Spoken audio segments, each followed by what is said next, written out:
FM. It's the morning drive. Welcome to the show. If you just joined us at Mira Business FM, that's the website. If you're with us on YouTube, hello. If you're with us on Rumble, if you're watching this clip on social media, welcome also. info@mira.fm is the contact number. whatsapp.mira.fm to find us on WhatsApp to send messages, photos, whatever it is you want to send through, get in touch. Now, on the morning drive, it's cars. Jacek Ziomek has lived in the world of luxury and super premium cars for over 25 years. He's been in sales, after sales, ownership support, really everything around high performance and exotic cars. There is no shortage of those kinds of vehicles on the roads here in the UAE. Now, since 2017, he's been based in Dubai. He's currently managing administration across a group of automotive companies focused on new supercars and spare parts. He says, and I quote, "Long story short, supercars are my business and a big part of my life." Jacek, I'm thinking you say a big part of my life because you have a wife that is the main part of your life. Hello, good morning. Thank you for having me. It's good to meet you. Good to have you here. Look, we could talk for hours. We've been talking off air for probably 20 minutes about cars. Yes. I probably asked you all the questions I was going to ask you in the interview, but we're not short of conversation. Let's just start with your background. You're from Poland originally. I'm from Poland, and I started my journey into the automotive 1999. Okay. And the idea was to find a place to service my cars. Right. And right. open the garage. Okay. And then I started with the Alfa Romeo. Then I realized very close to Alfa Romeo is a Maserati. Close to Maserati is Ferrari. And then nearby is a Lamborghini. Let me just ask you that. I mean, they're all kind of in the next town or the next Yes. valley in Italy, aren't they? But I kind of feel, my father had an Alfa Romeo in the late 70s, an Alfa Sprint 1.5, and it was a really nippy little car. He's a car guy. My father is a real petrol head kind of thinker, okay? And I always kind of felt that Alfa Romeos, I think, are lovely, but they're kind of a stepping stone to the next stage of Italian cars. Was that the way it was with you? You kind of thought, well, I can see where I'm going here. If you dive deep into the Italian cars, you will understand that it's like one family, and let's say they know each other. You know this joke why the Alfa Romeo drivers don't say hello at the road each other, because they seen already in the garage. Okay. Yeah, I'm with you. So we're on that kind of track, really. So you essentially decided this is what I want to do. This was a career move for you, but also something that you... All the boys love cars, right? Right, okay. So it's simple, okay? I've been deep into the two industries in my life, the cars and IT, but mostly cars. And if at same time of at some point of my career, I realized that those things are going together, because the brand new cars are mostly built of electronics. We discussed also about the Chinese cars rise, so it's far from my point of interest. But well, I want to ask you about Chinese cars a little bit later on, but I really want to talk about supercars now. So you built your garage up in Poland. What brought you to the UAE? One of my customers decided to build a garage in the UAE to grab the investors from this market to Poland. Okay. He was right, because the garage and the reputable garage is the best networking in the world, in my opinion, because those guys that trust you blindly. They're giving you the keys, the cars. They never give to their wives or kids. So I think that's building true. the trust, and it worked also here. Yeah. Well, that's true in car ownership in general, isn't it? You you know, when you buy a car from a trusted brand, you like the car, you service the car at the branch, at the garage, under warranty, and when you hand over the keys, I would defy anybody to not feel something like, you know, don't scratch it or don't do this. But with supercars and hypercars, the performance vehicles that you deal with, that's amped up even more. But you have to take care about your customers because they're very specific. Even such small things like you hand over the car out of the service. The clock in the car has to be set also. Yeah. Small things. The radio station's back. Or Yeah. All of that kind of thing. If something is wrong, even the seat is not in the same position, they are angry. They will never tell you. But I know it's, you know, you sit in your car back, and after 1 kilometer, you know that something is wrong. What they did wrong. Yeah. If it's just a little bit too high, a little bit too low, and if you're particular about your vehicle, if you have a real love for cars, then this is even more important. If you're buying a supercar, clearly you are in that bracket. With a supercar, you have it two ways, right? Okay. First, the official one, you have to build your portfolio and create your own car because they're giving you the opportunity to create everything now. Before it wasn't like this, but now all the brands like a Ferrari, Maserati, Lamborghini giving you the choice of each part of the car, how it should look, right? Before the hypercars were like this, when you was building your Bugatti.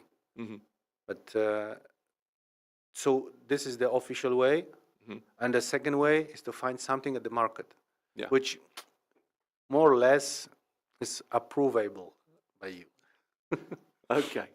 It's interesting that you say, you know, you throw a throwaway line like when you're buying your Bugatti. It's not something that I've ever said or thought. I've got to be honest with you. But the Bugatti is a good example of taking care about everything. Bugatti is a good example of many things. Because we spoke before about the speed record, right? Just off air, we were talking about the speed record, the Chinese car that's just set that. Yeah, absolutely. I don't think they took care about everything which Bugatti did with their cars, making the same. Even the special kind of tires, everything is supervised. Okay. I think they didn't do. Well, that's the difference in research and development, isn't it? We'll come to that again later if we have time as well. Let me look at what's in your showroom at the moment, because, you know, the thing about talking to you is... We are under construction of the showroom, honestly speaking. Well, what's in the collection? What's in the collection? At this moment, most significant, two Bugattis, Chirons, I think the 12 cylinder. Horsepower? Could you give us a horsepower estimate? Doesn't matter? No. 1600. I know. I want that because it's just outrageous. Who cares? It's funny. I said to Faraj yesterday, we were talking cars very briefly, and I said, I think my Jeep has about 12 horses, something like that. It's lost a few along the way. So, you know, equivalency isn't a thing here. So, Bugatti Chirons, what else have you got? We have two of them. One is the Pure Sport, one is the Super Sport. Okay. And in a simple words, the owner, I asked him, what's the difference? He said, this one makes 400, this one makes 500. Okay. That's still a difference, I guess. Well, what's a car like that worth? If I was to come to your showroom, you can say the proper Bugatti with no mileage or very low mileage, we can say it's around 20 million. Dirhams? Dirham. 20 million dirhams. Okay. So that's around about, what, $4 million? More than that, nearly $5 million. Okay. Yeah, I'm not coming around to buy that. So what else have you got in the collection? There are many things are changing. So we had, of course, the last year electric Spectres. They are sold out. Regularly, we are selling the G classes, which is the most popular. It's not a supercar, but let's say the luxury SUV. Super popular luxury SUV. Yeah. And we are trying to get them in our own ideas, like the special configurations which are not known here in the market, the special colors. Most we have a still, I think, in a stock yellow one, which is very Unusual. rare. Uh-huh. Yeah, Uh-huh. with the black interior and the yellow stitches. It's Okay. very nice configuration, mostly chosen by the Ferrari owners, not the Right. G-Class. Right. Cullinan, 296. Mm-hmm. Last week we received the 911 GT3, 992.2. Okay. Okay. There is a nice story behind, because previously, if you know, the Porsche last year released the ST, Okay. the 911 special edition manual only. Right. We had one in our showroom, and that was a funny story, because one of the Saudi guys bought it for his friend as a gift, birthday gift. We told him, sir, but the problem is the car has a manual transmission. It would be kind of problem. Doesn't matter. It will stay in the living room only. So It's an ornament. Wow. Okay. This is the thing with this, and I mean, I appreciate a nice-looking car for the car, but a car for me is a transportation thing, and I think that's the way for most people. The point is, isn't it, that supercars are very different. It depends. You're driving in a normal metro wagon or in the gold wagon, right? Yeah, well, that's exactly the point. I'm not driving a gold wagon, clearly, but they're not just vehicles, is what I'm saying. They are vehicles, but there's a lot more. You have to feel it also. Yeah. There is. It's funny. We were talking gold earlier on, and there is an investment aspect. There is an emotional aspect, and it's the same with this, I think. Yeah. Yeah. Sometimes people are buying the cars as an investment, don't touch them at all, and waiting for let's say, to stay against the inflation. Sometimes it's better than keeping the money in the bank, right? So, well, what kinds of cars do that? Because generally speaking, you drive a car off a lot and it drops in value. It's similar to playing the kind of gambling, because some of them you predict it should be the bullseye, but it's not. What would be like we spoke before, the Ferrari 458, the special edition. Always the Ferrari has a special edition of each model. Right. Like we had a 430 Scuderia, we had a 488 Pista, we had a 458 Speciale. This is special edition of this model. So those kind of cars giving you the 90%, 95% sure that it will be good investment. Okay. Some of them are completely unavailable. Some of them you can get, but even as the first owner, you can count on the 20-30% profit selling it after a couple of years. Let me ask you something about your business. The investment side, it's very hard to narrow down numbers, but in terms of your business, there are lots of companies that offer supercars. You can hire a supercar for a couple of hours here, a weekend, whatever you want here. Lots of companies do it, but what do you do that you believe makes you stand out from the crowd? What do you need to offer to be better? Because this is a very niche market. You have to be really good. This is hard market as well, because tough. When the car is announced, probably it's sold out. Okay. If Ferrari is announcing the car, you are sure that everything is sold out. Sure, and the waiting list is 2 years, whatever it is. There's no waiting list. There's no waiting list. There's no waiting list because, for example, 250 pieces and all of them are sold. No, but for you to get your car, you're going to wait how long? 2-3 years. Yeah, okay. If you are good customers, you have any information before to stay in the line, or they are approaching you as a good customer, giving you the opportunity to buy. Okay. And you need to prove that you some cars are, like I said, bullseye, but some of them you have to wait years. Mm. That was a good example. Is remember the first four-wheel drive Ferrari FF? I don't, but It's a four-seater. Okay. okay. Front engine V12. Uh-huh. It's complicated in a technical way because Ferrari created two gearboxes in this car. Mm-hmm. One is in the back of the car, one is the front of the engine, and the front gearbox has only three gears, okay, and is turned off after you reaching 120 kilometers per hour, okay. So since then you have only rear-wheel drive. Right. Okay. Of course, it makes a lot of issues. Under warranty, and then also for the second, third, and fourth owners. But at the beginning, the car was. Everyone says it's ugly. It's not the Ferrari. It's not the real Ferrari. Slowly, the value of the car stopped. Now it works with most of them. The value is not going down.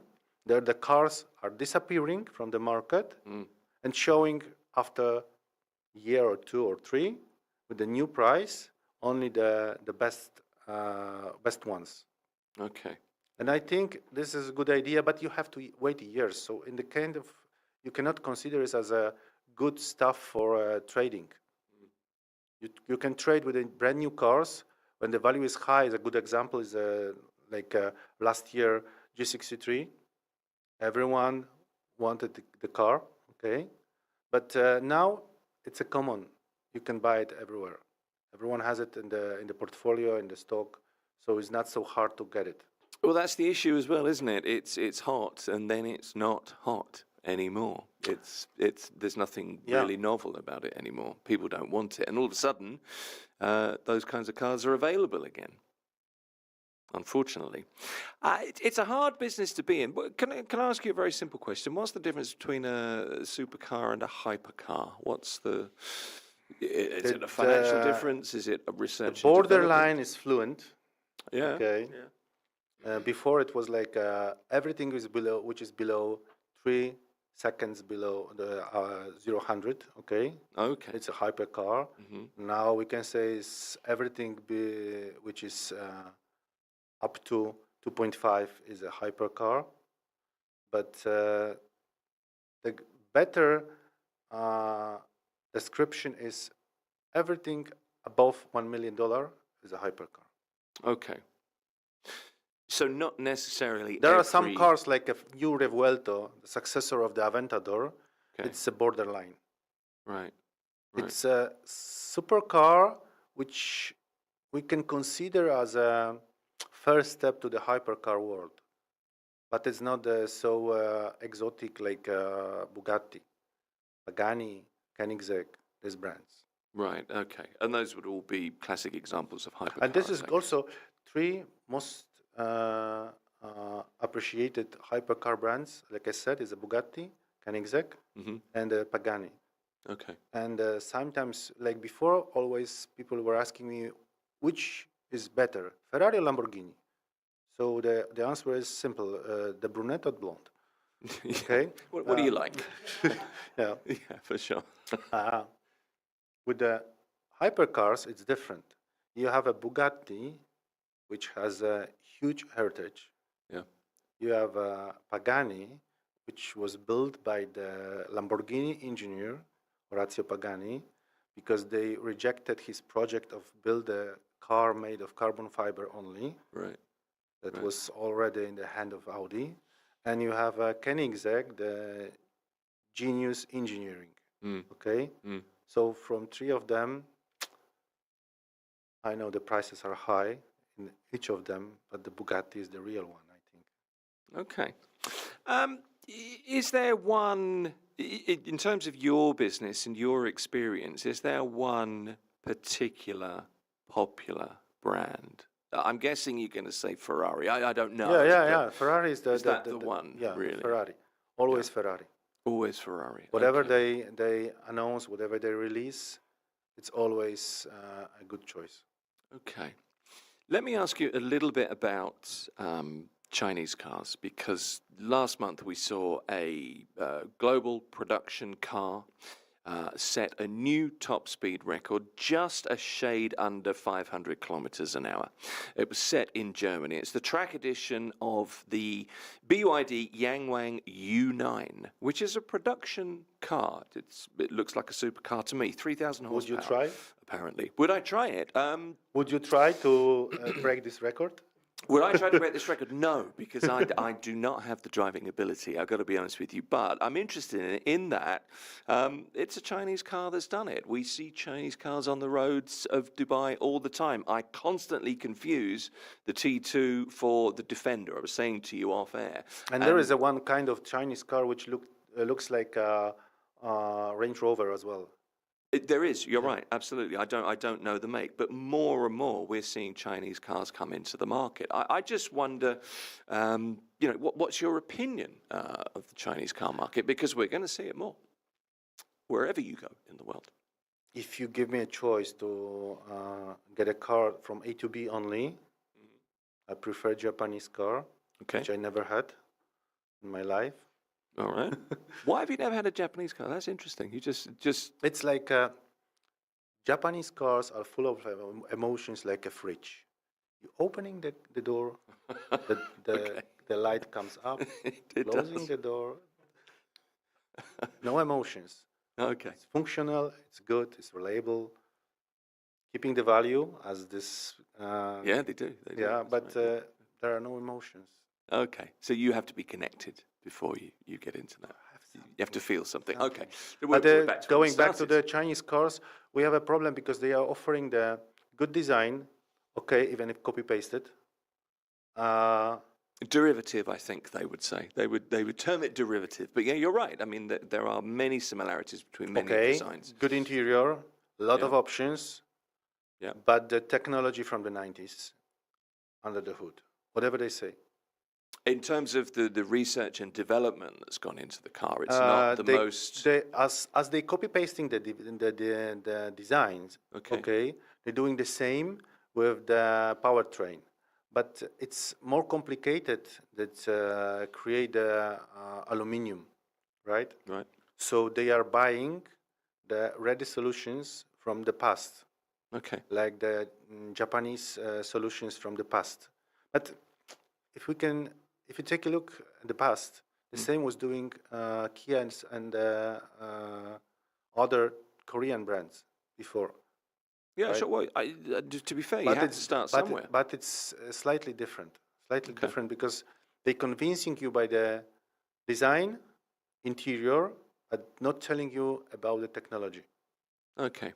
But then there's the electronic technology which is layered on top, which I think seems to look in most cases. I'm not talking about the electric cars because it's a different story. Okay. Different story. In the electric cars, I think, it's my opinion, the Tesla is the king. Okay. And nothing else at this moment. The Porsche just behind. But really? Okay.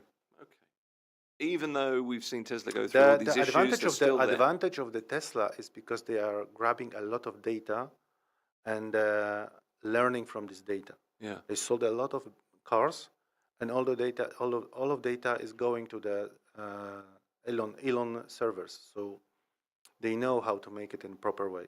Okay. And you don't think the Chinese cars are near the level of Tesla or you said Porsche? I don't think so at this moment. Okay. Probably yes, but not yet. They are popular. Yes, of course.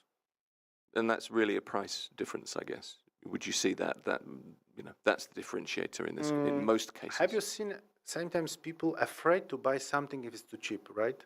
If I will offer you the brand new iPhone for $100, what do you say? Probably fake, right? I would guess, yeah. The same story with the cars. Okay. You pays for what you get, I suppose. Yeah, we can say like this. Let me just ask you a couple of quick questions. We're running a little bit over time, actually, but in terms of the things that you offer, I'm interested in how in the product offering that you have for supercars and supercar owners. It's not just about selling somebody a car. It's about maintaining the car properly. It's about valeting the car properly. It's about servicing the car properly. It's about even storing the car in the right way, yes, isn't it? I exactly. mean, all of those things are much more important when you move to the level of vehicle that you Yes, work that's true. That's true. So the customer sometimes, mostly in. Right. expects all of them, all of the stages to take care. We're giving them what is available. Because we are, except the cars, we're selling the spare parts. So we're trying to give them the uh, support for the spare parts. We also store the cars. Mm. But about the service, I'm not sure I'm ready again to jump into the same pool. I'm not Okay. going to ask you to jump But in somewhere you because don't want it builds the credibility, but still it's very hard to. Okay. because you have to follow the trends in the electronics, mechanics, learn yourself, build your team, and keep the team also updated. It's not easy. We're still doing it in Poland, but it's a bit easier than here. Okay. And I guess environmental conditions here, the heat has an impact The as well. heat and the reason The is to dust. convince the people, the specialists, to come here. Mm. If you give them a proper salaries, it makes the business not so reliable. Okay. One. We are not a corporation, so No, it's a very bespoke service. I understand that. What's a final question? Just a quick question, and I'm asking you for the particular vehicle and also the price potentially as well. What's the most wanted, most sought after car in your experience of the last? there is no good question. There is not a good question. There's not a particular car that people are after. No. If the most important is the relation between the car and the price. Right. If you have a good price for the car, like the mentioned before, we spoke about the So LaFerrari. people will compromise. LaFerrari, if you offer the good price for the Ferrari, it disappear in a while. Yeah, but Okay. no. But in your experience, what have most The market customers changes. ask for? Is the, it the market changes. Yeah. So there is no such a thing like you said. For example, today, if you have a good we spoke about the 458 Ferrari, right? Yeah. 458 aperta means without a roof. Okay, it's most wanted car, for example. That's a good example. Yeah. Well, that's what I'm asking, really. Because people are asking for the car, thinking about the price from the past, but the price is rising. Sure. So It's an investment piece, perhaps an ornament to some people, as the Porsche you talked about earlier. Was it a Porsche you talked about earlier? It was, wasn't it? That somebody bought for their friend. Look, there's so many questions to ask. You're going to have to come back. we can talk about the cars a long time. Yeah, check. We really could. I really appreciate you being here.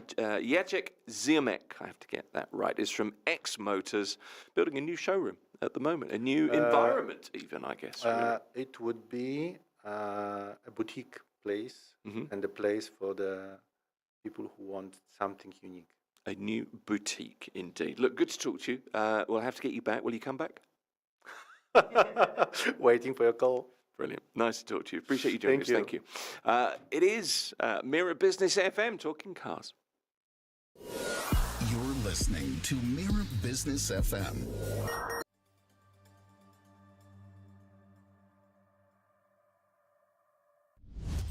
You're listening to Mira Business FM. It's the Morning Drive. I'm Tim Elliott. Thank you, Inzi. He's back in just under half an hour's time. And it's pets next on the Morning Drive here at Mira. And Joey Chaya is with me. He's a Lebanese entrepreneur. He's born and raised in Dubai, turned his lifelong love for animals into a homegrown startup that's now changing the way pet care works across the UAE. It says here he is the founder of Pet Bay. Isn't that exactly what you do? That is absolutely correct. Thank you so much. Joey, look, it's lovely to meet you. Thank you for coming in. This is, and I'm going to quote you here, the region's first home-based pet care platform designed to make care more personal, stress-free and accessible, especially for pet parents. That is actually a thing, isn't it, these days as well, who don't want to rely on traditional kennels or catteries. So let's start with you before we get to what you're doing. You've always been an animal lover, I guess. You had that face, Joey. Yeah, that's right. I mean, I always grew up around animals, family pets. I've had a couple of dogs and a few cats growing up, and it's just been quite amazing to just be surrounded by them. They bring a lot of life, a lot of joy into your day to day. I think something to look forward to as well when you come back home from, let's just say, school, if you're a kid, and if you're as an adult, it could be a very important stress reliever to even get that love from a different point of view. Man's best friend, for example. Brings a lot to the table, and that's basically where the passion came from. I was going to say that actually because it comes from young. I grew up. My mother was I think the original crazy cat lady. So there are pictures of me on the bed in my literally just born with the cat wandering around me. So I'm very used to it. So I get where you're coming from. Talk me through the idea for Pet Bay.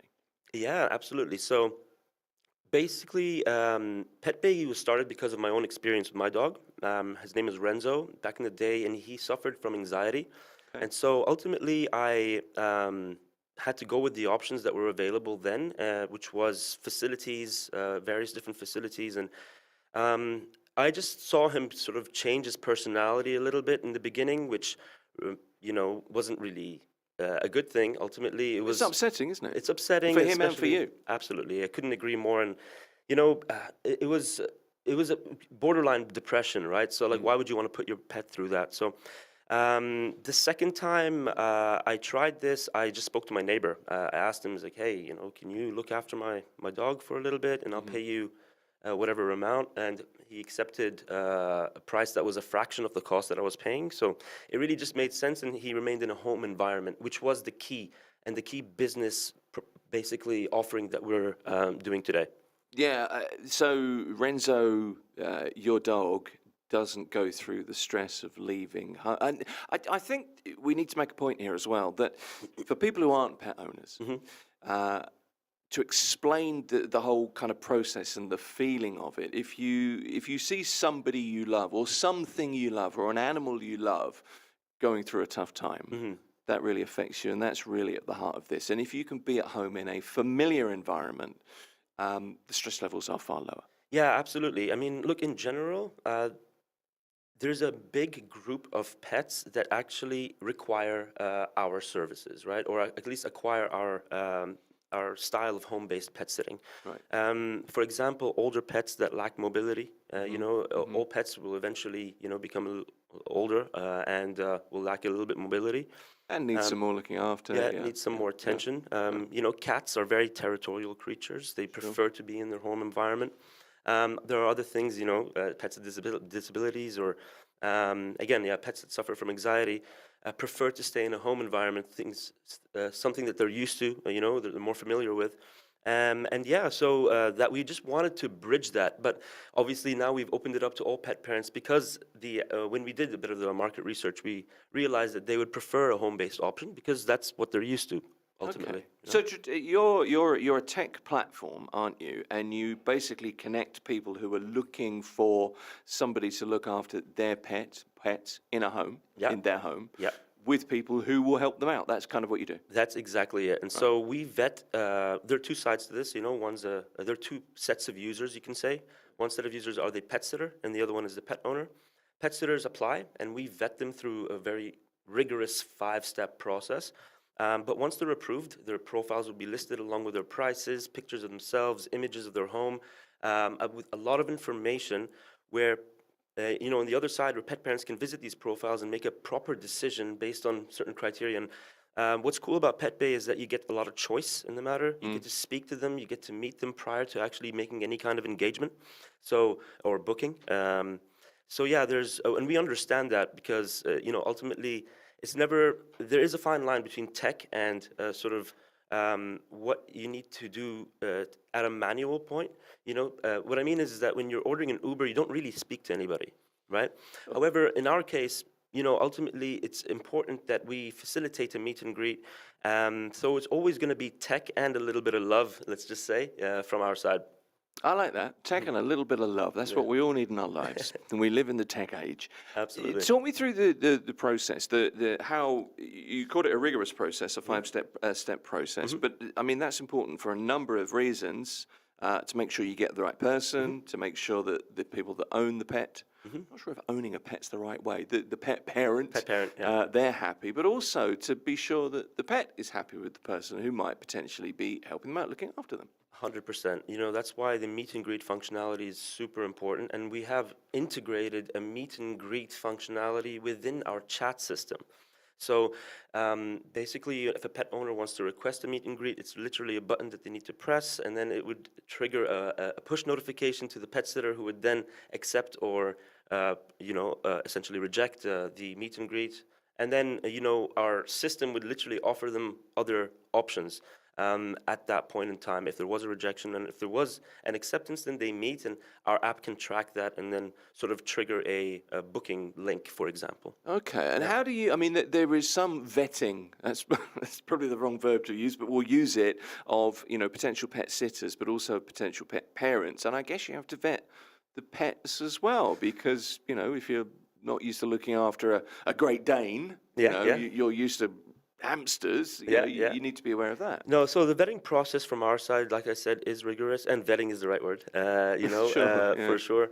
So Emirates ID is required. They have to go through an application where they'll have to, again, add images, emergency contacts, references, go through an experience quiz, which they have to score high on.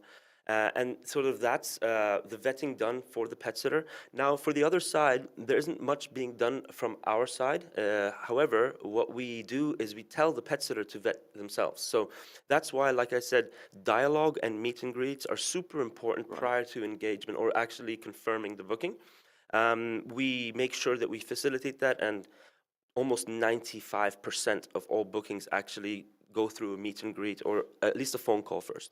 Well, I mean, I guess if you apply to be a sitter for something like this, and I'm speculating here, but if you're the kind of person that does that, you're the kind of person that wants specifically to work with animals. That's a type, isn't it? And I guess that's the type that you are looking for. Absolutely. There's that's definitely the type, and there are attributes like working from home, very important for us, I think, because in the end, like, it's not ideal to leave a pet unattended for more than 5 hours in our policy. So we do feel that it's important to just look at the full picture. I mean, dogs need to be walked, cats need stimulation, they need play and chase and all that kind of thing. Okay, I get you. How do you make money out of this? How are the financial arrangements? How does it work? So basically, pet sitters get to set their own rates. Right, we do have a minimum and a maximum, so we set the minimum and maximum. 50 is the minimum, for example, and 150 would be the maximum. Right. Pet sitters can choose their prices in between, and we actually make a 20% commission from every transaction that comes across our platform, and the commission usually is shared between the pet owner and the pet sitter. Okay, well, I appreciate you being transparent about that. But I guess as well, if you do well at this, there's a rating system, there's a recommendation system, kind of a rate the driver, Uber type. Is that how it works? Absolutely. We like to say that the Pet Bay is like Airbnb for pets. It's in 3 words, right? This is how, and yes, absolutely. So vetting, again, just going back to that, not only do we vet, but ultimately the pet owners are vetting other pet sitters by reviewing them. So that pet owners, once they actually reach the pet sitter's profile, they'd be able to actually get that information from other pet owners. Okay. Feedback. I'd like to touch on technology a little bit, because you're a tech firm. Absolutely. Really, aren't you? It's the age that we're in as well. Pet ownership is... I don't know. It is pet parenting, really, now. I've got to get the phraseology right. But we've got lots of tech for pets now. Automatic feeding, automatic watering, you've got self-cleaning litter trays, all that kind of stuff. So in theory, anybody listening thinking, and they're not a pet person, they're thinking, well, you could kind of leave your pets head off the weekend or a week. Wouldn't really be a big deal. We've got the tech that can handle that. I'm not advocating that, but I can understand that kind of thinking. But it strikes me that this kind of very personalized service is a business for humans as much as it is for animals. Correct, yeah. So when you set up, you've kind of got a nice happy medium there, haven't you? Yeah, yeah, absolutely. I think that a lot of the time, or I could say prior to Pet Bay, people had to struggle, go through community chats, maybe Facebook groups, and send out a Hail Mary and try to hopefully get something in return, and they still have to interview the person. What's interesting here is that we're actually doing all of that via tech prior to the pet owner even speaking to anybody, so that we know for sure there's going to be good dialogue. And look, the world of tech, automatic feeders are there. They're a good thing. They do help sometimes, but it's just not enough.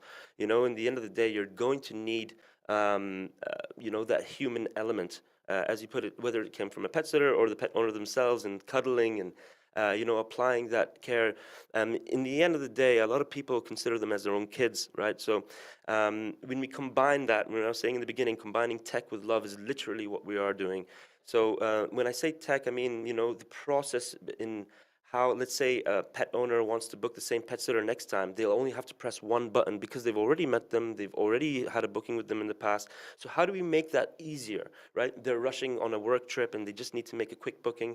They just book again, so they'll open the app, book again, and that's it. It's super, super smooth from that point of view. And that's literally what we're doing every day, looking at how we optimize.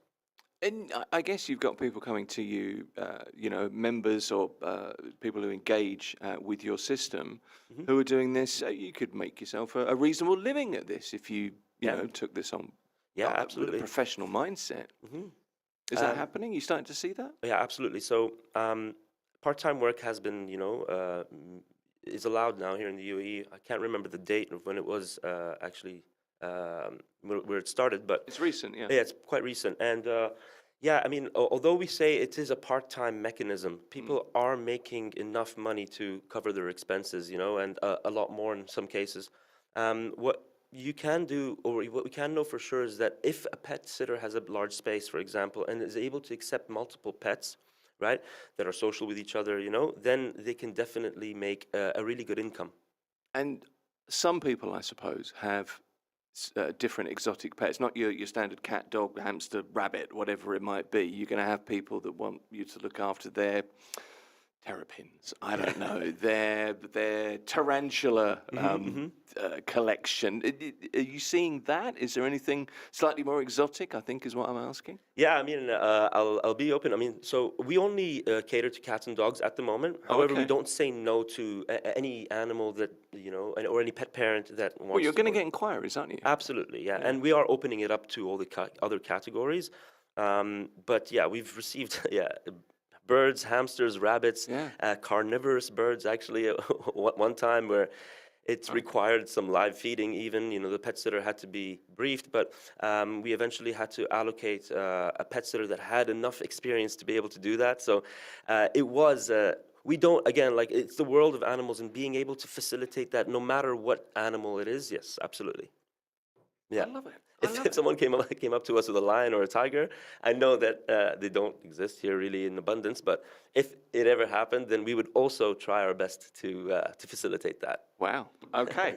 Let me ask you a little bit about your business and the setup, really, because turning what you love into a business is something lots of people would like to do. Not that many people get the opportunity to do it or take the step, I suppose. Does doing what you like, or the things that you love, does that make it easier, or is there an emotional pull there? How do you handle it? I think passion is what gets you started, and then purpose is really what Because reality hits then, doesn't it? You're responsible for this. Yeah, absolutely. No, I think, look, the passion, it's not easy. I can tell you that for sure, especially the transition from, being an employee to being an employer. At that point, your responsibilities are much larger. The well-being of other people are in your hands, essentially. So being a business owner and an entrepreneur, you get to look at two sides of things. You have to run a successful business, but also make sure that you manage the team properly and make sure that they're happy. How many people in your team, by the way? At the moment, we have 7 going on 9 in about a month. Okay. Yeah, a small team. So we're still a startup, you know, But there are moving lean. there are difficulties in small teams. I always think small teams are it's critical that you get the right people, particularly in a small team, because one wrong person can really upset things. Couldn't agree with you more there. You know, like in terms of difficulty, I guess there's two sides to it. So one is actually adopting the idea of starting a business and actually doing it. And really, the simplest answer here is just get it started. Like just do start it. Yeah, somewhere. yeah. It doesn't matter where you start. Just start. It's gonna be, you know, not optimized in the beginning, but you have that time to do that. Right. And then the second part is actually running the business itself, the challenges that come every day, you know, but what we say is bring the problems, right? We need something to do. So that's really the sort of idea behind not only being an entrepreneur, just any business owner. If you're going to take the leap of faith, you might as well be ready and sort of embrace the problems that come your way. I think for a lot of people that's an interesting point, but for a lot of people that's difficult because if you have the mindset or the mentality or the attitude, whatever it is, that you have this kind of, well, I don't see problems, I see opportunities. If you can truly mean that, then you're probably doing the right thing. Sure. And, you know, we always take feedback very, very like seriously. Any feedback from pet owners, you know, the app should do this. Why can't I, you know, message the same pet sitter that I did last time? When we received that feedback, we immediately spoke to the developers. We're like, okay, let's get that in our backlog and in our product roadmap and implement it ASAP. So it's ever changing. We take the feedback very seriously. It's although difficult, things get easier as you go and you get used to it, and then you just start to be the best at what you do. So it's amazing what you can cope with. It's amazing what you can handle, isn't it? Absolutely. Let's talk about how you license it, because you start the business and you get your license, and then you're running the business. But you know, the bureaucracy is whatever anybody thinks. Bureaucracy is something you have to be able to handle, have to face. Yeah. How did you go about licensing this? This is a tech startup, really. Correct. Yes. Okay. So we have a tech innovation license from Abu Dhabi Global Markets, and basically they had a very good deal on tech startup licenses to be able to do exactly what we're doing. At the time, they somewhat subsidized it to attract more entrepreneurs to, you know, do I guess what I'm doing. And so I'm licensed from there. It's a tech innovation license, meaning that I'm kind of acting as a broker or a middleman between two parties. So PetBay is a C2C platform connecting pet owners and pet sitters, which are two, you know, individuals that need to meet and then transact on the platform for us to make money. Yeah, we're licensed from ADGM. If you're looking at sort of other licenses, though, like grooming licenses, veterinary licenses, very, very different, because there you'd be actually handling the pet. Driving the pet from point A to point B if it's a pet taxi. But yeah, in our case, we are just sort of facilitators, you can say, middlemen that would really improve on the process of actually making that connection. What were they like when you said, look, this is my idea, here's my pitch? How was that received by ADGM? So, I mean, look, I think the process in terms of actually onboarding with ADGM was very well received. I think that the UAE is really going into that general direction, right? So it was super well received. It was, you know, to my surprise, I thought it might be a little bit, yes, sure, I had to explain everything, but as soon as I did and explained the business model, they were super accepting of that, and yeah, we got approved. Well, so. I mean, I asked that for a reason. Just because, you know, I'm guessing that, you know, tech startups, it's, you know, it's fintech, and it's, you know, we want to do this in crypto. We want to, you know, we've got this great solution for whatever company, and you're there going, well, look, what I want to do, I want to put this person to look after this dog here. I mean, it's something out of the ordinary. It really is. It really is. It genuinely was an experience of mine. Like, I lived it. So when you see something like that, and you actually see your pet. Let's say I came back from vacation, went to collect my pet from my neighbor's house. The difference in emotion, sort of the difference in vibes that my dog sort of was giving me, versus when I saw him come out of a facility per se, a brick and mortar. Not saying that they're all like not doing things correctly. A lot of them are. It's just that we're providing the choice here, right, for the pet owners, that you can choose whether or not you would like to do that. Well, it's not a one-size-fits-all Yeah, thing, is exactly, it? You know, yeah. and it's also a very emotive situation, I guess. Yeah. So you might love it, but you're building something from scratch. There are obviously challenges. You've probably had some sleepless nights, I suppose. You're thinking about money. You're trying to pay your staff. You're trying to make sure the tech is running. You know, you're updating everything. How have you found it so far? How do you feel about the where you are? I feel amazing. It's overwhelming, but very rewarding. People call me sometimes saying that, like, crying they've not been able to travel until they found us. So, to see sort of that testimonial is amazing. It kind of keeps you going. But me personally, I just feel that every day that passes, I can see some progress, and we really have to celebrate those. And if there are issues, again, you just got to tackle them. When you do that, you're just going to keep getting better and better at what you do. So it really does get easier from that point of view, but it does get more difficult from like a fundraising point of view. When you're running low on cash, you got to be like, okay, I got to update the deck, update the numbers. Let's go into the market. Let's go knock on some doors. So it's very sales orientated in some points as well, which I'm okay with. That's what I did, prior to Pet Bay. I was going to ask, Yeah. what did you do before? Yeah, 15 years in sales, basically. Sales, And I was working in FMCG. I was handling B2B across the UAE for my clients are usually hospitals, hotels, and I was selling tissues, actually, tissues and disposables, very different. And then I started Pet Bay while I was doing, that. And so doing both was actually super, super tough to get used to. It took me about 6 months just to get used to the idea of doing that. And then I bet, yeah. eventually quit my job in 2022 and did this full time, Well, good for you. So you're 3 years in then. Yeah. So how is funding going? Have you been through seed funding? Yeah. Can you talk about that? Absolutely, yeah, sure. We had the founding members, me and my business partner, put the initial money. And then after that, we raised a family and friends round. And that was at the end of 2022. And we did one more sort of seed round after that. And now we're raising our Series A. Yeah. Okay, so you're well down the road. The last thing I wanted to talk to you about, and I think this is the kind of the media thing, the slightly marketing thing as well. But you've been on Shark Tank. Yeah, that was. What was that like? Oh man, it was surreal. I grew up watching Shark Tank. I watched. All the judges, Kevin O'Leary. I used to, despite his emotions, but I loved watching his quirks. His quirks. Yeah, let's say. But yeah, I grew up watching it, so it was surreal. It was a bit intense, being in front of a panel worth $5 billion and having the studio lights in your face while trying to put everything you know about Pet Bay in 3 minutes. It's not easy to do. I think that, especially as an entrepreneur, you're so close to your brand, so there's so much to say, but to fit all that information in just a short amount of time it was a bit of a challenge, but we made it through. We got an offer, and what Shark Tank did for us was amazing. It created a lot of credibility, not only for our brand, but for the concept of home-based pet sitting and having someone come to your house, because we really do have 5 services, and the services can actually be rendered in the pet owner's home or the pet sitter's home.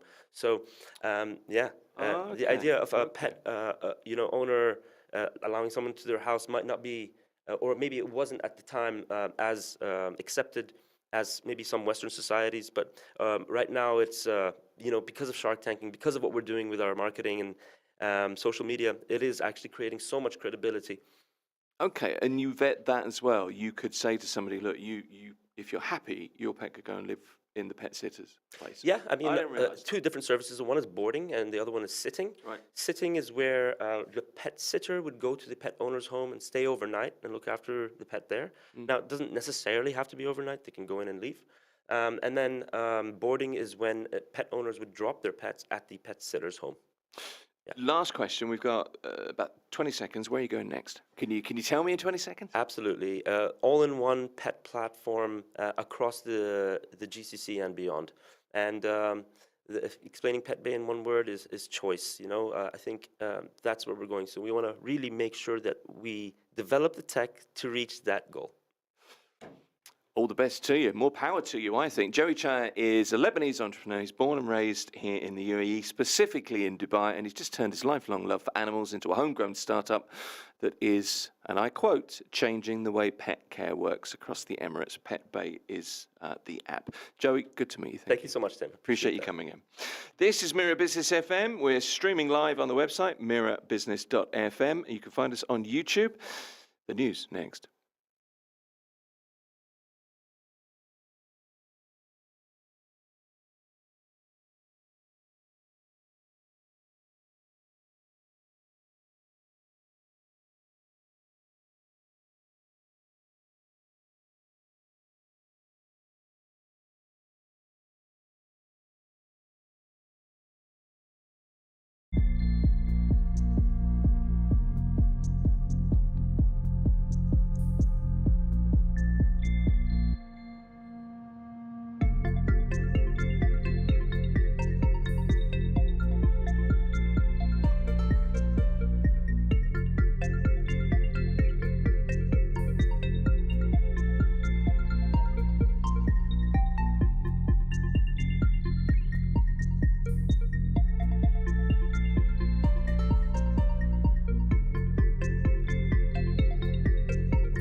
Mira Business FM. This is Mira Business FM. It's the morning drive with me, Tim Elliott. We are here live in the studio. We're on the website, mirabusiness.fm. You can watch us, listen to us. As I twiddle my headphone cable, I've just realised YouTube, Twitch, Rumble, Dailymotion, X for News, Instagram, Facebook, LinkedIn. Find us across those platforms. You can contact us, info@mira.fm. Love to hear from you. And I mean that. It's always good to know what you think, what you like, what you don't like as well. Very simple. Direct communication, even quicker, straight to the studio. The WhatsApp number, 522 789 567. Put a +971 in front of that. But to make it easier, whatsapp.mira.fm is the contact. Subscribe, let us know what you like, give us a thumbs up. We always appreciate it here at Mira Business FM. In a few moments, we're going to be talking digital, really, and SEO, search engine optimization, with the Middle East's first female SEO consultancy. That is coming up next at Mira Business FM.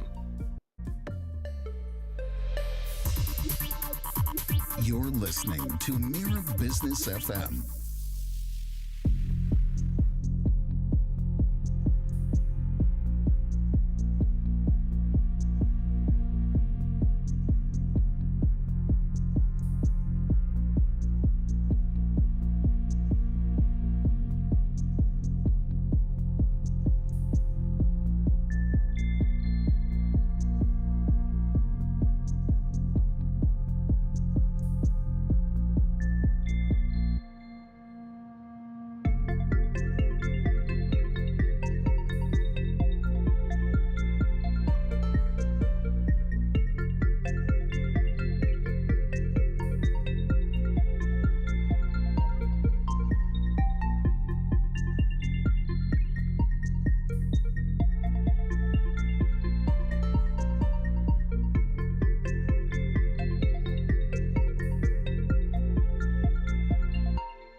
Mira Business FM. Mira Business FM on the morning drive, time to talk technology. Don't forget, you can join us on the website if you're on YouTube. If you're on YouTube, you can join us on the website, mirabusiness.fm. Love to hear from you. info@mira.fm, whatsapp.mira.fm to send messages directly. The screen is right here. Let's talk to our guest for this half hour. Dawn Kubicek is the founder of Leaders in Digital. It's the Middle East's first female SEO consultancy. She has 20 years of experience in strategic digital marketing, having pioneered SEO and Google Ads since 2001. So, Dawn, a trailblazer, I think it's fair to say. Welcome to the show. Thank you. Thank you for inviting me. It's good to have you. I got to be honest with you. I hear the term SEO and I get that it means search engine optimization. I understand that. And then that's where my kind of experience really ends, if I'm completely honest. So I'm coming clean to start with you. Look, you've led global campaigns for lots of major players, top-tier enterprises, Publicis, Hewlett-Packard, HSBC, and lots more. You're the founder of Leaders in Digital, as I said. So let's start with moving to Dubai. You came here in 2017. Yes, that's right. I came here in 2017, or even I've had a footprint in the region for a lot longer, with working with certain financial and banks in the industry, and then I couldn't not move, and I decided to come for 8 months, and 10 years on, here I am, and I set up Leaders in Digital 9 years ago. So it was the place to do it. I felt with a lot of opportunity and a lot of growth happening in the region, as you all know. It's a familiar story. I came here for 2 years, 20 Yeah. something years ago. So, no, I'm with you. Can we talk about Yeah. SEO, digital strategy, the evolution, data-driven marketing since I guess the early 2000s, really, what it meant back Yeah. in the day and what it means now. So let me just give you the definition. I did some research on this. Amazingly, did some work Ah, before talking to you. I know, big clap on the excellent. back. Search engine optimization is the practice of enhancing your website's visibility on search engines to drive organic traffic, real traffic, and improve online presence. So the early days, it was all algorithms with Google. They were pretty simple, easy to game. You just had to really use keywords, didn't you? A couple of backlinks, and you could appear at the top of the Google results. It's not like that anymore, is it? No, it's shall we say it's evolved quite a lot over the past 20 or so years. That's a good way to put it. There's been huge change. Yes, and I like to say in today's world, in this moment right now, Mm. marketing is changing in real time. And we're seeing that more and more. And you're so right. When SEO first came about, it was around 23 years ago, and I was one of the first to start actioning it and using Google Ads. And at that time, people didn't even know what the World Wide Web was, www dot. Yeah. It was not known. Um, and look at us now, how it has changed. And a big thing that has changed in today's world is that compared to what you said there about keywords and backlinks, now all of our content has to be more humanized. And I actually quite like that because it's humans that are digesting the content. We're the ones that have to search and look and find. So I quite like that algorithm change, and that is the same for AI search engines as well. We now have to not just cater for SEO being Google, but SEO being ChatGPT, SearchGPT. All of the social media channels have adopted a similar algorithm for SEO, and they all follow it. So once you do it once for a website, actually that can be reused across everything. But that's the thing now, isn't it? It's no longer optimized for the browser as it was 23 years ago, maybe even Netscape 23 years ago. Who remembers Netscape? It's optimized now for phone. It's phone first now, isn't it? Yeah, it is. It is. I like you said, phone first, also voice. Right. Voice first, voice search. So voice search is up by 80%, and that's set to go higher because if you think about it, most people search by voice. Yes, it's phone, but they hold and speak into the phone. So that's another reason why the humanized content is even more important because if you're writing still or even using AI written content, that doesn't sound like a human. So you're going to miss out on a lot of voice searches, which is the highest amount of searches these days.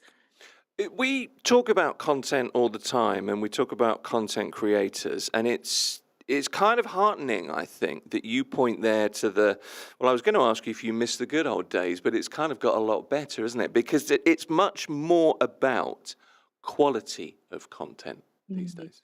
Mm, yes, exactly.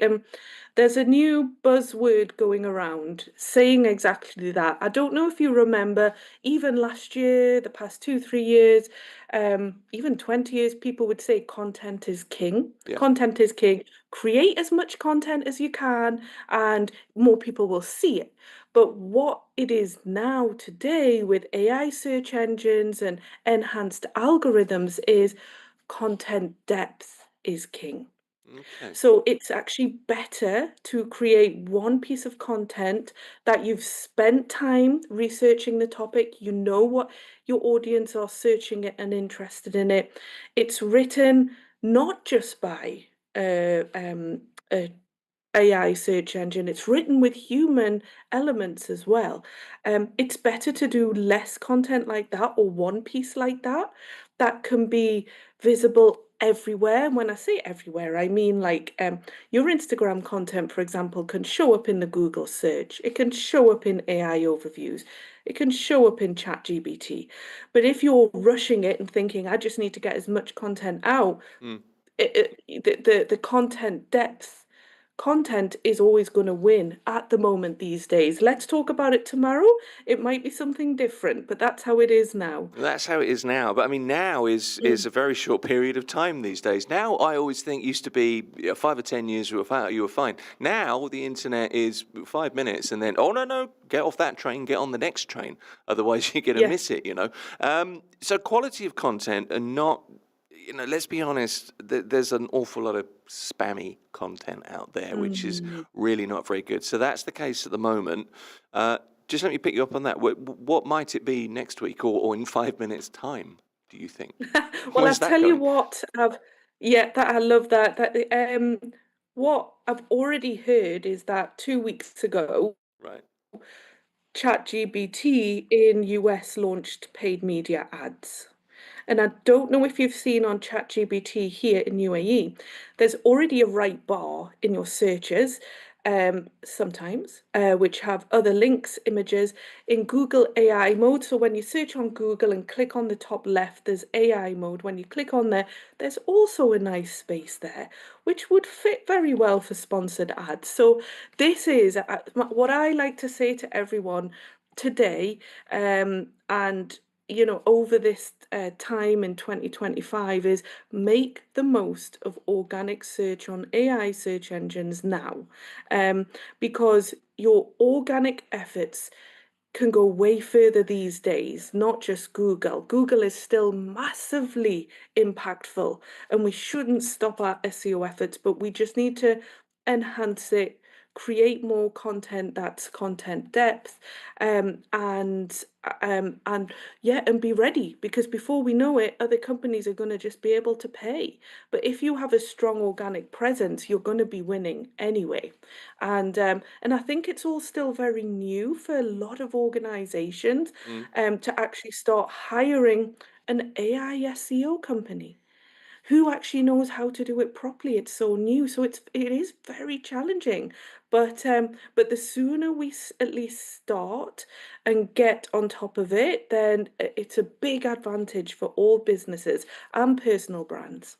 I was going to ask you, I think this is a really big question, and it's probably far too Mm, much for the time that we have. But if mm, you were, when you talk to your clients and you are trying to go into detail about how they should approach their marketing, is there, mm, a top 5 points that you need to get across? Because I guess lots of people aren't doing it right, and you're trying to point them in the right direction. That's your thing, right?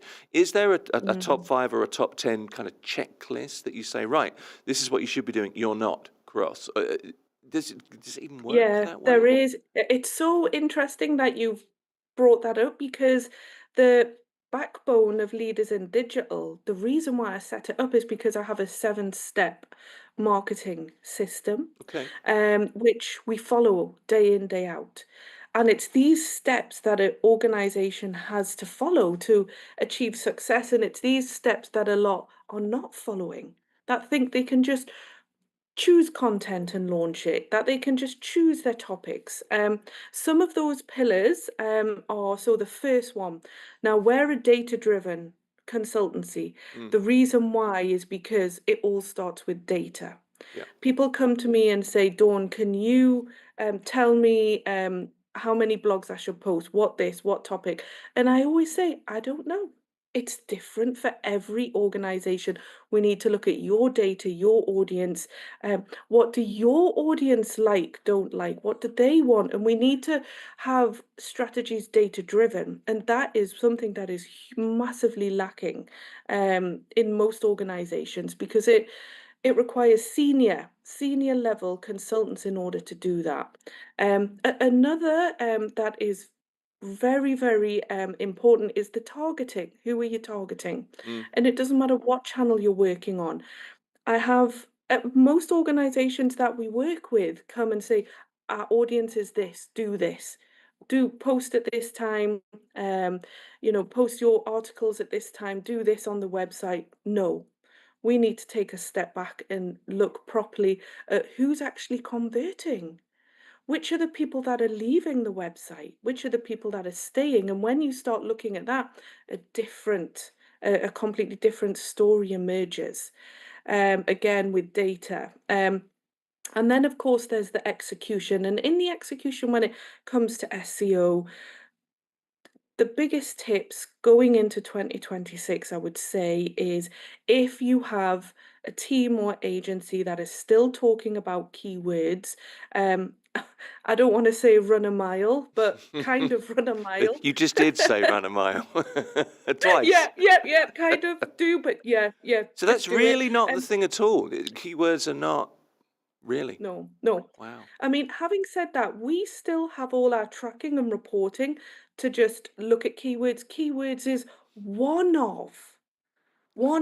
I mean, we were counting up to 45 places, other places you could rank.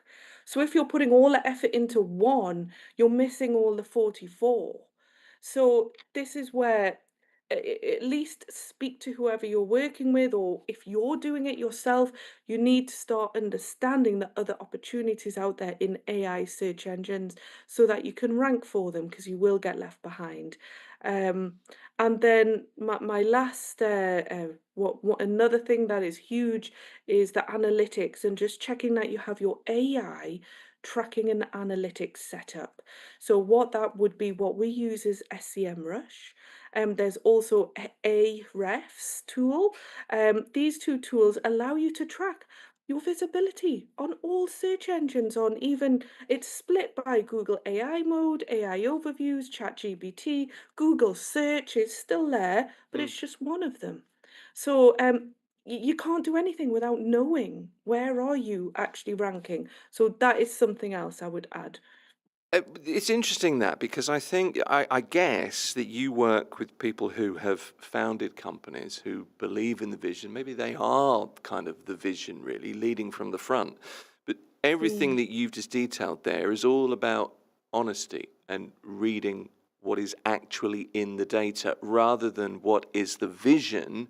This is my company and I founded this. This is who we're at. These are my customers. Or so you think. Mm. It's about honesty, isn't it? Yes, absolutely. And I think that's like definitely one reason why I set up Leaders in Digital was because not just in UAE, but globally, I would see and I would watch founders, large organizations, doing the same thing because that's what they thought, talking Right. about themselves or their services because that's what they thought. That's not what their customers wanted or want. Maybe they got their targeting right, but they're just speaking to them in a way that isn't addressing their needs. Mm. So data is it's I like to say data is gold and data doesn't lie. And once you understand that and have a team behind you that can actually give you that knowledge and so that you make decisions on data. And a lot of people think, no, I just want to do SEO. I just want to do that. I don't need all that. I don't need your services for that. You don't need to do it. Please, like half the cost. When we won't touch it, we won't do it Mm. because the results won't come in. Same with if people come to us and say, launch, just increase the ad spend. I mean, that sounds great, but no, we won't do it because we need to find out your winning audiences. We need to understand what works for you, what people want first before increasing the budget. So it's a very different way of working, but like you said, honest, and it really is. We are always in it for the long term and to be honest with each other. Data is gold. I was at a training seminar for a company I worked for, I don't know, 10 years ago, and it was all Mm. about data. I mean, not early Mm. stages, but a while ago. And I remember the guy who did one of the presentations said, data is the new oil. And I'd kind of sat there and went, yeah, right. Just, buzz phrases. But actually, that's true. Yeah, I love that one. Thanks for I thought you sharing might. that. It is, because it's something that I have seen over the past 20 years, and I've seen people miss opportunities and not use it. And that's what I do now is I carry out a lot of workshops. I mean, I'm a Google Women Tech Makers Ambassador, Mm. um, and I support women in tech, everyone in tech across the region to share this knowledge with as many people as possible. And yes, I am running Leaders in Digital, but the training and teaching part is a passion of mine because why keep this knowledge when you can share it with as many people as possible to help them? I'd like to talk to you a little bit more about what you do, the role of women in tech and Mm, leadership in a moment. And mm. I aim to do that. I just have one more question about SEO, really. Do Yeah, you do you find where you go? And I was very honest with you when we started talking. SEO it kind of needs to be demystified for me, and I guess it's the same for a lot of people. But do you find talking to, your clients that there's a sense of apathy, a lack of understanding often, or how have people yeah. grasped it? Oh, you've hit the nail on the head there. Definitely. Right. And I mean, what me and my team try to do is it's all about education. We meet with our clients on a regular basis. Of course, we can't teach everything straight away, but over time, when we look at the data together, they understand what we look at and the importance of certain things that we're doing. For example, we spend a lot of time researching certain topics for what articles they should post. Now, why are we spending this long on it? Why are we spending this long on this one line or one phrase? The phrase that could be a prompt in ChatGPT is because um, it's the data. And so we go through a lot of education with our clients. And if anyone out there is thinking, I still don't understand what it is, that's fine. It Mm. took me like 15 years to put together the processes that I'm now rolling out for Leaders in Digital. And I was working on it full time. So I think it's just about having someone or a team that you trust, that knows what they're talking about, that you can. Another thing people have said is going to workshops and learning yourself so you know the kind of things to look at. So that's why we host a lot of workshops as well. So our clients can attend or any business owner can attend just to understand a bit more about what's going on, what they should ask the people that are working on it. Makes me feel better, Dawn. I don't feel like quite the SEO dummy I was at 9 o'clock this morning. No. You mentioned women in tech and leadership, and that's a passion of yours. Give me an overall kind of thought. I don't know, thought leadership process, an overall view on the role of women in tech and entrepreneurship in this region in particular. You've been here long Yeah. enough, I think, to be able to do that. Yeah, absolutely. And I started carrying out like master classes, workshops around like 7 years ago or 8 years ago, and there was no one doing it in this region, or not many. Mm. I think in today's world, in 2025 and beyond, there's so many like speakers, workshops, so many people doing it. But when I started, there was no one. People weren't familiar with like a group of people getting together and listening to one speaker. Um, but I really wanted to lead that space, and I would collaborate with certain networks in Dubai, and from that, I think that's where it just became a passion of mine because I had put the effort to learn processes that helped our clients. And I saw so many like founders in UAE and people wanting to learn, but the resources weren't always there or they weren't as up to date. Mm. So I wanted to definitely take that role on and at least do my part in sharing what I know. And with Google Women Tech Makers, we also have regular calls with Google and the Women Tech Makers community where we learn the most up-to-date technology. And a lot of that is AI. So whatever is learned there as well is it shared with everything and all the sessions that I teach. And yeah, so it's a very exciting time. And now that there is actually more and more people doing similar things like the teaching, helping others out of their good heart in this region. And I think that is just such a compassionate and humble place to be in. It's a nice thing to hear, you know. Look, there are a million questions I could ask you. You mentioned your Yeah. marketing strategy, your 7-point Mm, strategy. Obviously, you teach digital marketing. There's a mm. minefield. I don't know if we've got 6 minutes to talk about that. I'm not sure that that's anywhere near enough. But just talk me through what you do when you approach somebody to walk them through digital marketing. Where does that start in 2025?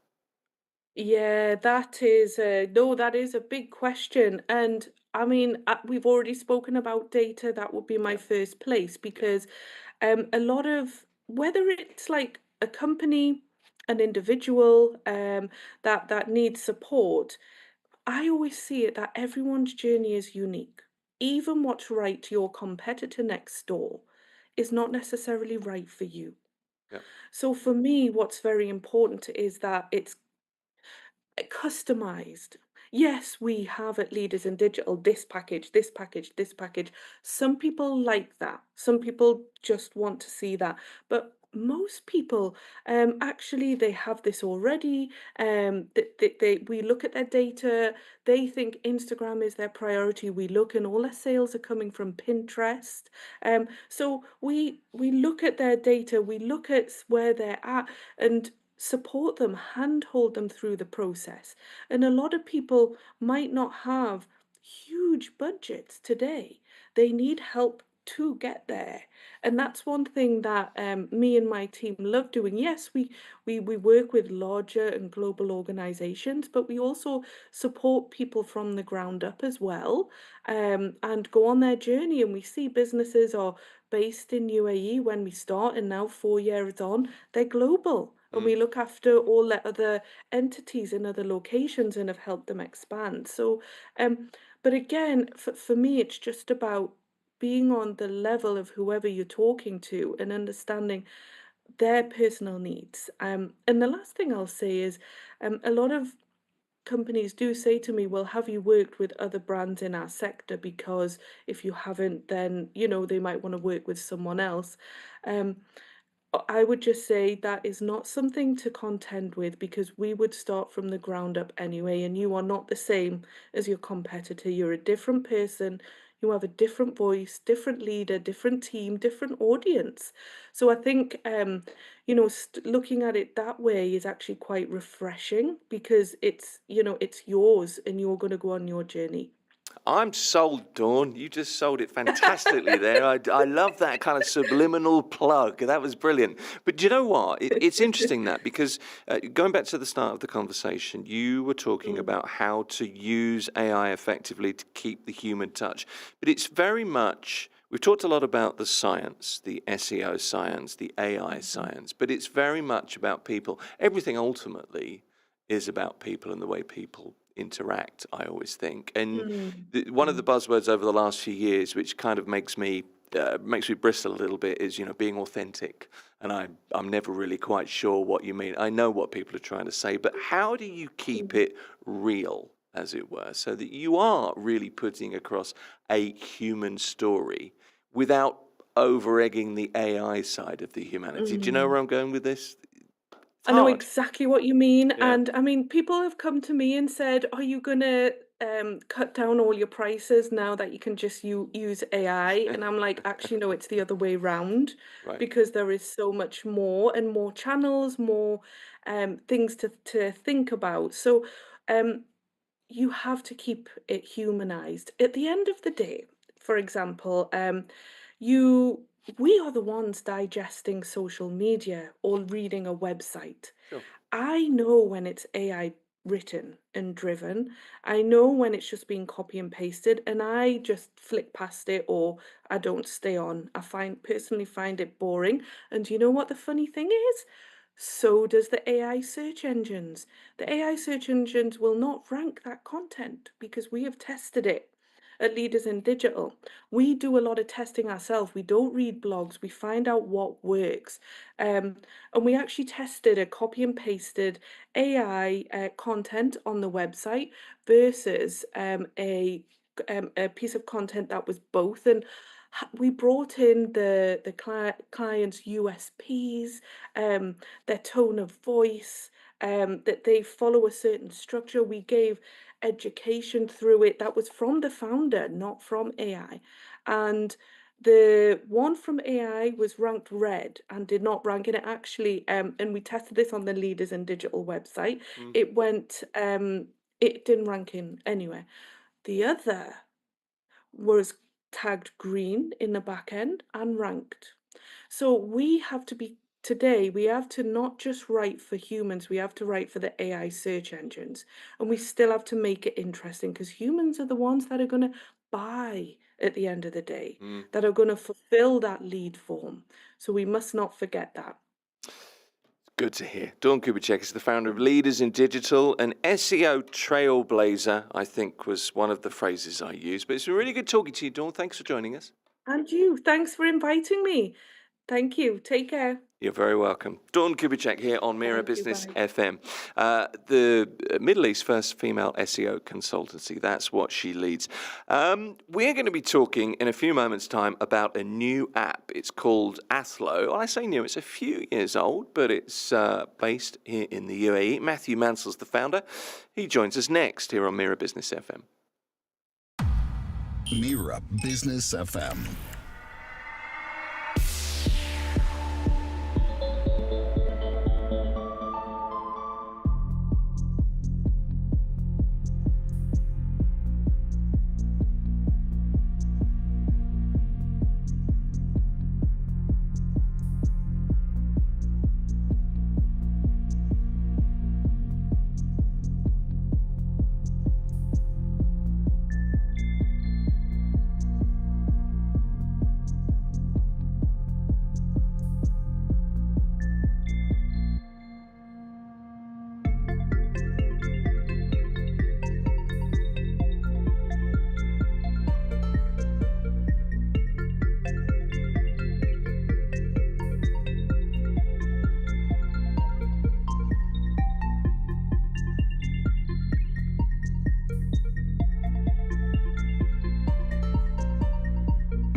You're listening to Mira Business FM. This is Mira Business FM. It's the morning drive with me, Tim Elliott. If you're with us on the website, mirabusiness.fm, hello. If you're with us on YouTube or Twitch or Rumble, or maybe you're watching this on LinkedIn or Instagram or Facebook or X, I'm out of breath. Thank you for joining us. info@mira.fm is the email address to get in touch with the show directly, and also whatsapp.mira.fm. Type that in and you'll find us easily. Subscribe, let us know what you like, what you don't like. We can take it. There are broad shoulders in this building. Time to talk to Matthew Mansell now. He's the founder and CEO of Athlo, which is, I guess, fitness tech is where we're going. This is an app that launched in London in 2022. It's grown to partner with 150 gyms and studios. More than that, it's expanded into the UAE. And as Matthew says, aligning with the nation's innovation and well-being goals. Good to talk to you, Matthew. Thanks for joining us. Thank you for having me. I appreciate it. Good to have you here. Let's talk a little bit about you before we kind of get into Athlo and understand how it works. Former professional rugby player, sports science graduate from the University of Bath in the United Kingdom, and a career in, is this your description? High performance finance. I like that. That wasn't my description, but I'll take it. You can have that. Yeah. So my background, I played professional rugby at Bath when I was at university there, part of the academy, and then moved and left to a club in France called Auch, AUCH. I was there for 18 months, and that's when my rugby career ended. I realized I probably wasn't as good as I thought I was, or wasn't as good as I thought I was, and injured myself and moved back to the UK to finish my degree, and then kind of naturally fell into finance and asset management, and then family office, and then that's when Athlo was set up. Okay, and you're all about obviously getting back to fitness after rugby. It's clearly something that you love. So why, when, and I suppose also, what is Athlo? So Athlo is a app where you can access wellness, fitness, and sport through one single ecosystem. So there's not multiple different apps. The idea came from a kind of a personal challenge that I was facing. So when I moved back to the UK after my rugby career in France, I was working in finance, had kind of multiple memberships and kind of boutique class packages at different gyms and a tennis membership and what have you. And then when I left finance, I just couldn't financially justify that, those costs. And it was kind of during the growth of the sharing economy and those types of sectors and industries, and in hand with kind of friends of mine that worked in the industry, so gym owners and C-suite staff at some kind of large gym chains in the UK, it became really clear that there was some friction between a lot of the businesses that were operating in this space, like ClassPass and some others, that were cannibalizing a lot of their kind of membership base.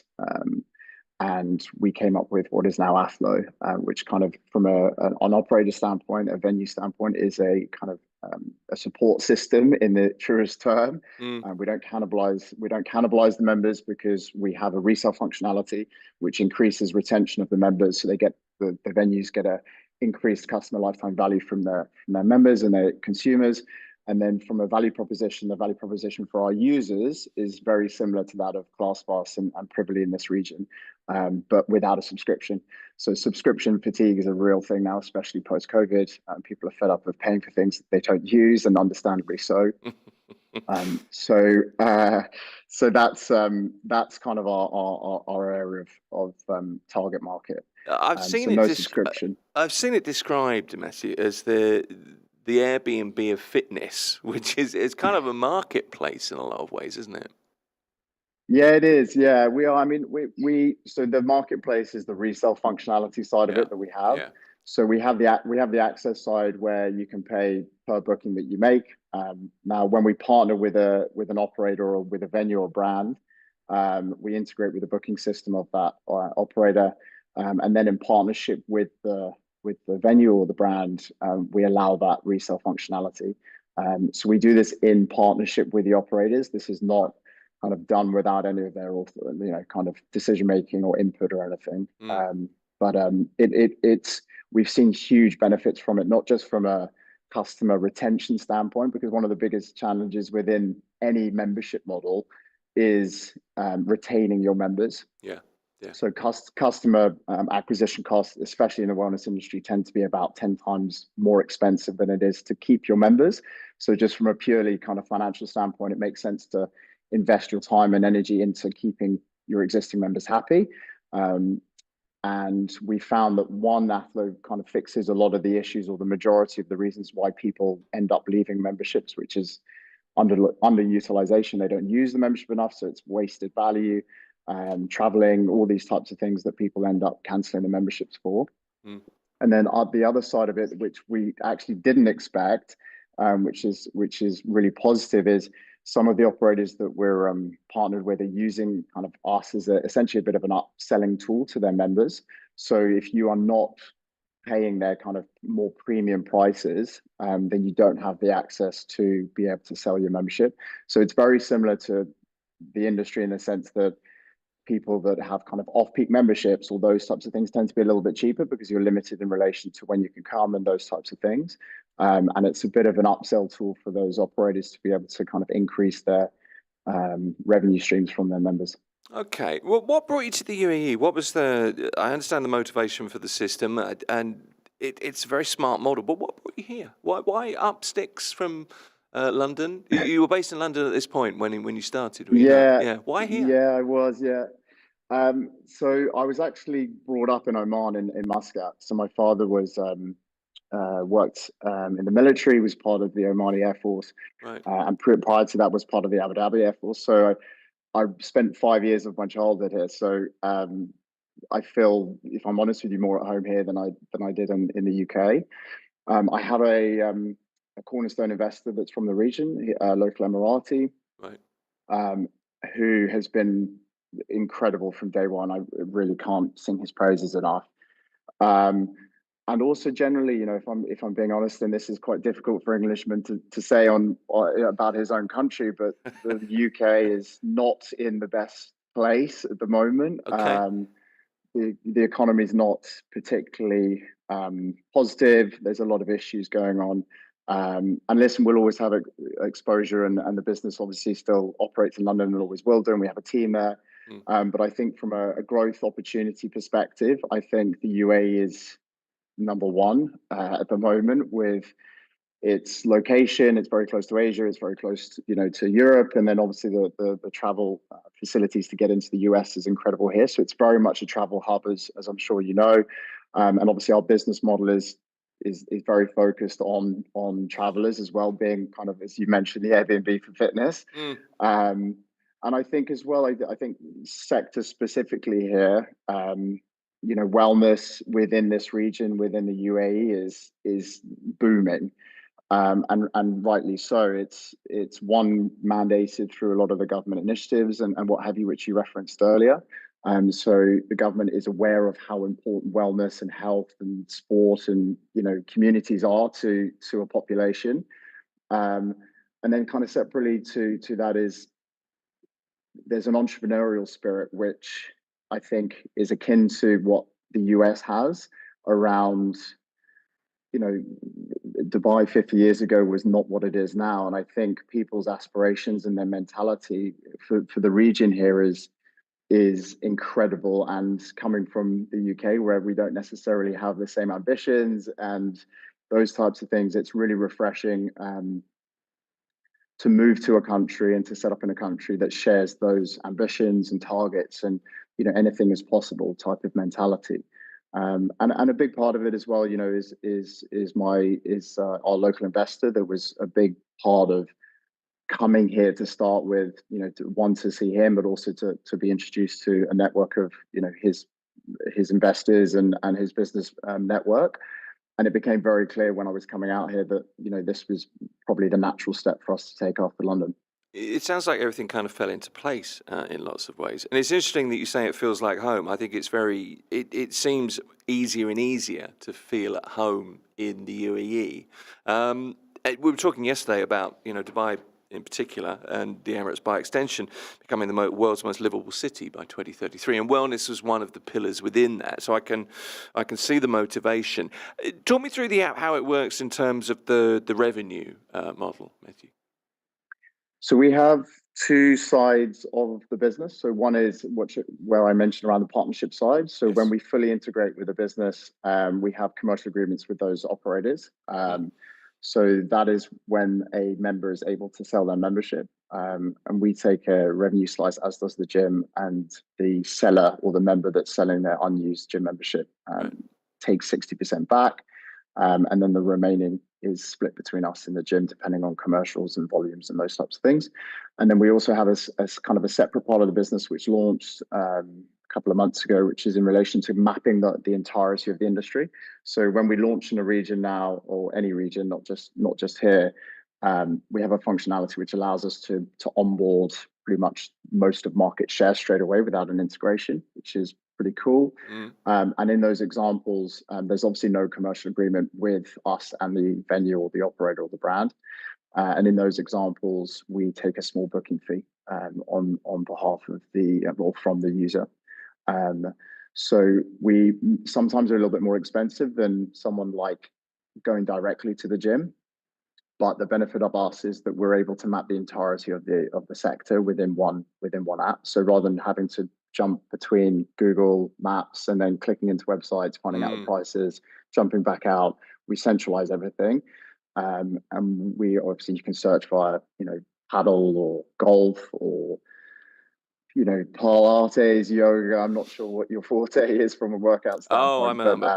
Pilates is my life. Let me tell you, he lied unconvincingly. But I mean, so that means if there was a class on near you, you're at work, you're not at home, but your gear's in the car, you could just book and go because you've got that kind of sharing model.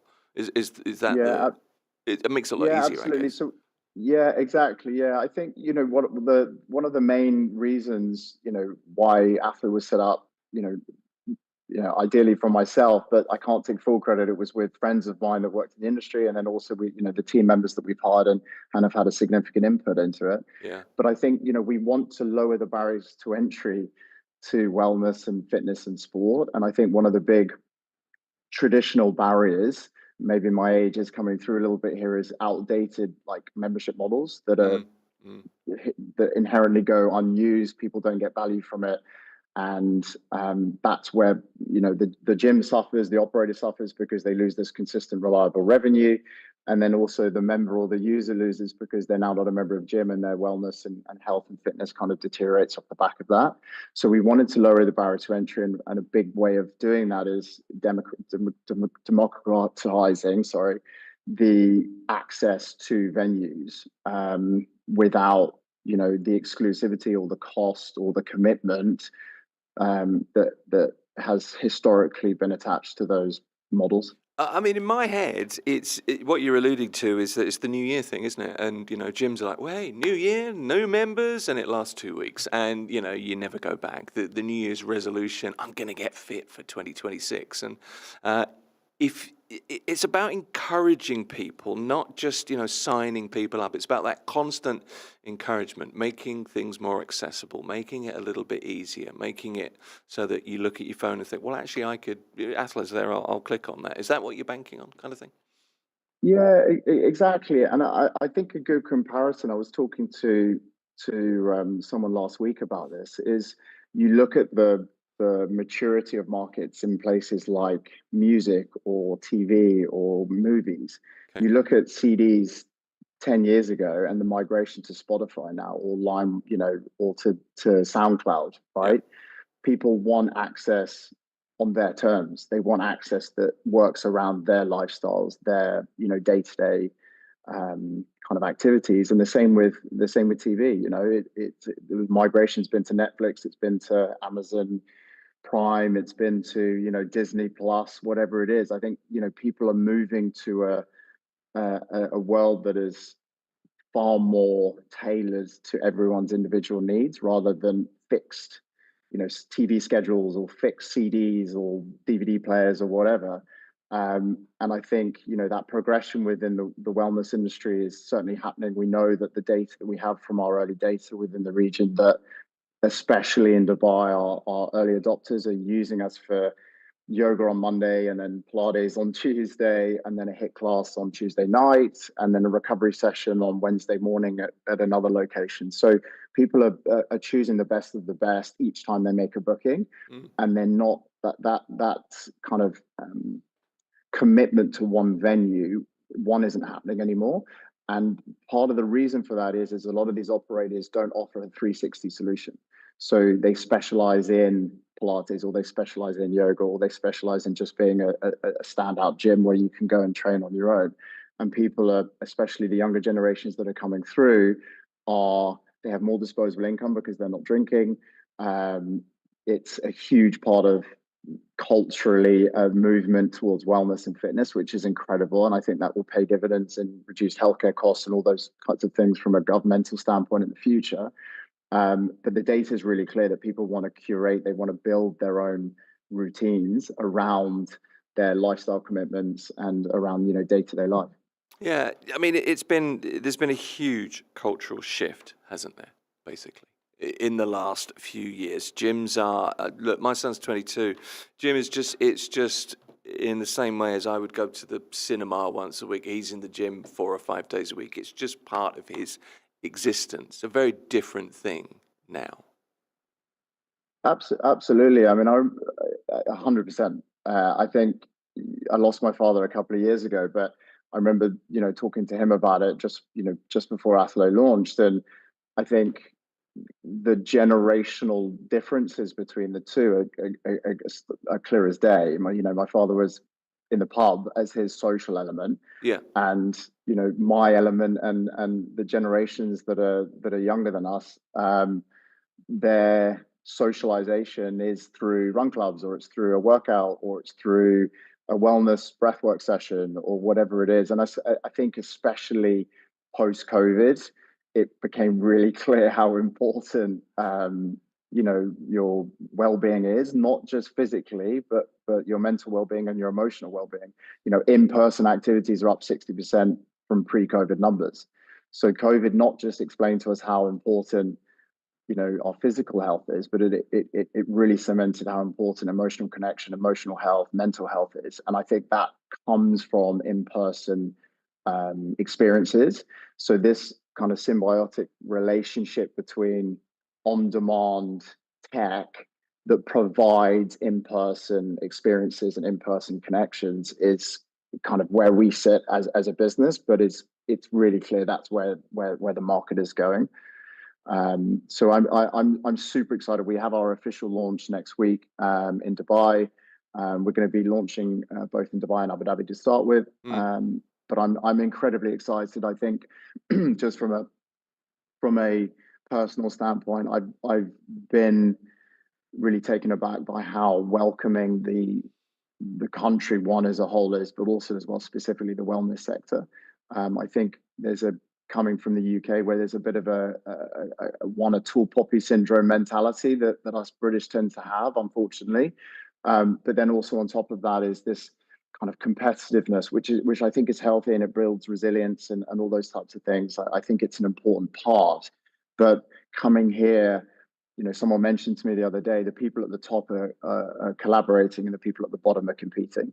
And I think that's such a nice, precise way of explaining the difference between other cities or other nations and the UAE, and I've it's been humbling, honestly, to be welcomed in so openly by everyone in this sector, and I'm just super excited to launch next week. Well, you said earlier, can-do attitude, and there's no doubt about that. There's a great deal of encouragement for people wanting to come and do something, to contribute, as there should be. I wanted to ask you an entrepreneur-type question or two, and it's really just something I'm interested in. You've competed in sport at a high level, a very competitive level. That's clearly part of your personality. You've started your own business. What have you taken from your sporting career? How's that influenced your entrepreneurial career so far? So I think it's interesting because a lot of the university course that I did at Bath was a course that a lot of kind of professional athletes or people that were trying to enter professional sport went into. So there were rugby players, there were football players, there were tennis players, squash, badminton. There was a bit of everything. Yeah. And it was kind of the first point in my life, really, when I was 18, 19, where I'd realized and saw the stark differences between team sports and individual sports, and the characteristics, the difference between the characteristics of the two. So I think that there are pros and cons to both. I think, when you're working or playing in an individual sport like tennis or whatever it may be, I think you become incredibly independent very, very quickly. And I think that provides a very solid foundation for you to go and, take that step into being an entrepreneur or setting up a business yourself. I think that my experience with team sports is, rugby is you sacrifice yourself for the greater of the team. And I think that's been a huge kind of basis of my leadership, my support for the team. And I think that humble background of, running onto a rugby pitch in the pouring rain, in the freezing cold, in the winter, and, sacrificing your body at the end of the day for the better of the team and the result, is the leadership kind of style that I've tried to embrace and lead from the front with. I think everyone's journey is different, and I don't think there's necessarily a playbook, so to speak, around this. And I listen to podcasts and what have you, and everyone talks about, this is what you need to do, and this works and this doesn't work. But especially when you're building a business that hasn't existed before, and you're building something from the ground up, there is no playbook. That's the challenge, right? If there was a playbook, then you would just follow the sheet of what to do, and the business would be a success. But it doesn't work like that, and life doesn't work like that. So I think you need to lean on your strengths, and you need to be self-aware of what your strengths and what your weaknesses are. When I set Athlo up, my background was not tech, so that was a weakness, and that meant hiring a team and hiring people to lead that element of the business, and being able to kind of hold my hand, so to speak, to kind of teach me and upskill as quickly as I possibly can. And that's still something I'm really passionate about, because I think learning is incredibly important, and I love learning. So I think it's very dependent on someone's background, what the business is, but then also just the first thing is being aware of what your strengths and weaknesses are, and being honest about that. Because I think a lot of people say, my weakness is I work too hard, or I all of those types of things, but that's the type of thing you say in a job interview when you're trying to impress someone. I think you need to be pretty honest with yourself. Oh yeah, I'm really passionate about data entry. As you know, those are the things, and they're generally not the truth. One more question for you. We've got a minute or two left. What's the grand scheme here? Is there is there an evil mastermind in Matthew Bansal aching to get out? World domination? No, I think for the region, I'd like to lower the barrier to entry, as I said, for wellness. I think there's a huge opportunity here, especially with the MOHRE around the emiratisation goals that they have. I think we can make a significant impact very, very quickly. So that's the first thing. And I think from like a North Star perspective, I'm a little bit fed up of cliches, but I think our North Star as a business is further expansion internationally and geographically. And I think it's an interesting time at the moment, geopolitically, around tariffs and bits and bobs, just to touch on one topic, and without going into any opinions, but I think that plays really nicely into the GCC as a whole, not just the UAE. I think there's huge potential here within the region. But from a business perspective, one is our kind of short-term focus is really embedding ourselves in the region, building out our community of users and our community of operators and partners, and then we'll kind of look at next steps and strategies that we have for internationalization. And I think the value for us as a business is as I mentioned earlier, is that you mentioned the Airbnb play, which is very much about having multiple cities and multiple locations. So I think there'll be a fair amount of expansion, hopefully in the next 6-12 months. Or outside looking in, that seems like a logical step. But it's been really good to talk to you. Matthew Mansell's the founder and CEO of Athlo. It's the world's first flexible fitness and wellness marketplace. It says that here, and I think that's been borne out talking to you. Matthew, thank you for joining us. Tim, thank you so much for having me. Have a great week. Really appreciate it. Thank you very much. That's Fitness Tech this morning on Mira Business FM. In a few moments' time, we're going to be talking human resources, recruitment, asking questions of David Mackenzie. David is the founder, the CEO of Mackenzie Jones, which is I guess, executive search come HR recruitment firm based here in Dubai. That's next on Mira Business FM. You're listening to Mira Business FM.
Mira Business FM.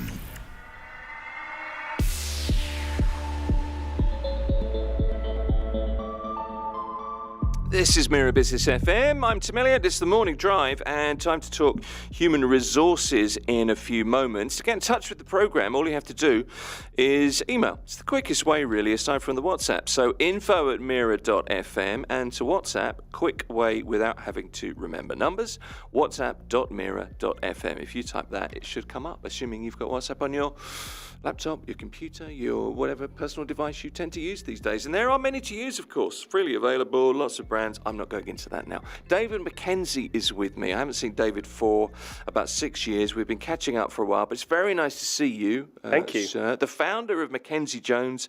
I was calling you, I didn't know what to call your company earlier, like HR recruitment, and I was like executive search. What's the terminology now? Yeah, it's a good question. We are a recruitment company that offers outsourced recruitment as well. Okay. God, that sounds so boring, doesn't it? It doesn't. It sounds genuinely quite interesting. To be honest, some of the interviews I have to do these days, wow, it's a total thrill. Not at all. Look, you're the group managing director. Yep. I know that you travel between, you're based here in Dubai, you travel to Saudi very regularly, in particular at the moment, lots of things to do in Saudi Arabia. Yep. Yeah. Saudi's going through an interesting time at the moment. So weirdly enough, I've got dual residency, so I've got an Iqama as well. So I'm a Really? 50-50 now. Oh, man. Is that what you're officially known as? A 50-50? I'm not sure where you're going with that. Thanks. I'm a travelling recruiter, I believe. Thanks for directing me away from the dark side. You're also, and this is interesting to set kind of who you are. You are something of an I know you always were something of an Iron Man. Yeah. Are you still doing that? I'm a retired triathlete, but I went and started doing ultra races. So I did a race in the desert called Marathon des Sables last year, which is 263k over 5 days. Destroyed me. I bet, yeah. Absolutely. 260k, so that's what, 50? That's huge. I know. And it's you have to carry all your own water, your own food. 32 miles or something a day, that is. Yeah, it's a marathon a day. And then one day it's a double marathon. It's 80 kilometres. Wow. Never doing that again. What would you do it for? Just sorry, I'm trying to compute that. Do you know what? What was the challenge about that for you? Because I've done triathlon. I've done loads of halves and full Ironman, and I wanted to do something different to challenge me. And this all goes back to work a bit. I work constantly, and I love my job. I really love the job I do. Running a company is difficult, certainly in the Middle East, because of licensing. You've got to get your tax done, and part of me, I get wrapped up in that, and I want something to detract me from it. So I go running, go cycling, and I go swimming, and I run, and it makes me it clarifies in my mind what's going on in the world, and for me, it's a cathartic process of just keeping my sanity. I can kind of relate to that. It's the funny thing about, I mean, I don't do any of those things that you do. You could, though. Anyone could. Yeah, this is very true. I do strangely go to the gym these days, and don't laugh when I say Nice. that, but I do fairly regularly. At least I try to. I tell myself I do. But I find cooking to be the same, because what it does, if you have a hard day at work, whatever it is you do, and we all have hard days at work, but to get away from all of the stuff that is playing on your mind, if you do something like that, something in sport that you need to concentrate on, that's one side. Cooking is about timing and combining ingredients. It's the same thing. It takes you away. Yeah, exactly the same thing. It's I'd love to be able to cook. I have no interest. Oh well. But Remind me why you're here. no, but I do. One thing I do, and I really admire people that are creative, and I think cooking is a very creative thing, because you take a raw substance and you make it into an edible meal that has got your flourish. Let me rephrase that. I like that. I like the flourish Yeah, idea. but I think I think that's, for me, it's the same as, I don't do anything creative. I'm not a creative person, but I'd love to be able to enjoy the process of cooking, because I think I agree with you. It takes your mind away from what you do on the day. It's a de-stressor. Exactly. Sure. Yeah, absolutely. And hopefully you get to share that with wife, kids, whoever it is, and that's kind of a nice thing to do. Look, enough about us. Let's talk about, I emailed you last week and you came back with this. I'd like to talk about this. And it's an interesting topic, because traditionally the UAE has been very heavily an expatriate community. That's not going to change. But in terms of human resources, recruitment, jobs, lives here, what is the future for the expatriate community from your perspective? It's an interesting one. I think are we becoming slightly extinct? I think not at the moment, but definitely. There's a couple of dinosaurs in this room. Oh, I maybe. know. I know. Just me and you, basically. Yeah. I think what's happening is the UAE's. So let me talk about the UAE and Saudi because they're very separate entities. Right. The UAE's gone through a huge transition. It's become a more normalised place to live. So, people like me are buying houses, and we're creating our long-term career here. But what's happening is also the salaries are being normalised. So when we first arrived here back in the day, I arrived in 2003, I think. You got paid schooling, you got paid housing, you got paid sometimes a hardship allowance. It was the package. It was it's a full deal package. thing, yeah. Those have gone now, and I think what's happening is with UK and Europe struggling to find its purpose in the world, and I use that in a very broad sense. I think UK is struggling generally. People are coming here thinking that this is going to be an expat haven. What they're landing in is that at the moment we're pushing for nationalisation. I recruit in HR, the profession HR. Yep. Virtually all my roles are Emirati or Arab speakers now. Right. There are very few expat roles coming up. There are advisor roles coming through. We've been seeing this for the last 18 months. And what we've also seen, because all these people are arriving from Europe, they're pushing down the salaries because they're accepting jobs because they've moved here on a lot lesser package than they would normally accept. Yeah. Okay. So that's kind of where it's at the moment. Where is it headed? What do you expect to see? More of, less of? No, I think the reality is people have to expect that their packages are going to be in line with the rest of the world. So the days of us, having our package are a lot more than, say, Europe, are going to go, because if you look at our housing costs, our transport costs, the traffic, etc., it's becoming like London to a degree. No, I can see that. I mean, my experience has been kind of different. I mean, I guess you're looking at more senior roles than I've been in, obviously, but I've felt as though the traditional kind of expatriate package, the 70s, 80s, 90s thing, has been gone for quite a lot longer. More and more of my friends or peers that's not our experience. I think they're leaving. I mean, true enough, yeah. I'm 22 years here, I think, now. Old or... Certainly a lot. My kids are older than that. Yeah, I know. Yeah, don't bring that up. Oh, this is like two grumpy old men. We'll complain about the traffic and people on cell phones in a minute. No production, edit that bit out, and that will stay in, I guarantee you. So I think you are right. Over the course of time, a different type of expat have arrived, and I think the older expats with two kids who are sort of 12, 13 years old and wife that doesn't work are gone. I think you're getting younger expats here with younger kids or no kids. Both the parents work, and I think it's become the normality is you have to have both people working now just to afford to live here. The basic accommodation costs and things. So what that mean is, I think the UAE's come to a point where this middle management level will be where the expats will sit. Okay. We're trying to push Emiratis and people into the more senior levels because it's their country. And this is happening in Saudi, by the way, as well. Saudi was always an expat haven. Loads of expats went there. If you look at the roles we're filling now, they're all Saudi nationals. Okay. So there is a shift happening. A temporary shift, I think. Okay. Temporary of how long? I think do you remember back in the day, I think it was 2007 or 8, the Human Resources Development Council here said all HR roles have to be filled by nationals. Yep. And they swiftly changed that because there weren't enough nationals to fill those roles. Now there are enough nationals to fill those roles, but they're not experienced enough, a lot of them. So what we're finding is we're putting in advisors in to sit below those to help educate some of the nationals. Okay. Now, what we've seen over the last couple of years, there are some exceptional UAE nationals coming through, predominantly female, by the way. Okay. And they're very skilled. They would fit into any part of the world. Saudis, there's a bit of a lag on that. They still haven't had the expertise yet. Okay. It's interesting. It really is. Some of the notes that you sent through the other day, the big questions that you're asked over and over, and funnily enough, this is the kind of big question. I kind of did a quick straw poll in the office, and it was all about AI. Yeah. whether AI is going to take over our roles. Obviously, the big question is, when is AI going to take over the world and become, the machine? Skynet, exactly. It's the Terminator kind of scenario. I'd argue maybe Can't that wait. we're really not there yet, because we can still just unplug them. Yep. And that's generally okay. But then somebody will reboot them and plug them in again. Or the audio will plug itself back You know in. what IT are like, yeah.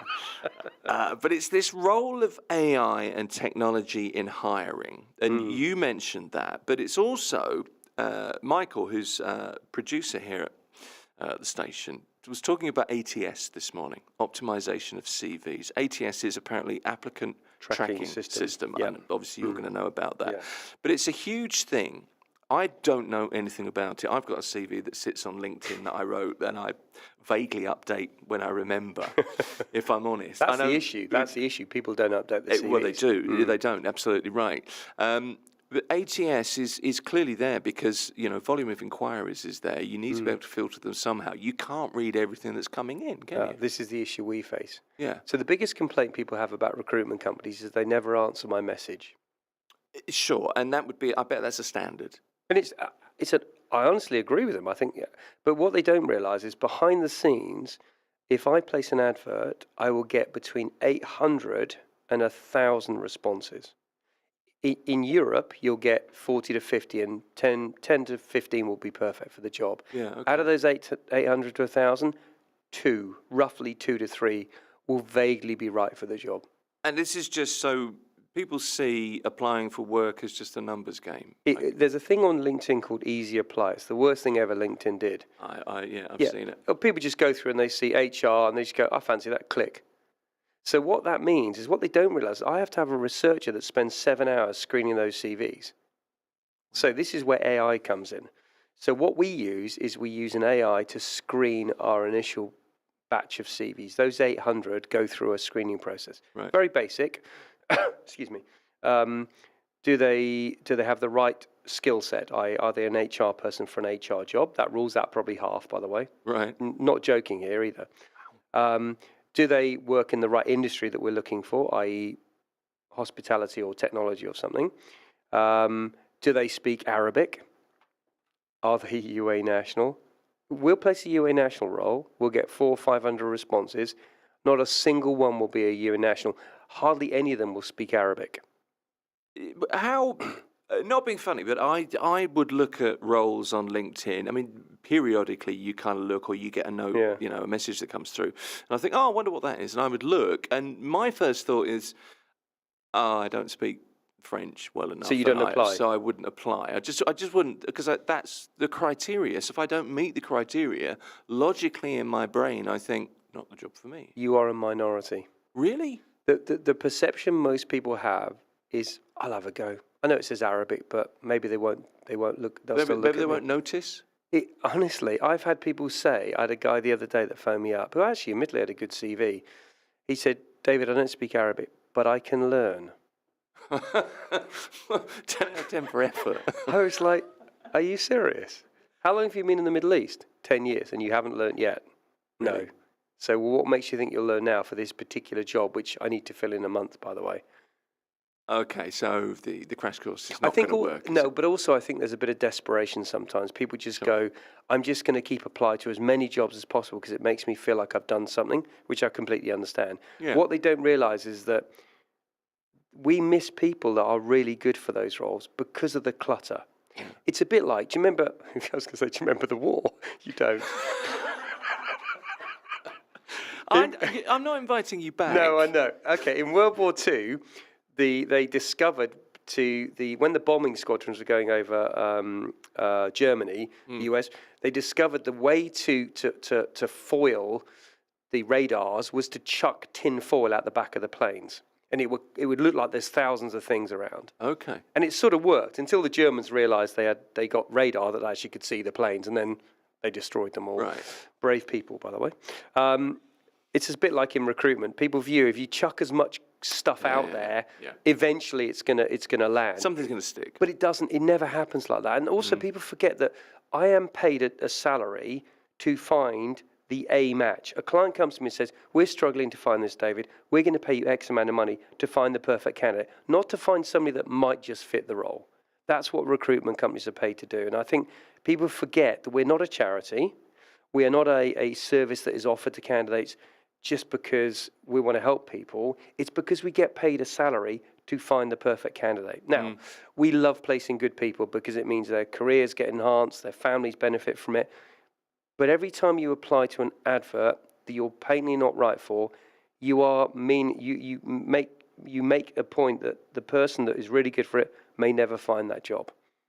I hadn't thought of it that way, but it's a fair point. I've got some questions for you that have come in by text. So, Go for it. mistakes on CVs is one of them, and the average recruiter, how much do they actually rely on AI? There's something. So we'll come back and answer those in a few moments. David Mackenzie is here at Mira Business FM from Mackenzie Jones, and we will continue talking HR and recruitment and jobs and stuff in a moment. Mira Business FM.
You're listening to Mira Business FM. It's the morning drive on Mira Business FM with me, Tim Elliott, and with David Mackenzie from Mackenzie Jones, talking HR this morning and jobs and CVs and things like that. Lots more to talk about, but David, a couple of quick questions for you that have come in. You've talked kind of about this a little bit. When you have a huge pile of resumes, whether they're digital or actual resumes, what's the single biggest mistake people make, and what one thing always gets your attention in the first 30 seconds? First one is the covering letters are too long.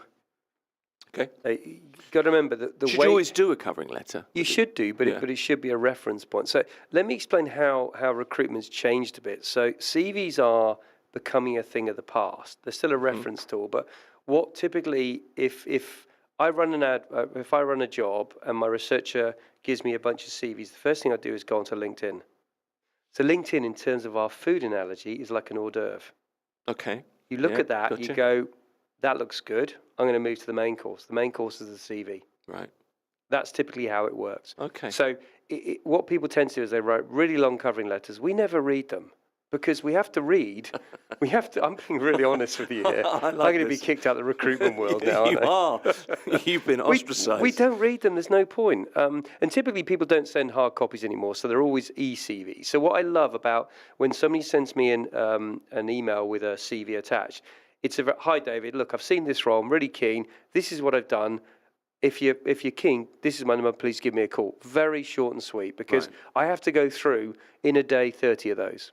Because you think, I need to apply here. I need to make sure it's in nice English, and you tend to be a little bit verbose, and you don't need to. We do haven't got time. Right. Okay. Genuinely haven't got time to read hundreds of cover letters. Okay. So that's the. What about grabbing your attention? What's something that? I mean, I guess it's different things for different jobs, isn't it? Yeah, but it's are you relevant for the job is the first one. Okay. But you know what I do? Here's a little bit of a secret about recruitment. All CVs look the same. They're pretty much the same. Just make sure you spell check them. True. Typos are a big no-no for us. If we see a typo, we're immediately put on our guard, because it means either they're not very good, their attention to detail is not very good, or they haven't really thought about this. Okay. The bit I look at is the bottom bit. What have they done that's interesting? I had a guy the other day that when he was a student, he went to Antarctica and he worked on a whaling vessel. Not for harpooning them. I was going to say that. Antarctica's off limits, apparently. Isn't that illegal? Yeah. That he was on a research vessel measuring orcas and the population of orcas. So they would stun them. I don't know how you do that. You harpoon them. I wouldn't go near one even when it was harpooned, because they are proper killers. No, they're scary. But I was like, tell me what you did. And he talked in the first part of the interview about this. And what it did, it broke the ice. We then had a really good conversation about what he did currently now. But I think human beings like to see people who are interesting. And a CV is a CV. What you do, we talk about every day. Find something that is interesting, like you're a triathlete, you've run a radio station, you've restored an old car. Find a hook. To when you speak to somebody, just find a hook that they might be interested in. Because you tend to get, don't you? Passion, interests, all that kind Traveling, of stuff. cooking, cinema. I love to travel, and I'm passionate about cycling. I always think as well. Do you think this? Because maybe it's me being a cynic. Whenever somebody says I'm truly passionate about X, I always think, Liar. you're not. I'm glad you say that, because I think. One of the things about your job I've always kind of thought is you need to be able to see through this stuff and really get to the heart of something, because the important thing is right person, right role. That's your job. Yep. So you need to cut through the hype. I was going to use a different word there. I won't. But that's kind of what you were going. I know. That's what you're good at, I Yes. think, or should be. Yeah, and we can assess. I assess a CV in less than a minute. Okay. I'll go, right, have they done... Also, when we look at LinkedIn... Right. We then look at the CV, we look at the dates on LinkedIn, and we look at the dates on the CV. If they're wrong, reject. Okay. Because it means you've probably made up stuff. Yeah. Also, these days, we check education. Okay. So don't pretend you've got a PhD if you really haven't. Don't pretend you've got an MA if you haven't. Don't pretend you've got a degree. Here's a good story. My two boys very smart kids. They're not really, but they did really well at university. You're supposed to say they are. Well, no, they're not. I know they're not. But they're smart and they work really hard. They both got 2 1s, one from Liverpool, one from Bournemouth. So I'm super happy with that. That's great. We're in the car the other day, me, the 2 boys, my missus, and the boys went, hands up, who went to university here. Both boys put their hands up. Right. Dad, what have you got? I said, I've got an HND. That stands for have no degree, Dad. So don't make up your degrees, because we had an offer the other day from a candidate. Brilliant guy, got a great offer. They did his reference check on his CV and on his education. They found out he had a fake degree. Immediately rescinded the offer. I'm sure. So tell the truth is the But the upshot of client that. didn't even ask for a degree. That's the irony of it. And he still lied on his CV. Because he'd lied previously, so he left it on his CV. Okay, so just to get your foot through the door for a particular thing, you just bung it on there in the hope Don't that lie. nobody... It will always get found out. No, well, lies are hard to remember as well. The truth's easy to remember. Exactly. Is the only thing I've ever learned. How much does the average recruiter actually rely on AI? We kind of talked about this, but not specifically, or an applicant tracking system. Percentage of time. Keyword stuffing on resumes, you know, that 20%, kind of thing. if that. Is it? It's very low. And it will get more and more. We're using AI more just to do the initial screening. We're not using it to assess. So Fly Dubai does a really interesting thing. They have an online AI person that you do an interview with, and they assess you on what answers you present, what you talk about, and it passes and rejects you on that, and it's very accurate. That's the next generation of where it's going. Yeah. Yeah, I mean, I look at that and I worry. My first instinct is to recoil away from that. But I think if I actually thought about it, if you're telling the truth and you're a genuine applicant for, it's probably fine, isn't it? It's been done by psychologists. It's been done by behavioural scientists. It's very clever. And I think what we're a traditional recruitment company. We have 2 businesses. We have Mackenzie Jones, which is a executive recruitment business. We have an RPO business, which stands for resource process outsourcing. So in effect, if you go to Mashrek at the moment, you go to their executive team. I've got 3 recruiters sitting there doing recruitment. They work for me.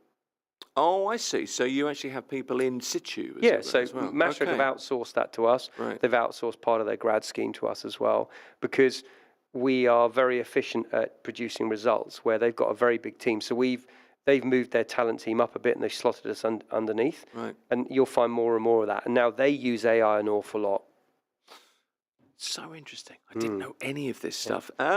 It's hard to... we were talking about this morning in the office, and I'm completely off of my list of things I wanted to ask you, but I'm interested in As this. usual, yeah. Yeah, I know.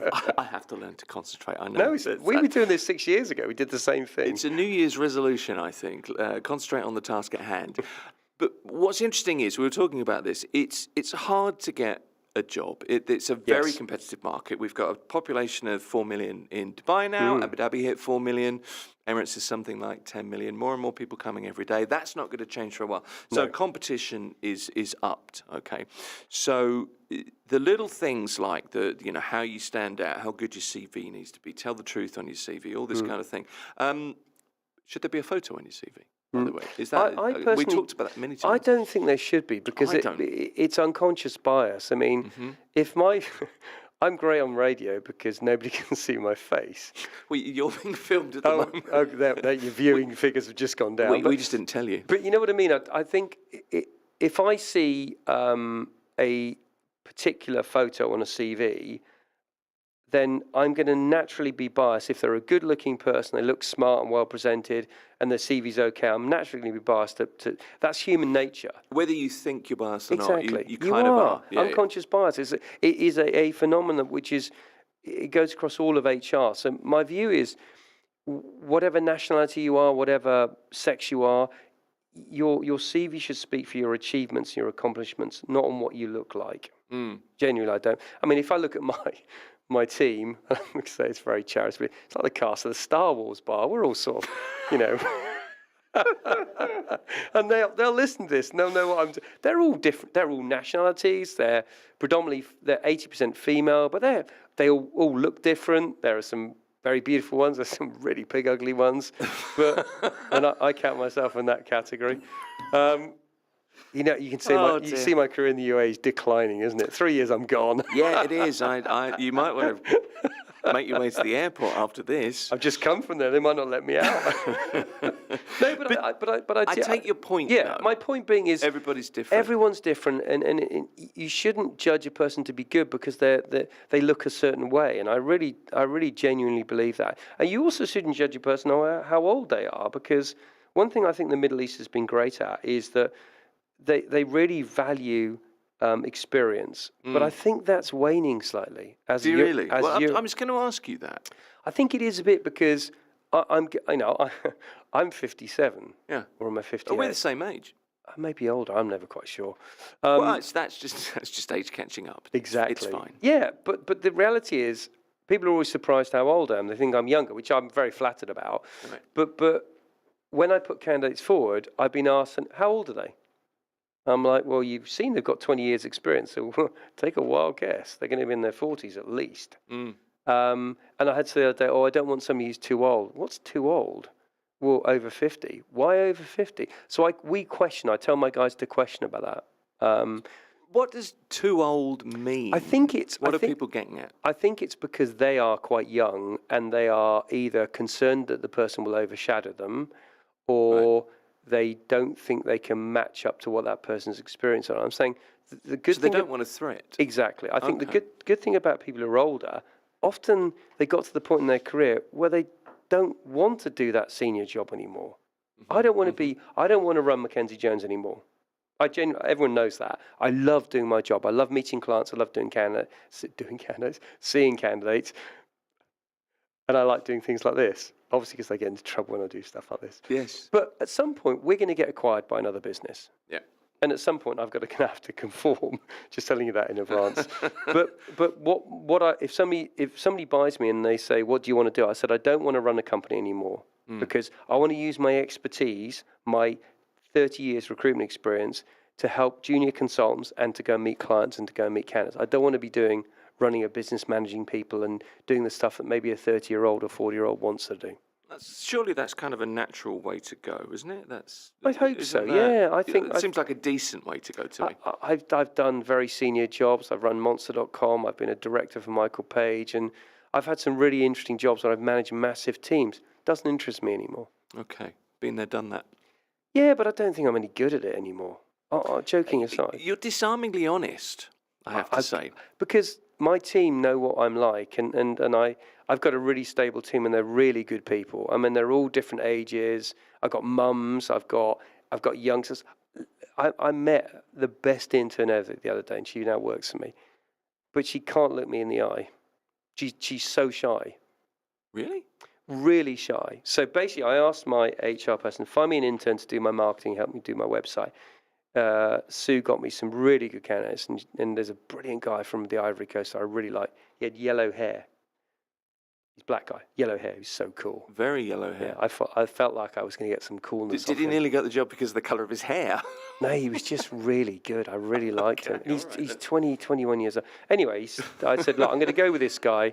And Sue said, look, see this other lady. Her name's Manuri. She won't mind me saying that. Right. But don't judge, David. She's worked for me for 6 years. Don't judge. So I got on there, and she wouldn't look at me. I looked at Sue, and I'm like, oh, come on. And she looked at me and went, stop. Listen. Right. And then Manuri talked about my website and what I was doing. And about 10 minutes into it, I'm like, she is amazing. Really?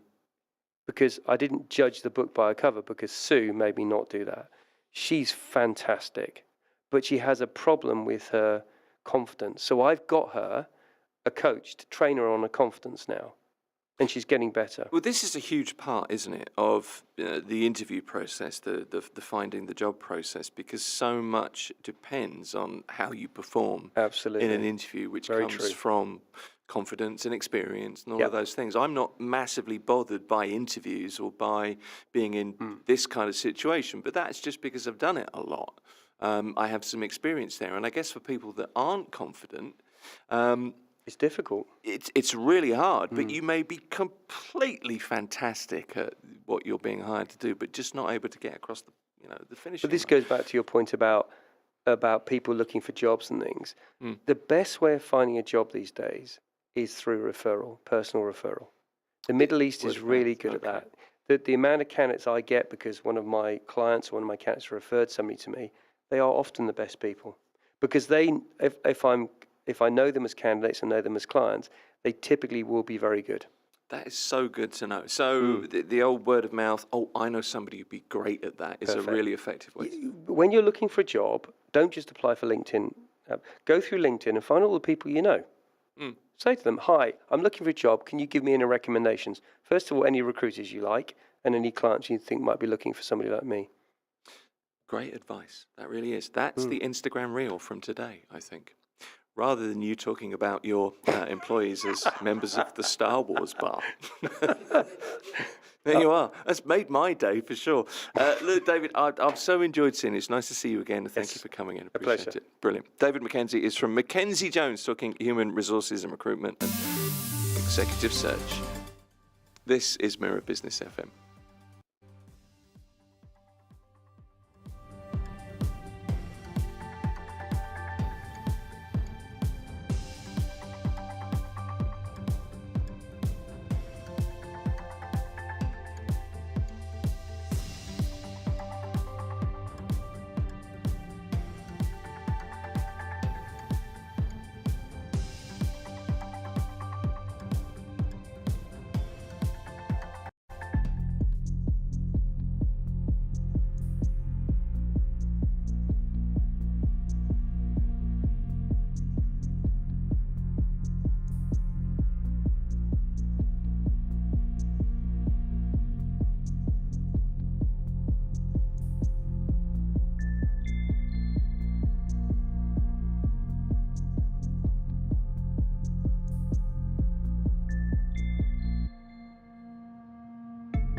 Mira Business FM.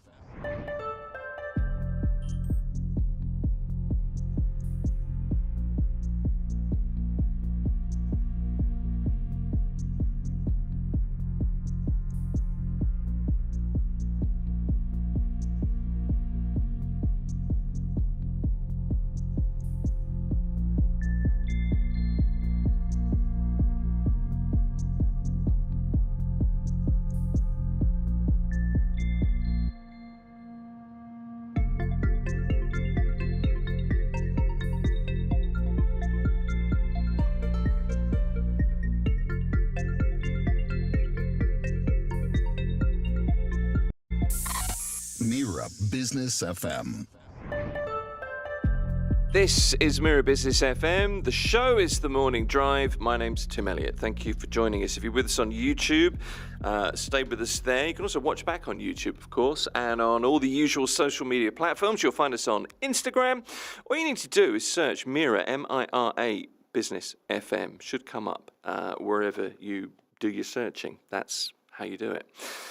You know where I'm going with all of this. info@mira.fm is the email address, and also whatsapp.mira.fm will bring up the WhatsApp number to get in touch directly to ask any questions or to let us know what you think. Give us a like and a thumbs up. That's always appreciated. Now, James Thomas is here. He's an independent financial consultant.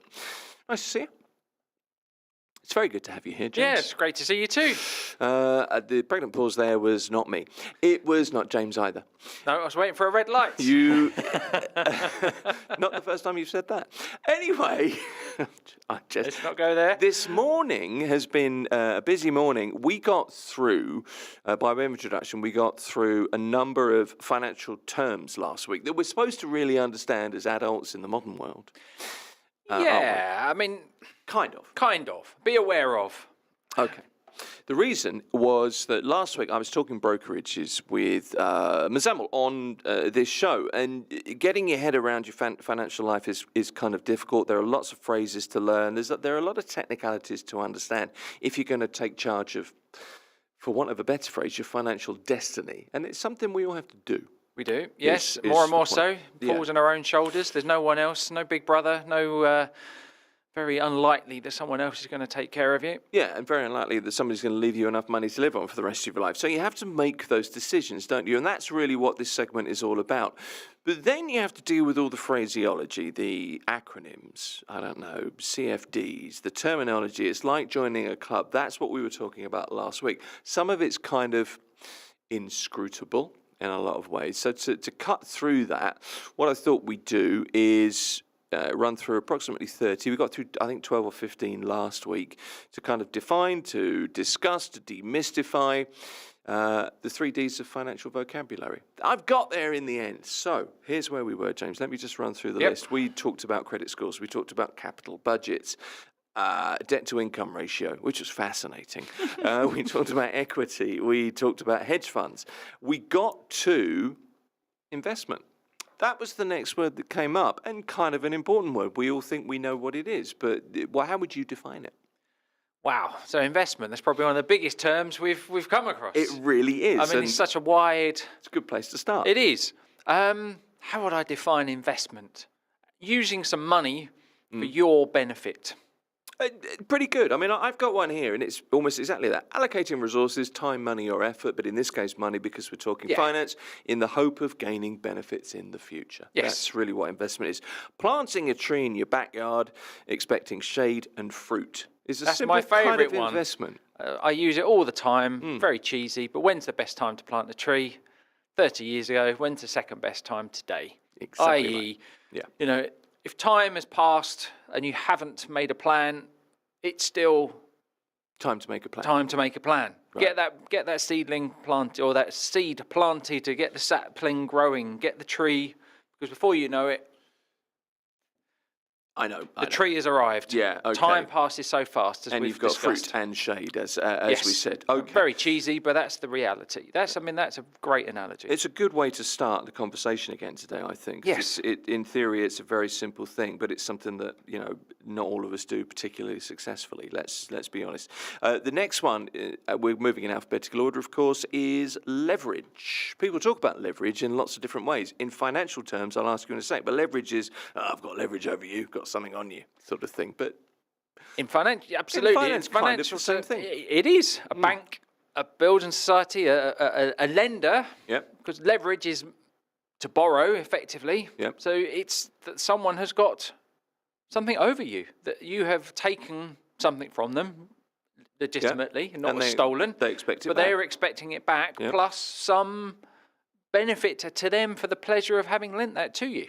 Yeah, it kind of amplifies the potential returns and risks of an investment, I guess. Yes. leverage, doesn't it? Why have they lent you that money? Very unlikely it's from the goodness of their heart.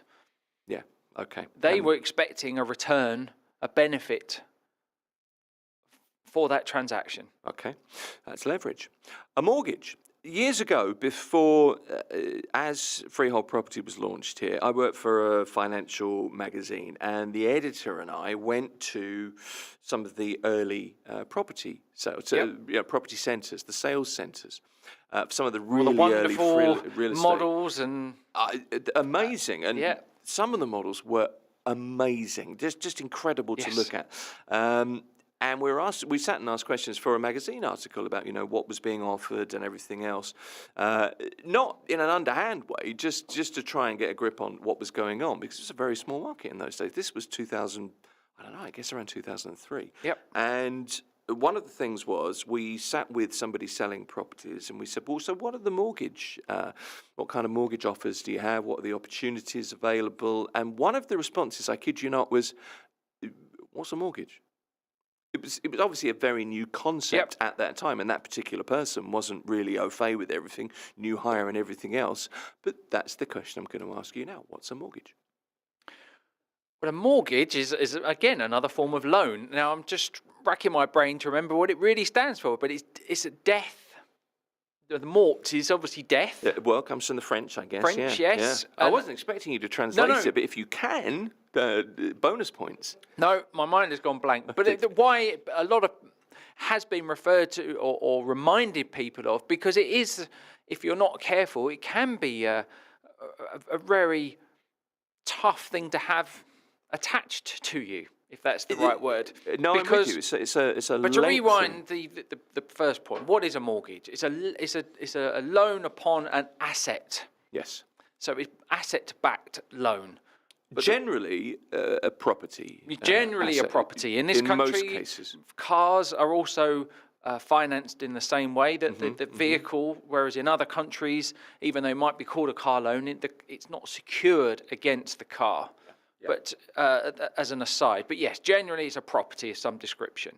So again, not from the goodness of their heart, they are lending you that money in expectation of a return. Generally, that return is lower, which is why most people like mortgage debt, or it's perceived to be a better form of debt, but with the caveat that it is generally for a much longer term. Sure. So the flip side is that you're paying that lower rate of interest, but for a much, much, much longer period of time. A car loan, maybe 3, 4, 5 years. A mortgage, 15, 20, 25? 25, even in the UK, they're pushing out to 30 years. Really? Okay. So even though that may be, for argument's sake, 4%, whereas the car loan may be 6 or 8%, but the car's done and dusted in that 3 to 5 year period, you're paying this for 20 years or so, and obviously therefore paying that institution a much, much bigger amount of money over that period of time. And just to remember, they have what's called first charge over that property. So therefore, they effectively own it, and you're paying for the pleasure of using it for that period of time. Until such time as you've cleared the debt, the ownership transfers in its entirety back to you. Do you know what's interesting about the mortgage arrangement, about any financial arrangement with any financial institution, is and I think it's often overlooked, but it's particularly true with the mortgage, is that it's a financial product, it is an investment, it is obviously a liability in some ways, or potentially, but it's also a relationship that you build. And I don't think people think of it in those terms. You know, you have a financial relationship with your bank, and you may also have a personal relationship with the person within that bank in some cases. But it's very often the start of what is quite a long-term, or part of a long-term relationship. Kind of important to see that. It's very important to see, and perhaps has become less so in recent times. Yeah, probably. Because certainly our parents' era, they would have opened a bank account. They would know the bank manager. And they'd know the bank manager. Yeah. And then when they'd got married, they'd go to see that bank manager and say, right, we wish to buy a property. That bank manager would have had the autonomy or the authority to lend them that money, having assessed the income that they're earning. And they would probably have remained a client of that bank for their entire life. In many cases, I think that's true. Regardless of whether that mortgage product was good, bad, or indifferent. Yes. Rightly or wrongly, probably rightly, it has made the industry a lot more competitive because more institutions have entered that market, and therefore people look for the best offer, the best deals. Yeah. So that relationship is probably the part of the scenario that is weakened, because you will potentially jump to different institutions to secure the better rate. Sure. Rather than in the past, perhaps you would have gone to that bank manager that sadly probably doesn't exist anymore and said to them, well, actually, ABC down the road have offered me this, and you could have had a conversation, and they would probably, again, had the authority to say, okay, we can't match that, but we can do this for you. And as we know, most people are creatures of habit. The thought and of the hassle of moving all of their financial affairs. Yeah, it's easier to keep them in one place. Sure. Yeah, keep it in one place. Yeah, absolutely. Okay, but it's worth remembering, I think, and I kind of think it's very important that you do have a relationship, and you can leverage a term that we now understand, that relationship to say, look, I have this product with you. I'd like to do this. If you decide to, absolutely. I mean, that's another useful interpretation of that word. Absolutely, because you have, as the customer, the client of that institution, shown your loyalty, so you're going to leverage that relationship potentially for other means or benefits to yourself. Two for the price of one today in terms of leverage, isn't it? So let's move on from mortgages, but simply a loan specifically, generally for purchasing a property, but a loan that is secured against an asset. Secured against an asset. Okay. Mutual funds. What is a mutual fund? Again, very broad brush term. But a mutual fund is often called a unit trust, an OIC, which I love, an open-ended investment company, an investment trust.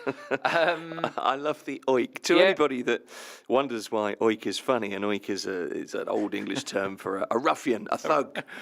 But it's kind of a nice ruffian. Nice ruffian. Oh, you're such an OIC. I would call you an OIC over a cup of coffee, James. Yeah. Thank you. Sorry, I butted in. But a mutual fund is, again, a collective of shares, stocks, generally, pulled together to become a mutual fund that then many investors would be able to invest into to gain that exposure to a wider range of assets or investments, shares, than they would able to individually without having a much, much larger amount of money to invest. Yeah, so a professionally managed, well-diversified portfolio, really, and it offers you access to that. So you're getting that portfolio in one place.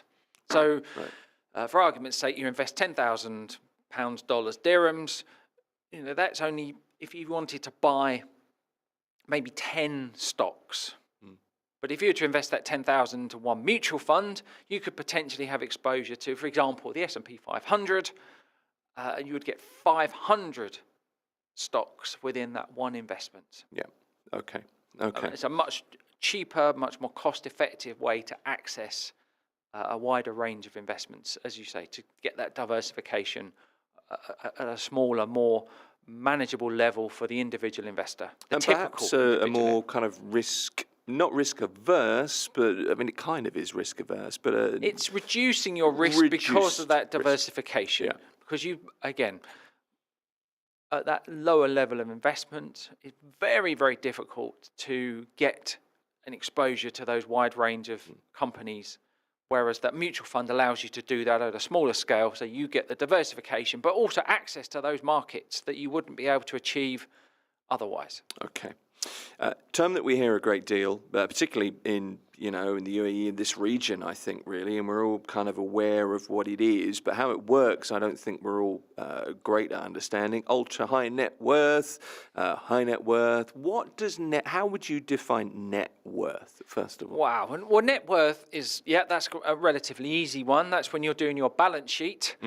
So you've added up all the assets you have, your house, your bank accounts, your savings, whether you include things like cars, debatable, but they can be added if you have particularly valuable cars, jewellery, and if you had some nice diamond, gold. Obviously, gold has been held as an investment now, as well as a piece of jewellery.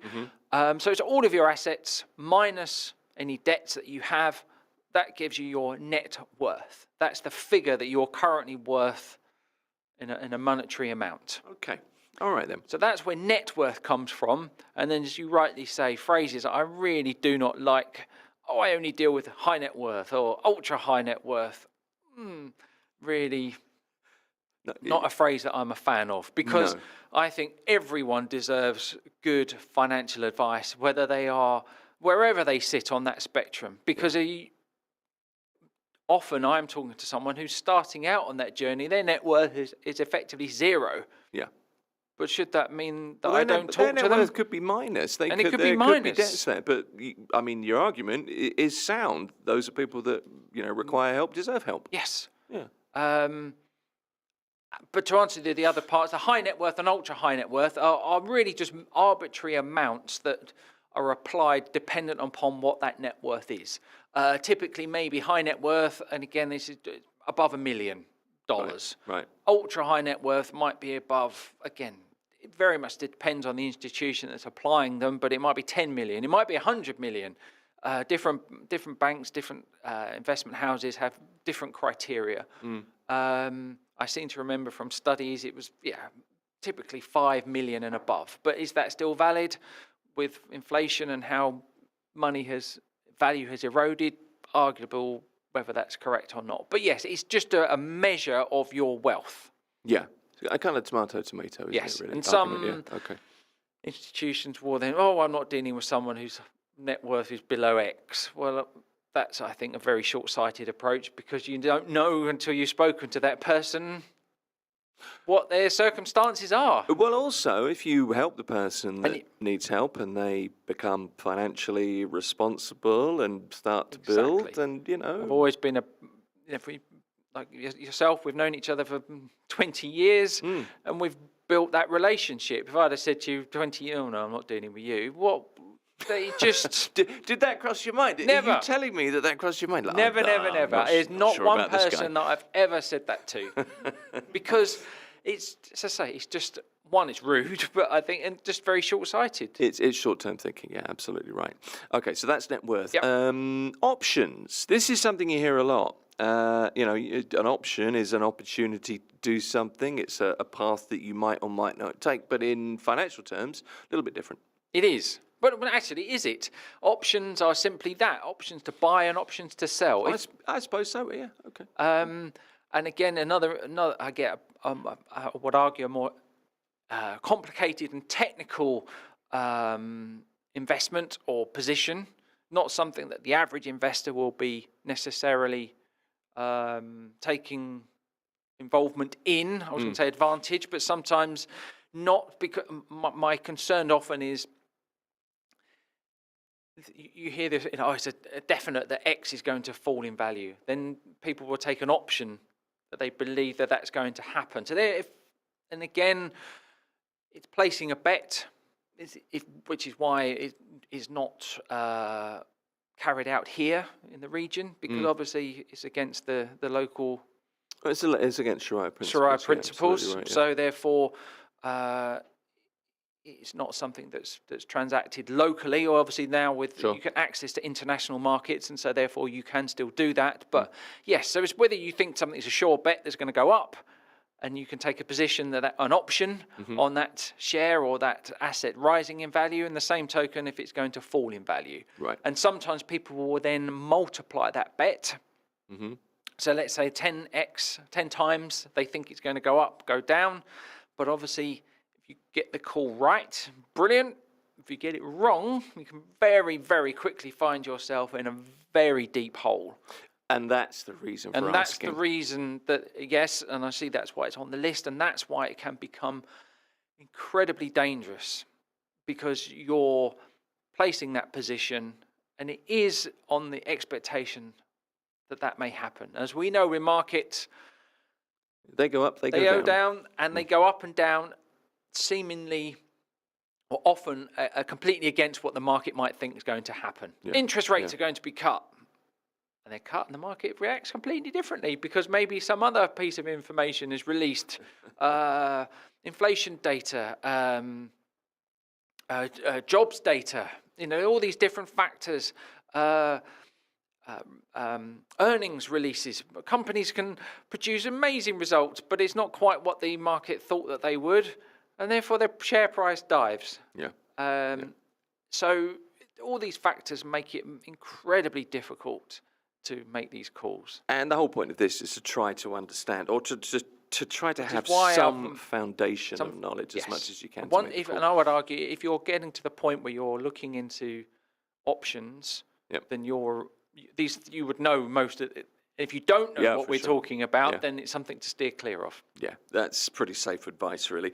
James Thomas is here. He's an independent financial consultant. We're talking about financial terms, trying to kind of demystify and declutter, I suppose. Portfolio, refinancing, retirement plans, stocks, volatility. There's a great word that the financial people use. The big V. That's those are all coming up here on Mira Business FM. Mira Business FM.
Mira Business FM. It's Mira Business FM, it's the morning drive, and we're talking personal finance on the programme now. Just a reminder to get in touch, info@mira.fm is the email address, and also whatsapp.mira.fm is straight through to the studio if you want to let us know what you think. We appreciate your comments, positive or negative. I'm easy. I've been told many things in my life, so I'm used to being told the bad stuff, but I do prefer the good stuff still. I'm still human, some would argue. James Thomas is here. He's an independent financial consultant. James, talking phrases. Do you have, let me ask you this quickly, is there a phrase that you find yourself using in conversation? Probably, and you're probably better placed to tell me what it is. You know, people who are listening to you as opposed to listening to yourself. I'm sure there are. Because look, years ago, I was working at a radio station, and somebody texted in and say, after every guest response, two presenters working on the show, one of you will say, absolutely, that kind of affirmative thing. Yep. So we decided, right, if we say that, we'll have a little jar in the studio. Penny jar. And every time yeah. we'll put, some money in that jar. And actually, it stopped me saying it. So I would never kind of listen to you, and I would agree with you about some things, and other things maybe not. But I never say absolutely. And it kind of trained it out of me, which I think was a good thing, because it's easy to fall back on, trite sort of phrases when you're talking to somebody, you're listening to somebody, and you're trying to be ingratiating. Is there a particular phrase that you find yourself using, do you think? I can't think of anything off the top of my head. Well, that's good to know. Absolutely is one that springs to mind. I do like that. Yeah, that's a popular one. It is popular. Again, I'd have to do a little poll of some of my Again clients. is something you do say, Okay. actually. Yeah, that's right. a James quirk, I think. You'll say, you'll be in a conversation, you'll take a breath and you'll be like, again, this is it, and that's kind of your linking phrase. Maybe that's one. There you go. Oh, it's not a bad thing. No. I'm just interested in these things. Strangely enough, I listen to what you say. Who knows why? Hopefully it's interesting. I'll have a pee, please, because that's where we are. Portfolio is where we're at. What is, in financial terms, what's a portfolio?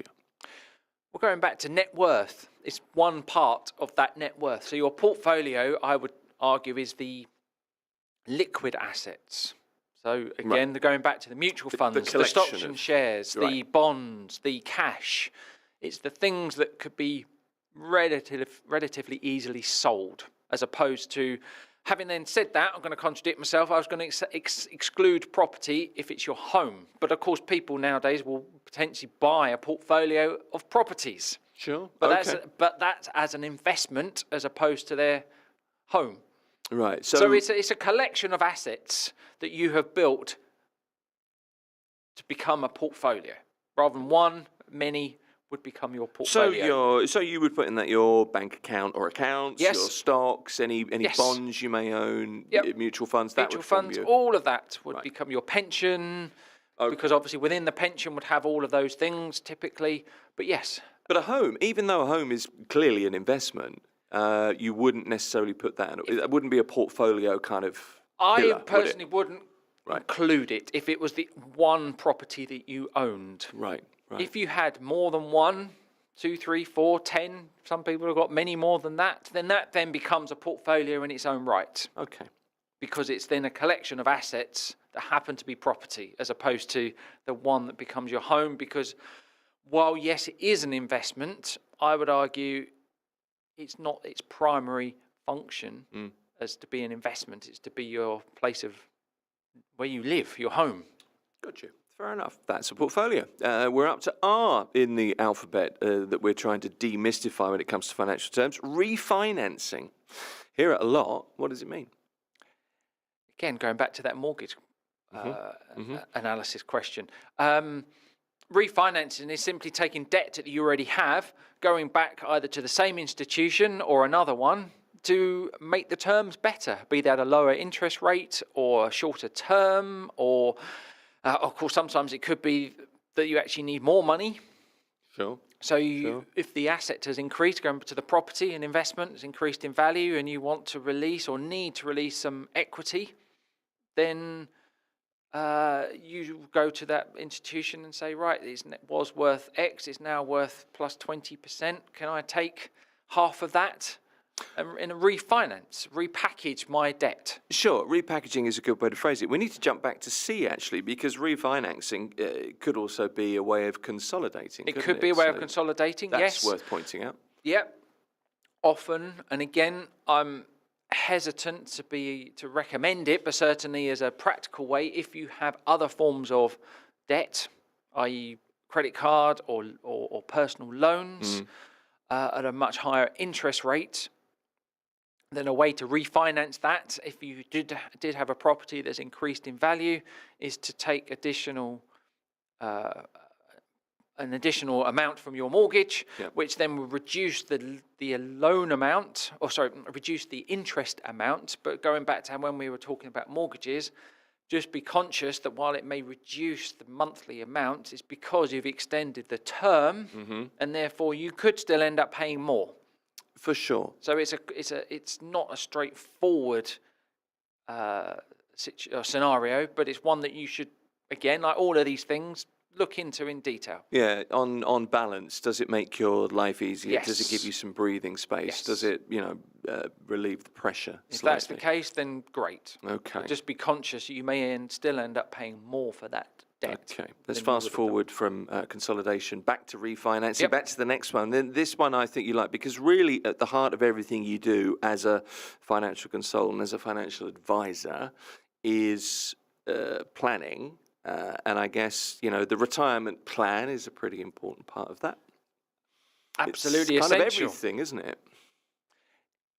Yes, I'm hesitant to say yes because again, as we've discussed in previous shows, life insurance and critical illness is the foundation. But once you've got that foundation to build upon that, yes, the retirement plan, the savings plan is the next, absolutely critical part. That's the seed. That's the planting of the little seeds from small acorns do great oaks grow. Yes, yeah, quite right. Albeit at a very slow pace. So maybe you want a faster growing tree, a fir or a whatever it might be. My horticulture's letting me down. That's but, what you need compost for. Absolutely. Compost interest. That should be a thing, shouldn't it? That's again another analogy of what the compound interest is doing. It's like putting that compost on your garden, making it grow, making it increase. It's much more colourful than I thought this. There was an interesting point. Some of these terms I got from a website called Coursera.org, which is looks at financial courses and offers, experiences to do with planning for finances. But it came up with an interesting thing here. A retirement plan is a financial strategy for setting aside money to be used in your golden years. So when, you leave the world of work, if you like. Think of it, and I kind of like this, and I think you will as well. Think of it as planning an epic vacation. It's an American site. But one that lasts several decades, or for again, hopefully dare a long I time. say to talk salesy for a second, when we're discussing retirement planning, savings planning with prospects and clients. Yes. Say, right, you working at the moment? Yes. Could you imagine not working for a year? Maybe. I'm with you. How would you cope? Well, it'd be potentially quite difficult at the moment. Well, I can tell you it is difficult because I got ill a few years ago, as you know, and really had to sort of pull back on the work, and it does get tough. Yeah. So then the next question: what if it was 5 years? And then what if it was forever? If you were never going to work again? The reason again, it's just to get it's a train of thought or questioning to get people to realise what retirement is.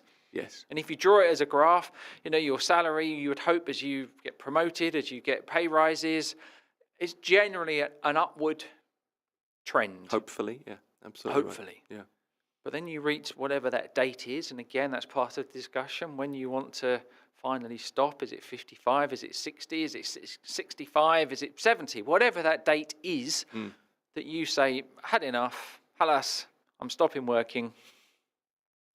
But then, of course, the line that has merrily ticked up for all those years crashes back down to zero. And this is when your retirement plan steps in as your income replacement. Well, that's why I left retirement plan in because retirement plan is not something that really needs explaining. A retirement plan is a retirement plan. On the face of it, for all of these terms that we've talked about, there is a little bit of demystification kind of needed to understand what an option is, for example, or Yes. a bond. Yes. A They're not definition. the most everyday technical. They're not everyday they are a more technical. technical term. Yeah. If I said to you, what's your retirement plan? Some people would explain it. Some people would be, well, I haven't got one. But the point is to make it clear that you should have one. You need a strategy. You need to have a strategy, and yeah. because most people think, not most people, a lot of people just have this view that it's sometime way off in the distant future, and things will just happen. Yeah. And of course, the reality is, unless you do put a strategy in place, it will not happen.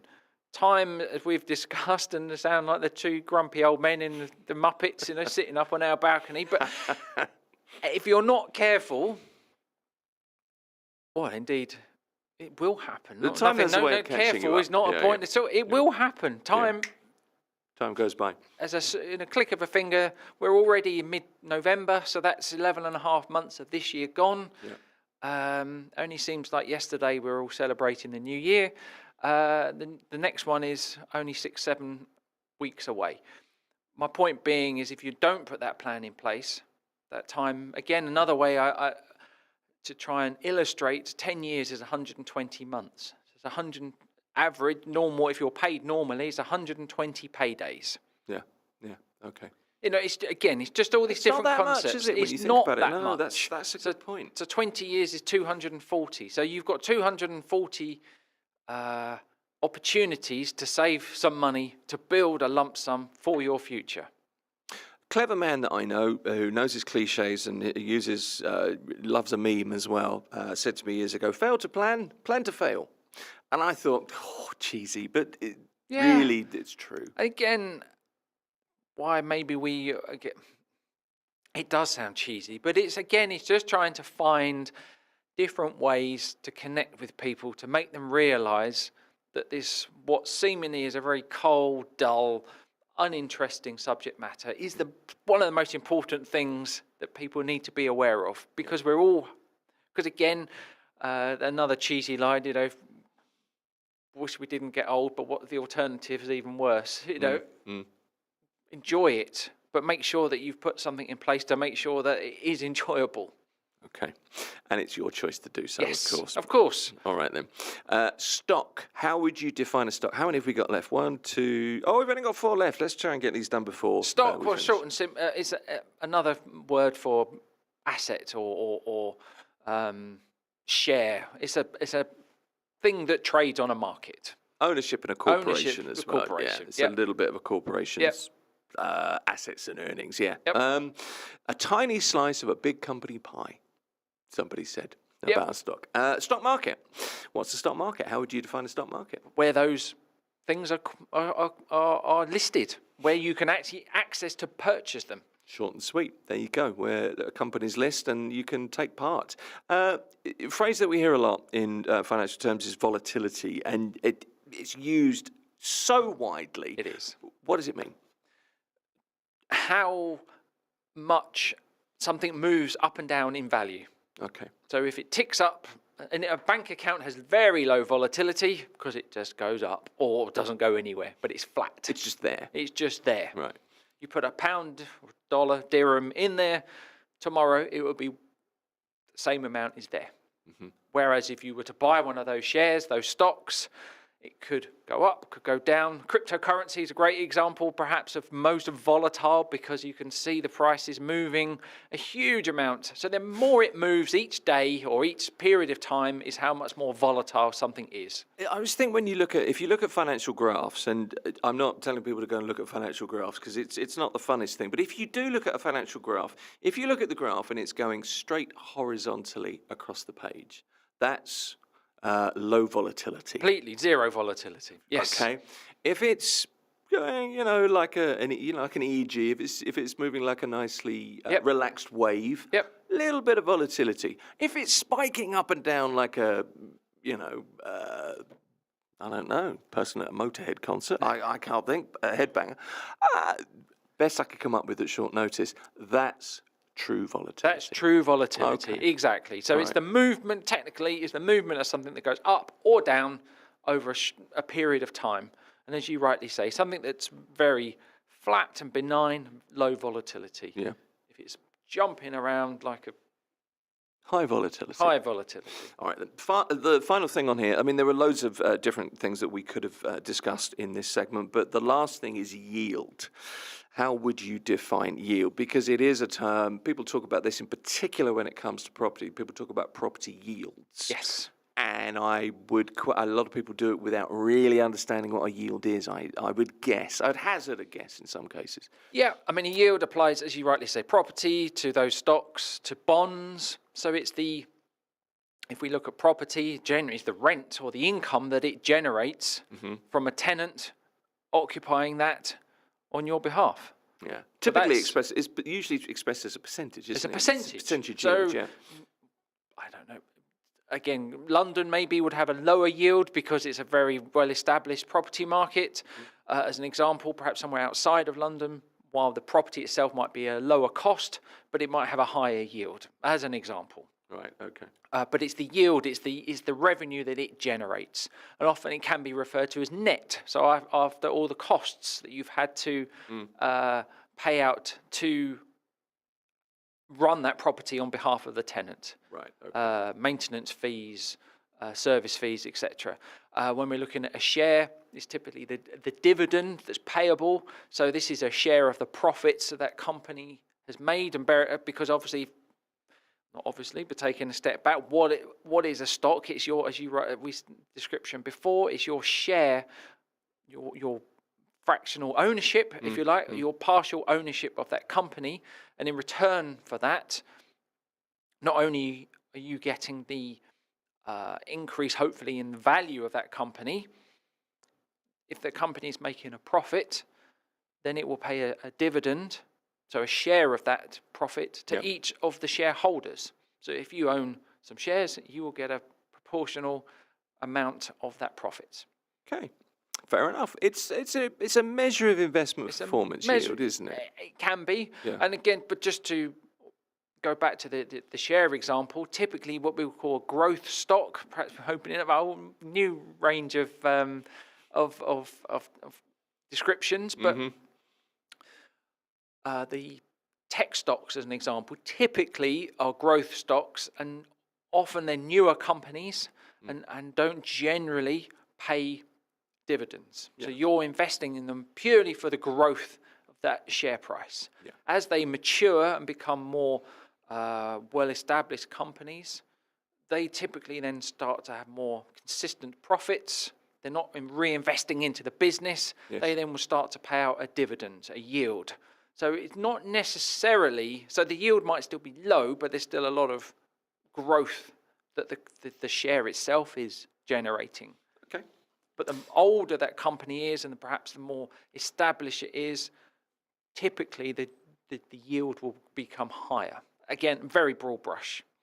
We've gone from 401k in American term, assets, asset allocation bonds, all the way through to yield, trying to demystify and kind of define and discuss some of the financial terms that you get bandied around that maybe we're not all absolutely au fait with, because there are Hopefully times we when I managed think, it. I don't know what this guy's talking about, but I'm a little bit too embarrassed to say. And of course, you should always ask the questions. Always ask the question. That's really important. James Thomas is an independent financial consultant with us Thursday mornings here on Mira Business FM. And as always, James, appreciate it. Thank you. Oh, thank you. Good to see you. Mira Business FM. Mira Business FM.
Business FM. Welcome back to Mira Business FM. This is Daybreak with me, Inzamam Rashid. The time's gone just 10 minutes past 12. As I mentioned, we are going to be speaking about mental fitness. That is going to be my first question. What is that all about? Today we're diving into something which I guess is a little bit different, something that goes beyond the boardroom, obviously conversations which we usually have here on Mira Business FM.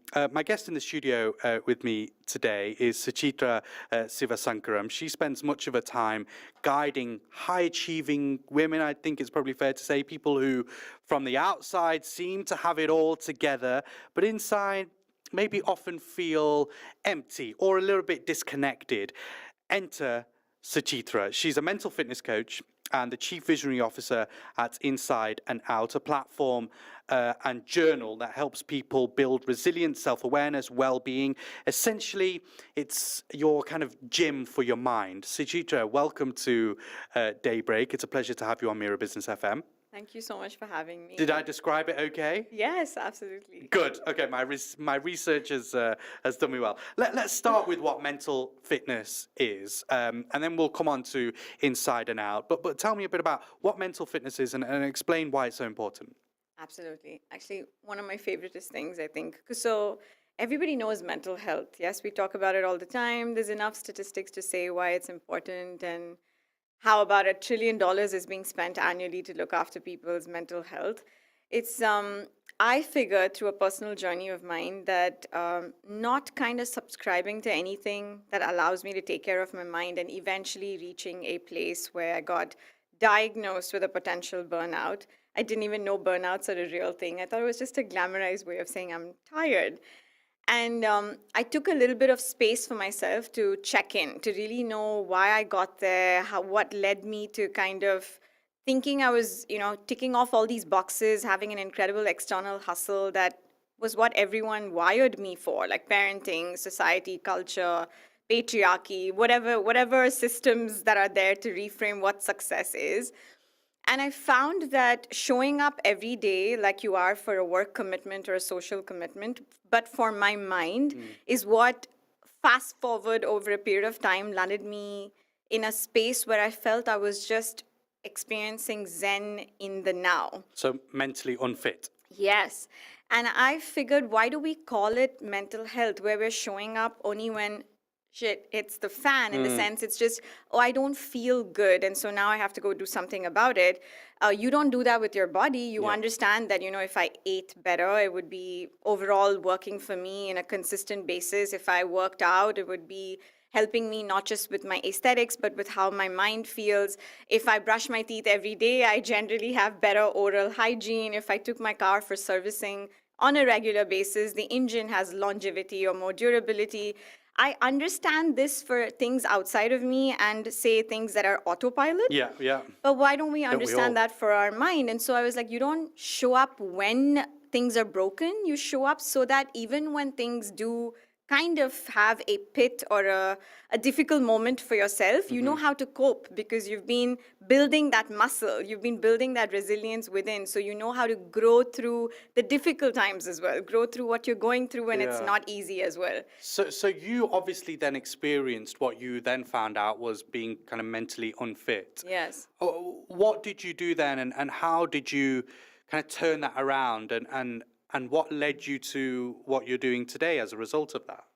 So I'm an engineer by trade. I've been in oil and gas my entire career since I've graduated, and I've worked for this incredible big blue called Schlumberger, now redefined as SLB, and I pretty much was living out a life that I was, let's say, almost driven to think is what success is. And I absolutely loved what I did. I had the opportunity to move across the world for different roles, challenging myself culturally and professionally. But at some point when I did get diagnosed, what was interesting to me is I spent maybe about 1.5 years prior to the diagnosis having a lot of behavioral changes. But I am South Asian, and I come from a culture where what you feel and how you feel is not very relevant. It's just go do that thing, and you're here to hit certain milestones, and where's the room to feel blue or to be tired or to be sad or just push it under the rug and keep hustling. Somehow it was like there's no room to rest. Yeah. There's no, I'm not given the permission to fail or to slow down. And it's just not something I've thought about. I'm just deeply wired like that. So I think when you're not feeling okay and you push, there's I love this book by I think he's a doctor or a neuroscientist, but it's called The Body Keeps Score. And much later, I did get a chance to read it. And the body is so intelligent. If you're not really paying attention to how you're feeling, eventually it manifests as physical illnesses because it wants you to go and take care, show up.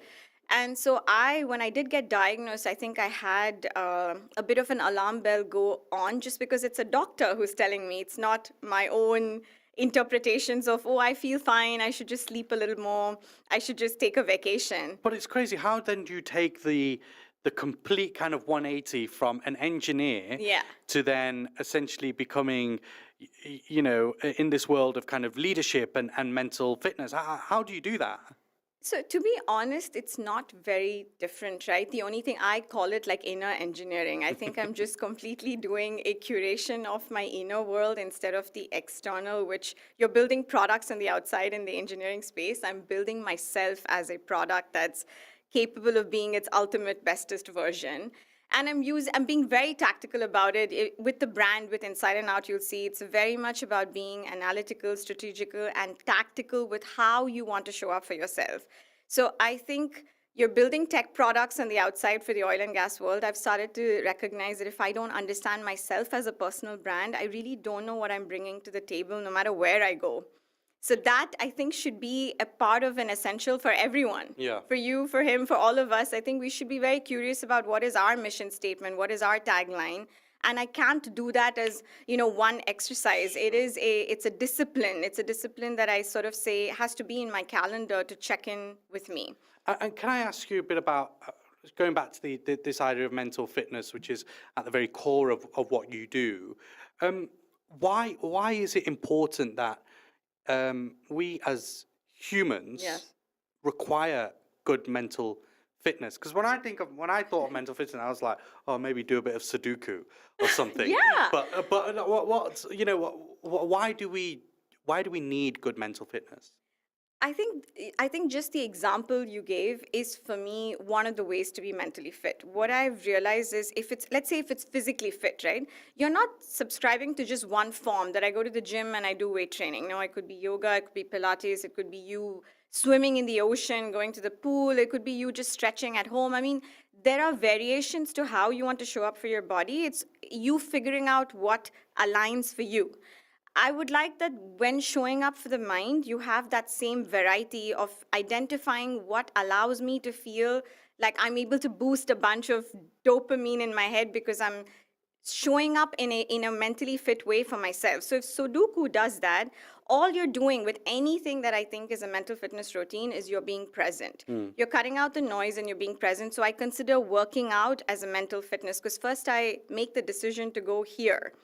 And when I'm there, whether it's 1 hour, 45 minutes, I can't be in 100 other places. All the 500 tabs are shutting, and I'm fully focused in that moment. And that, to me, is where you're building that muscle. Sure. So why does that help? Because, you know, okay, if I went like data-driven, there's interesting studies done at Harvard, right, where they're researching people for 80 years on what is happiness and things like that. But they've found that 47 to 48% of the day, a person's mind is wandering. And a large part of your disengagement, distraction, not being focused, feeling discontentment and restlessness is because I'm not being present. And if you did want to bring more clarity to your life, you wanted to bring more contentment along with feeling externally successful, you want to be present. Yeah. That is a muscle that you're building, considering the world we live in today with the numerous added distractions we have, right? So to focus has become a challenge. And when you're being present, that's when your mind is not looking beyond or at the past. So I guess it's like when you're at the gym, you're focusing on your biceps in particular. Yes. You know, you're doing specific workouts to increase your biceps. It's the same by kind of flexing that muscle in your brain. Exactly. You know, by doing certain activities. Absolutely. I want to talk about the work that you do with women, high-achieving women, as you describe them. Why do you kind of think that most of these women will reach the top and then feel like something's missing? I mean, if I took a leaf out of my own or a page out of my own book, it's this. I think when you're in autopilot, in the sense that we've all been handed down frameworks of success. I mean, culturally or your background, your upbringing, wherever you've been brought up, there's a lot of like predefined frameworks. If you graduated from here and you did this and you went here, ABC is bound to happen to you. And I think when you're running that program, there's nothing wrong with it. It's just you never connect with yourself. You're just running because it's been said a million times over that this rinse and repeat model is going to do really well. And all you're bringing to the table is your ambition, your aggression, your persistence, etc. And I think there comes a point where your financial bank account is thriving, but because you're so deeply disconnected with yourself, your emotional bank account is basically screaming bankruptcy. Yeah. And that disjoint is when you say, oh, what's the point of all this? Does money buy happiness? Is money really like worth it? It's not about the money. And that's where I think all those phrases came. But I realized through the burnout and then checking in that money is energy. Money does buy happiness or contentment. And it's a very triggering statement to say. But what I mean is it allowed me to take a sabbatical. It allowed me to explore various modalities of wanting to discover myself. It Take gave a step me, back and yeah, breathe a little bit. and Yeah. that's because of the financial bank account that I did get to build. What I realized is the emptiness indicates that the hustle was not worth it. But that's not true. The hustle is so worth it. It's just you have to do it in tandem with building your emotional Yeah, bank so account. that's what I was going to ask. Can you do those two things side by side? Can you be this great CEO, earn lots of money, and yet side by side still have that very strong mental fitness and that emotional bank account, as you mentioned? Is that possible to have those two together? I mean, it's like asking you, right? Like amongst the 10,000 things we have to do in the day, can you brush your teeth every day? It's a no-brainer. You know why it works. So because it's not a tangible, people have those questions on like, should it be, do I need to, etc. If I told you, walk 10,000 steps every day because that's going to allow you A, and everybody aspires for A, you're going to do it. You're going to make the time. So what I figure is if I make the time to have one ritual a day to show up for me, that's in my calendar and it's a non-negotiable. Let's say in your case, it's to play Sudoku. That's a non-negotiable. If somebody came to switch up that slot, you're like, not this hour, can we meet after or before, which means that hour for you is you and your mind and yourself. And that's something that you're constantly building and compound that over 365 days in a year. You're not the same person anymore. Yeah, and this falls, because I love this, your inside and out journal. Yes. You describe it as your daily gym for the mind. Yes. Tell me how that works and how that came about. So one thing that during the sabbatical that I largely discovered about myself, which was probably a pivotal point, is you can look successful on the outside. Your bank account looks like it's headed in the right direction, that is a measured or a gaugeometer to say you're doing well.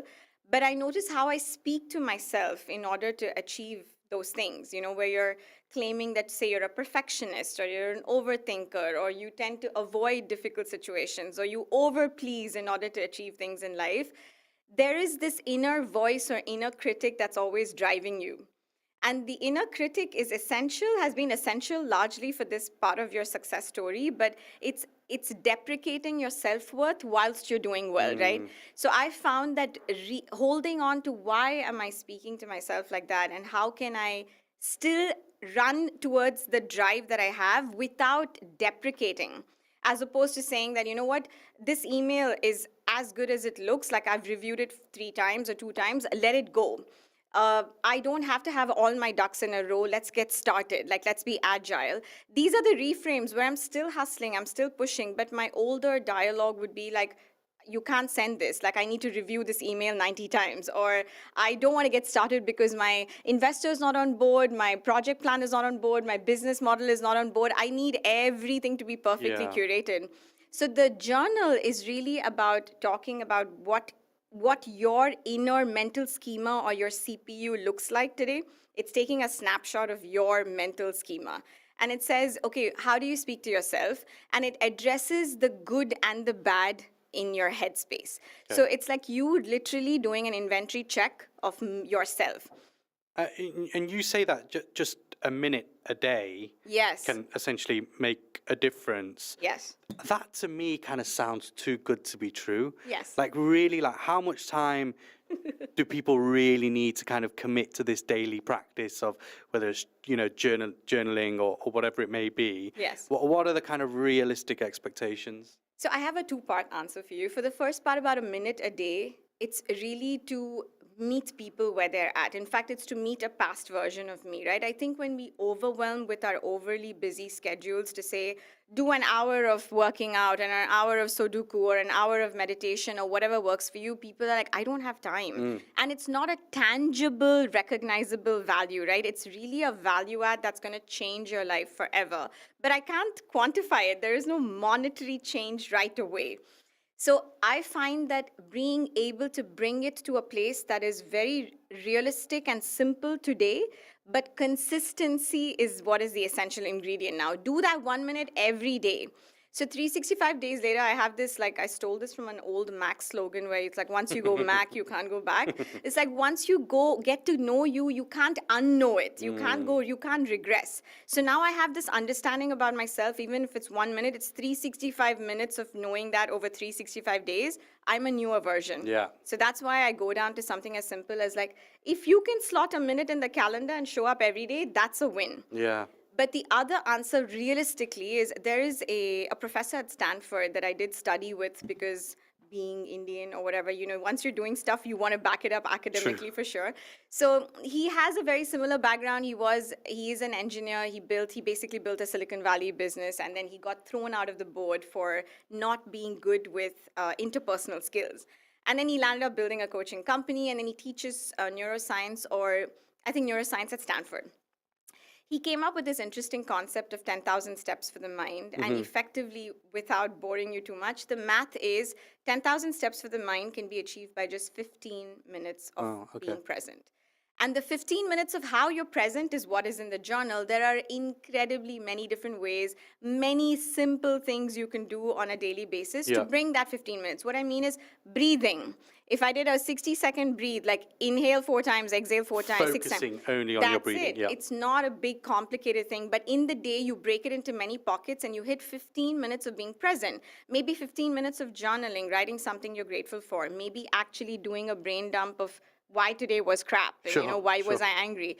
It's just 15 minutes is equal to 10,000 steps, but for your mind. So if you ask me realistically what I should do every day as a minimum time effort, 15 minutes. Wow.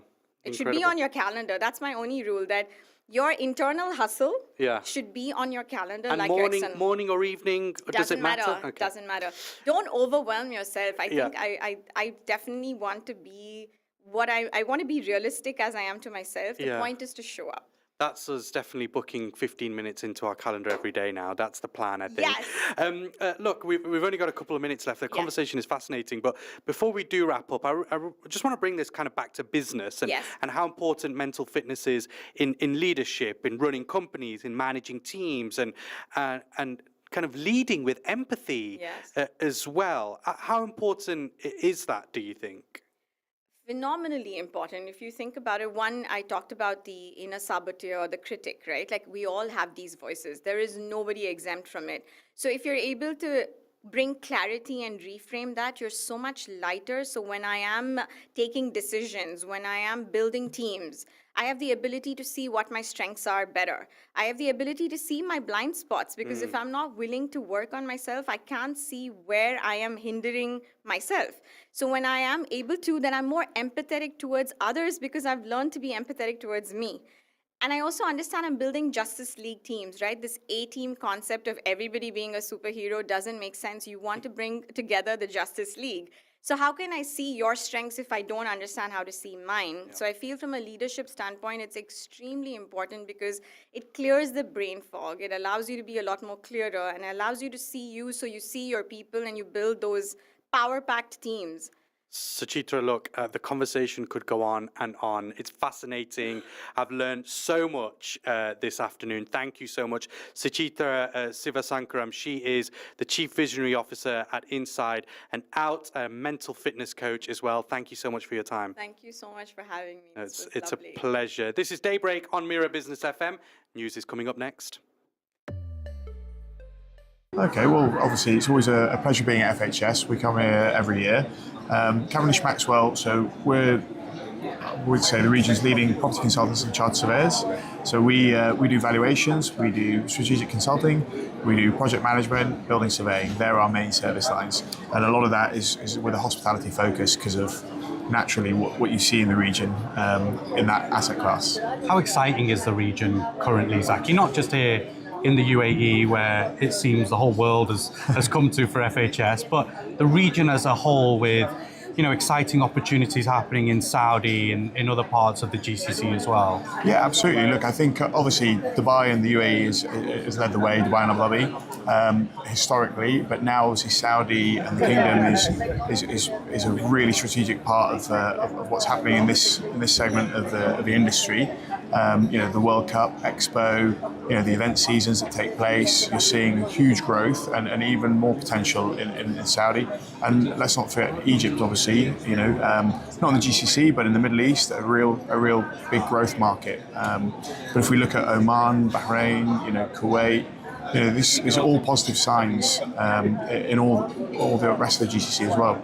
Let's jump into some numbers and some of the research that you guys have specifically done around the hospitality sector.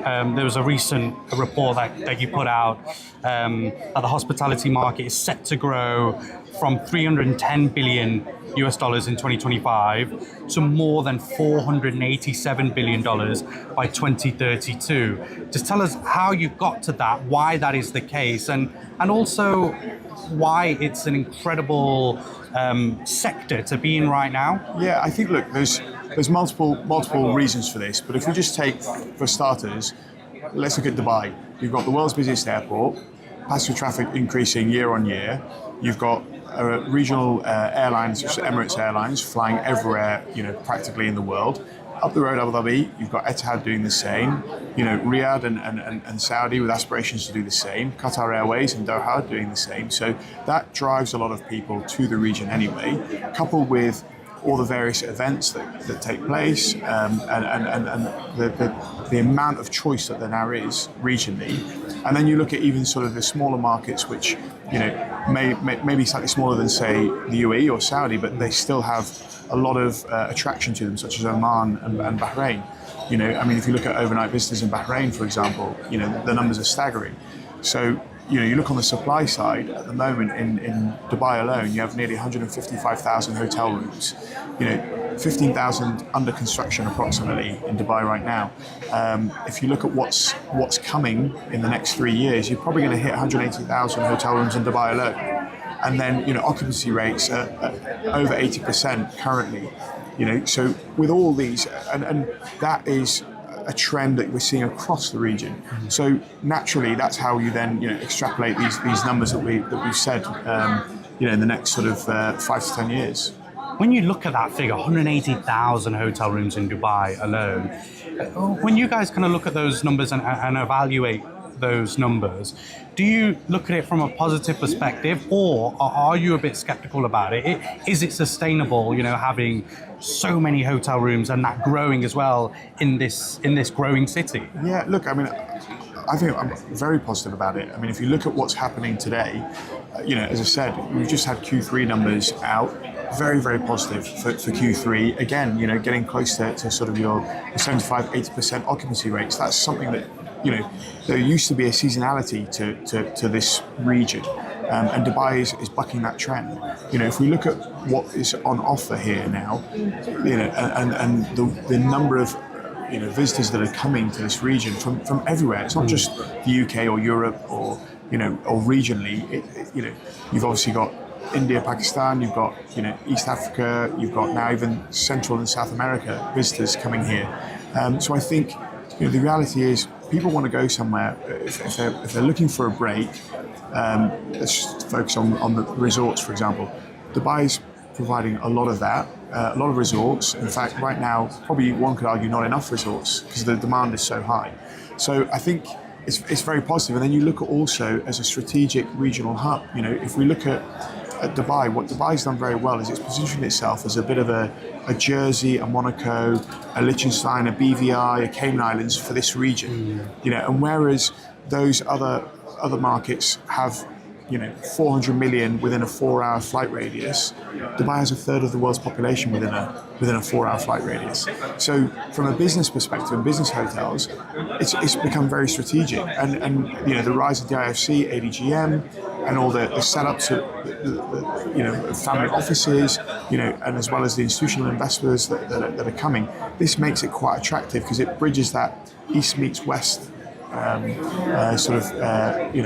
gap, if you like. And when you look at specifically Dubai and the way that Dubai has operated over the last kind of 15 years and just constantly growing with, FDI into a place like Dubai and the wider UAE, are we still seeing that, or are we seeing kind of big organizations, international companies saying, actually, you know what, we want to look elsewhere, we do want to look at Saudi, we're kind of overlooking Dubai now? Or is it kind of looking at the region as a whole?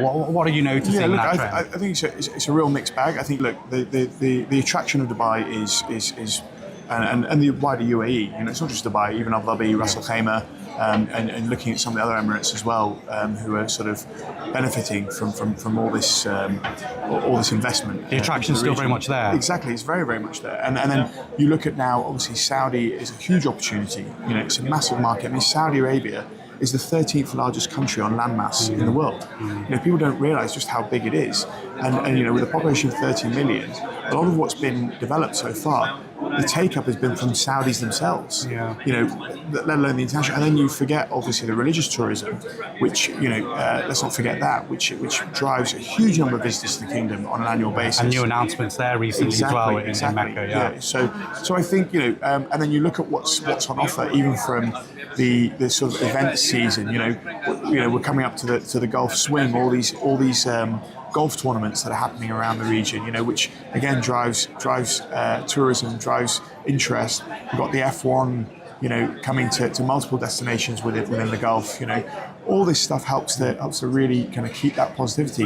And if you look at, bring it back to Dubai and the 2040 Urban Master Plan, Dubai's now on its kind of 5th urban centre in the Dubai South area, and the expansion, the new hotel, the new airport, I should say, and what's happening all around that. It's really exciting times ahead. I want to talk a bit about another strand of what Cavendish Maxwell does, and that's looking at people coming into the UAE, and particularly the kind of pull factors that the UAE offers, and maybe some of the push factors a place like the UK offers as well. We've seen previously that you've spoken heavily about millionaires leaving the UK and arriving in the UAE.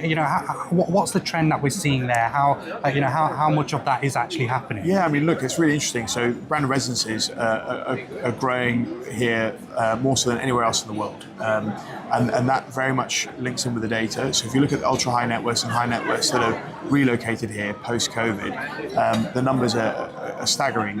So that segment of the market is growing astronomically. If we're talking in the last 4 or 5 years, and sometimes 50% growth. In that brand residences segment. So there's a huge attraction. If you look at it from their perspective, it's a tax haven. It's a safe place to live.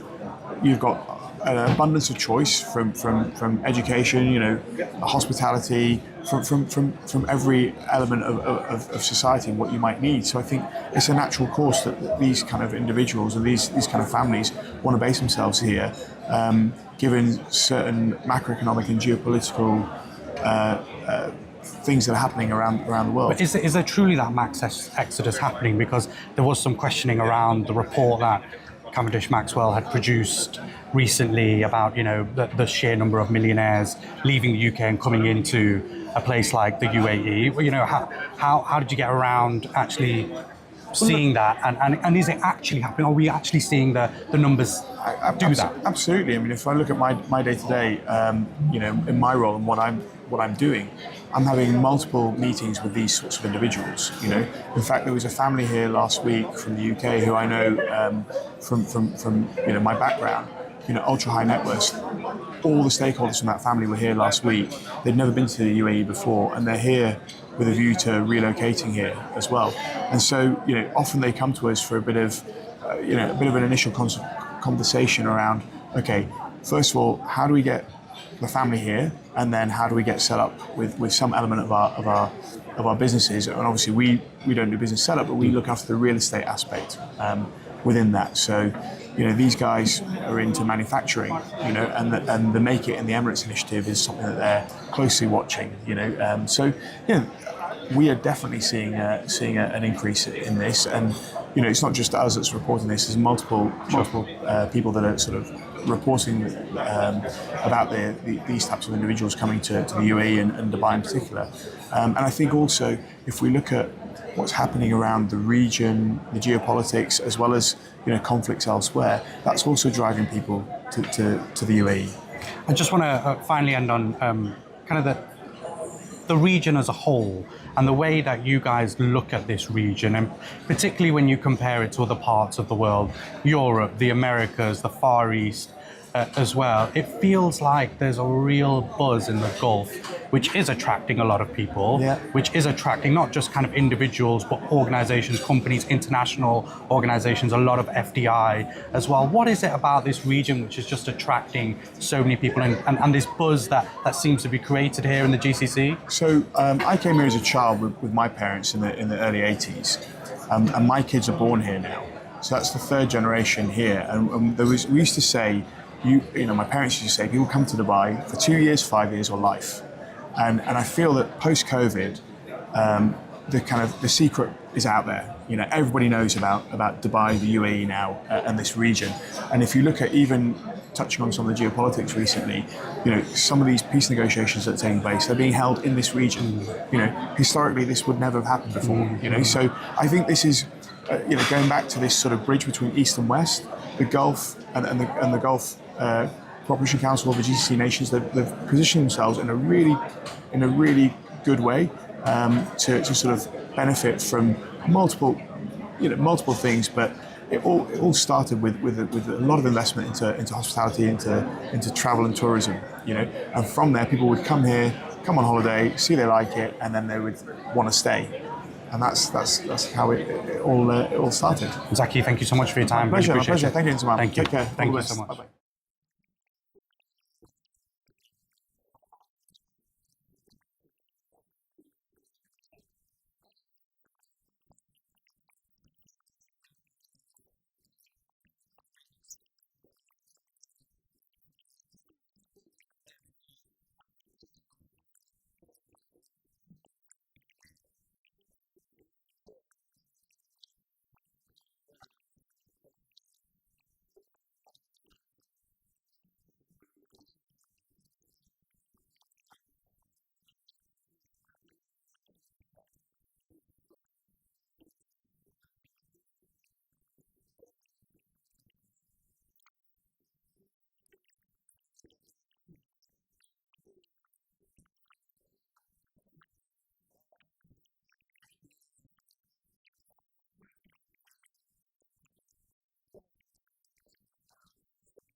Mira Business FM. Welcome back to Mira Business FM. This is Daybreak with me, Inzamam Rashid. It's just gone 10 minutes past 1. A very warm welcome to you wherever you are listening from, broadcasting to you live from the Art of Living Mall, live streaming on YouTube right now. And as I mentioned, we've got an interesting conversation over the next 50 minutes or so, or 40 minutes or so. We're going to be talking a little bit about design, because Dubai is no longer just a hub for business, for finance and for tourism, which it has done so well over the last few decades. It's increasingly now becoming a home for creativity and design. And each year, the Dubai Design Week cements the city's reputation as a leader in global creativity and economy, from cutting-edge architecture to sustainable product design and innovative urban planning as well. The UAE is cultivating a design identity that's both rooted in tradition but also boldly forward-looking. This November, Dubai Design Week will once again bring together some of the world's most exciting creative minds alongside rising generation of homegrown talent who are shaping very much the cultural and aesthetic landscape of the region. And it's also a celebration of ideas, but also a platform that positions Dubai as a serious player on the international design map. And that's something that we really want to delve into. And so I'm delighted to be joined by Natasha Corella. She's a design expert, a commentator as well on design, but also runs the Dubai Design Week. It's a pleasure to have you, Natasha. Thank you for joining us. Thank you so much for having me. Just tell us a bit about Dubai Design Week first and the importance of it. So Dubai Design Week, we celebrate our 11th edition. Wow. It's a kind of key moment in the calendar, taking place every November. So our next dates are November 4th to 9th. And it's really an opportunity for convening regional and international designers. And when I say design, I'm talking like a plethora here of like architects, graphic designers, interior designers, urban planners, through to creative practitioners and thinkers, through a series of different interventions and programs. It takes place in Dubai Design District, which is a purpose-built hub where you'll find over 1,000, I think it is, including ourselves, businesses, firms, all kind of like at the intersection of design, art, and also fashion as well, because I think that there's a lot of like overlaps in these spaces these days. It's 6 days, and some of the kind of programming that we have is really kind of intersecting between exhibitions.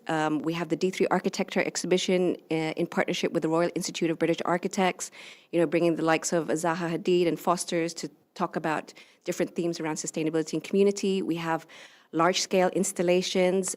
These are sort of like architectural infrastructure or design objects, and an opportunity for sort of designers to think big and a little bit more creatively dotted around the district.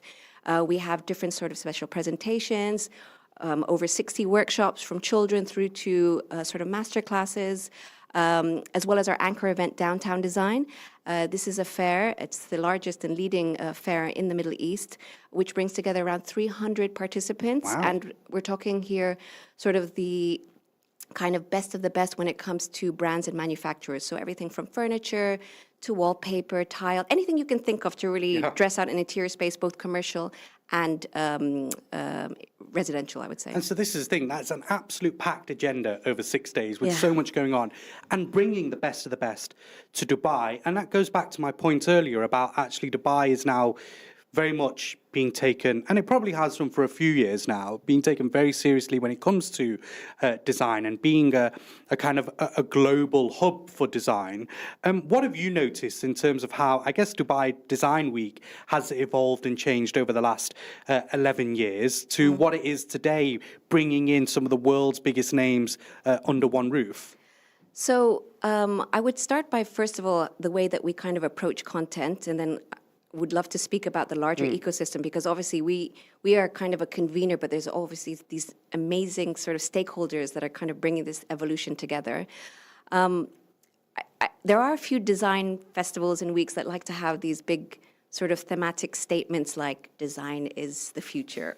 That they've no doubt ChatGPT the title for, Which, I mean, all power to them, but we decided not to kind of box ourselves in that way. What we do instead is really have a principled approach in the way that we curate and bring content together. I think one thing that's really important is making sure that it is always high quality and original design, because till today, everywhere in the world, there is a lot which is not. Yep. And we need to make sure that rigor is there in order to be able to like stand behind that sort of like clout. The second would be making sure that it is representative of the voices from this region and the larger global south. I think we're really in a unique space here in Dubai geographically. I mean, the makeup of Dubai, we have over 80 nationalities here. And just where it sits in terms of the world, you see that there's a lot of other design weeks, but we can really, I guess I would say that what I see internationally sometimes is that there's a lot of flattening of this region, right? They talk about the Arab world as this kind of like one monolith vernacular or narrative. When and paint it all with the same brush, yeah. Exactly. And like there's such a nuance to it, right? When we look at vernacular architecture in Kuwait versus a Bahrain, let alone Saudi, between like the north and south, like, and it's not even a space of discovery, because like, again, there's this idea that like suddenly Dubai is on the map, but I mean, people have been not just in Dubai, but in the region for thousands and thousands of years, and have been making and building of and from here for so long. So I think for us, it's really making sure that we platform all of these voices, make sure they're represented, their identity is represented. It's not a virtually signaling sort of aspect to it. It's coming from and of them. And because of that nature, there's a lot of crossovers and collaborations that happen too. So for example, we had last year a Filipino architect and an Emirati architect coming together to do something. And like when you have those sort of like that kind of culture traverse, there's a lot of fun things that can come out of it. And it feels like Dubai is like the only place you can do something like that because of what Dubai is and who lives here. I'm a product of that myself. I think I was telling you earlier, my mother is Filipino, my dad is half Italian, half Eritrean. So, and a lot of beautiful things can come out of those mixtures. Clearly. No, I meant from like, very good. That was not a nod to myself, I'm sorry. It absolutely was. It absolutely was. Don't worry, we'll accept it. Let's just talk a bit about why Dubai though, and why these big organizations are now taking Dubai more seriously, and given the kind of work that you do, why is it that they're coming to you and saying, we want to be a part of Dubai Design Week now? I think it's a combination of things. Obviously,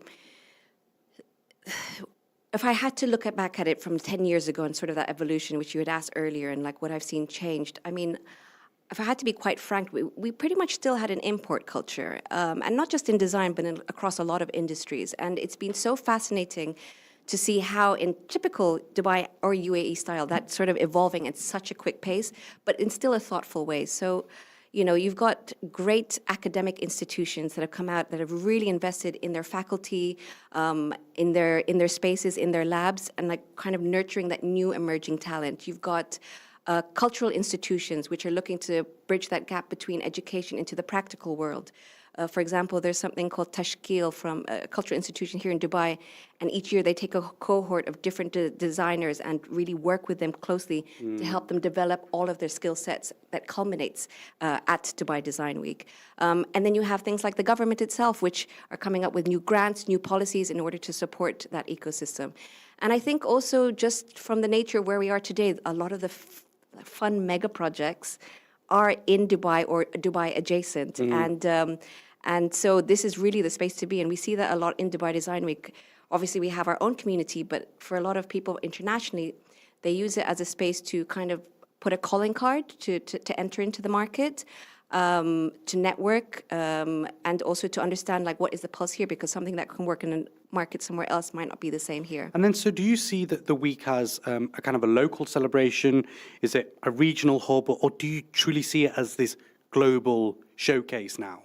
I think it's definitely a global showcase, but I think what we're also reticent of making sure that it is representative of all of these different geographies and cultures, and also skill sets, right? So we are at the end of the day a festival, and it takes place over 6 days. I would say that in terms of its makeup, the first couple of days are more design, sort of industry focused in terms of a lot of like architects coming in, and so a lot of exchange that happens at that level. And then as we get through into the weekend, we have things which are kind of geared towards, you know, families and children to make sure that we're introducing design to them. So yeah, I think it's a mix of everything. You mentioned earlier that kind of Dubai before or has kind of been growing as a place where things come in, where it's importing a lot of things, and that's relatable to business in particular. You know, big companies coming into Dubai and setting up here.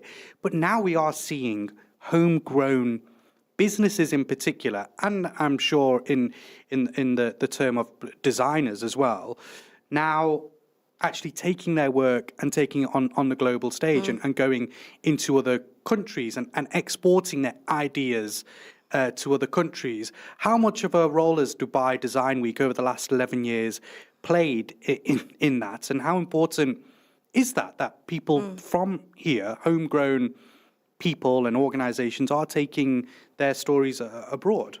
Well, for us, it's always been a really important factor that we try to see how we can do our humble part in supporting.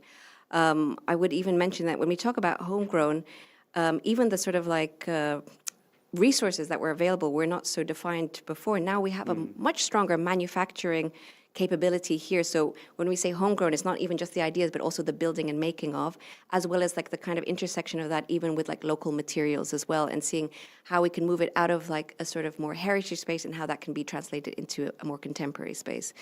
And Dubai Design Week does play a role in that sense because, as I said, it really is the kind of key moment when both the regional and international players come together.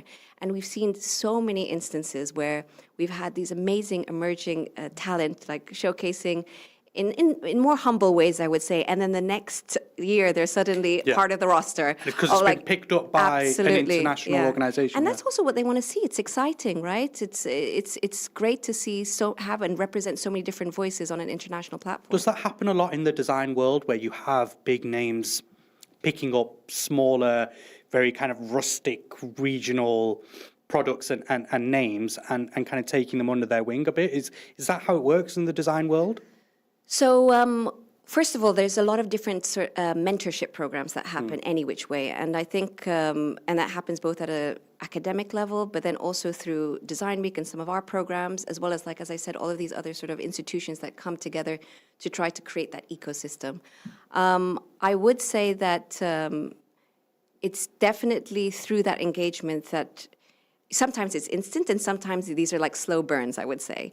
And I think what is really great is because on one side we talk about design and picking that up, but there's a plethora of different skill sets that are needed in order to be a part of this in terms of a career, right? It's about IP, it's about how do you market yourself, it's like how do you position.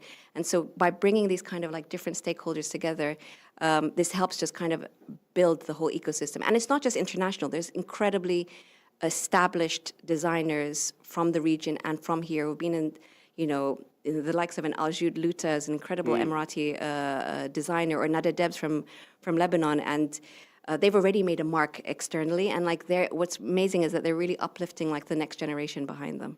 We often think, Natasha, as designers in a very kind of artistic sense, right?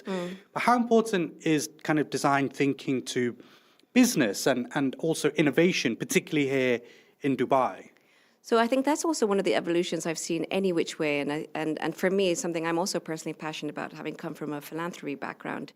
I failed to mention earlier that one of the kind of things that we really look at is what is design's role in achieving a sort of better collective common future, and that is through the lens of sustainability. And we're seeing some really amazing things coming out of that space. For example, in D3, there's the first materials library started by this founder. It's a not-for-profit, and he's got a fantastic collection of materials made from like contact lenses to eggshells. There's even a manufacturer here, this amazing collective called Art Collective, and they started producing material out of date seeds and date form because we're moving out of, obviously aesthetic form and function are important, but it's also building with purpose, and also the fact that these are kind of timely global challenges that we need to address. And this is all innovation. 100%. Yeah. And through iteration as well. So a lot of it is prototyping, and that's again the good thing about a space like Dubai. There is opportunity to fail, and you need to do it, and you fail quickly in order to see how we can bring that forward. What role does design play in kind of building the UAE's cultural economy? What have you noticed in design's kind of specific involvement in building the economy when it comes to culture? This is where I'm going to have to read off my sheet so I don't get the numbers wrong. But I have here, Dubai's creative industries contributed to 21.9 billion dirhams in GDP in 2022. So that was 4.6% of the economy. And like the UAE cultural and creative industry strategy is aiming for that to be 5% by 2031, and Dubai is already there. So it is incredibly important, and we see that as well with like, I guess you could say a lot of our supporter is the Dubai Culture and Arts Authority. They're a fantastic patron when it comes to really looking at it from a holistic level, whether that's policy making, grant giving, recognition, bringing talent from here and showcasing them on international platforms, or supporting, events like us or programs like us. So that's so interesting. Those figures. I mean, they're huge numbers and huge contribution to the economy here in Dubai. Where is that coming from? Is that coming from like it's because when we think of and you go into specific areas and you've got workshops working away throughout the night. I've been to, go to get my car repaired, and I just see like one time I went to go get my car repaired and I went to pick it up 5 days later, and they started off with this small kind of set design. I think they were designing a set for a TV show. Yeah. And I went back 5 days later and this whole thing was pretty much built. And I was like, dude, this has happened so quick, and it looked so beautiful as well. I mean, is this all of these kind of spaces that are doing all this kind of work, that are contributing to the economy? Yeah, and I guess, again, like when we say design, it is a bit of an umbrella, right? So we're talking everything from like architecture, graphic designers, interior designers, urban planners, landscape architecture. So there is a plethora, and even at the intersect of that, of course, is fashion, to some extent food as well. And what I really appreciate you saying is that there's also the non-formal designers that exist out there as well, right? They haven't necessarily gone through like the kind of like typical streams to become a designer, but very much what they do is design. Yeah, there's a lot of that out here in Dubai, and I'm wondering whether that kind of contributes a lot to the economy as well, and it does come under the umbrella of design at the end of the day. And also just because of the nature of Dubai at large, like in the last few years, all of the kind of with the real estate projects that are happening, both commercial and residential, the influx of people coming in. So at Downtown Design, for example, the fair I mentioned with all of these brands and manufacturers, typically it is B2B. In fact, we have a Trade Connect program. We have people flying in from all over the region to come and like put in these like big orders, but it's also very much B2C.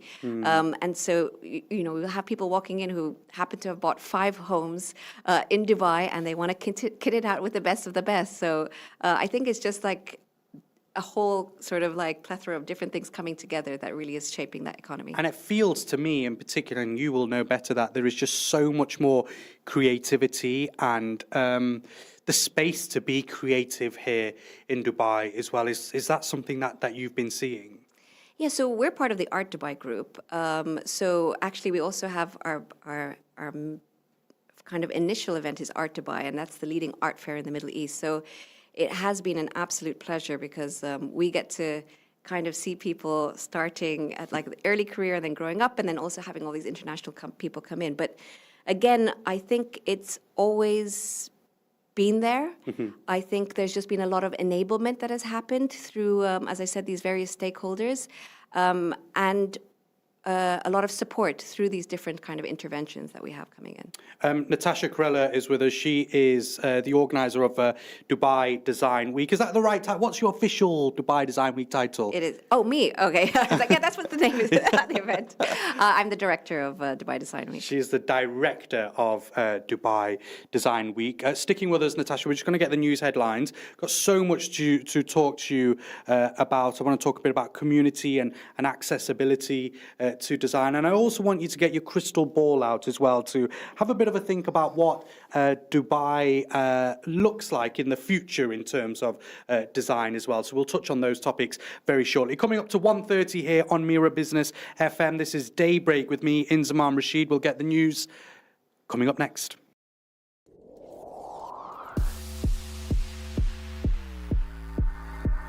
Mira Business FM.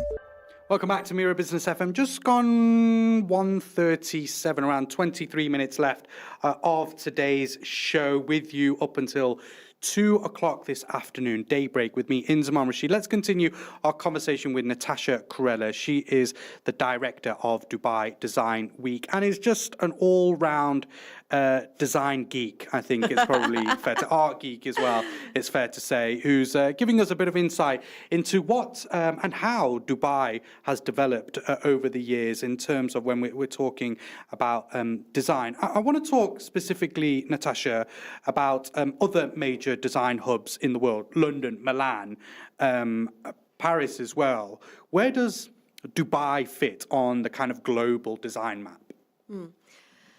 So I'm proud to say that we are considered in the top 10 design weeks. So we very much in line with all of the global ones as well. I think, listen, it's not in tension with anyone. I think we all have a kind of common role to play. We've collaborated with many design weeks in the past and actually want to continue doing that because I think exciting things can only come out of that, right? So the world is globalized at this stage, and we each have our role to play. For us, as I said, it's really making sure that we're bringing all of these different touch points from across the Gulf and the wider region into a space and a platform in which international can engage.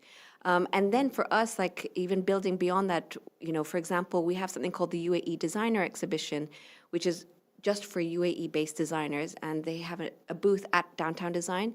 They showed at Maison Objet in Paris just last year.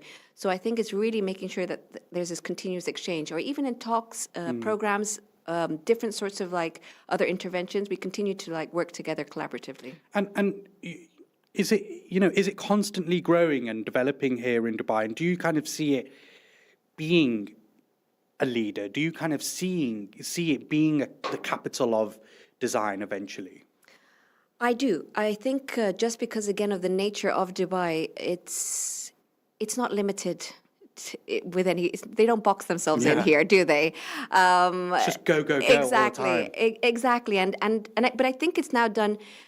I think it was the nature of what was needed in order for this phenomenal growth of what Dubai is today. I think now there is a little bit more pause and thought that is put into these things, but it's still not bogged down by any sort of like bureaucratic or kind of lengthy processes. Obviously, this is done within the parameters that ensures kind of a safe approach to things, but it's just such an exciting space to be in across all of those design disciplines. Obviously, we've seen over the years, and this is what we talk about a lot here on Mira Business FM, is how Dubai has developed economically, commercially, you know, from a business perspective. How important do you think it is that Dubai now positions itself as a cultural capital as well as the kind of economy and business side of things as well for design?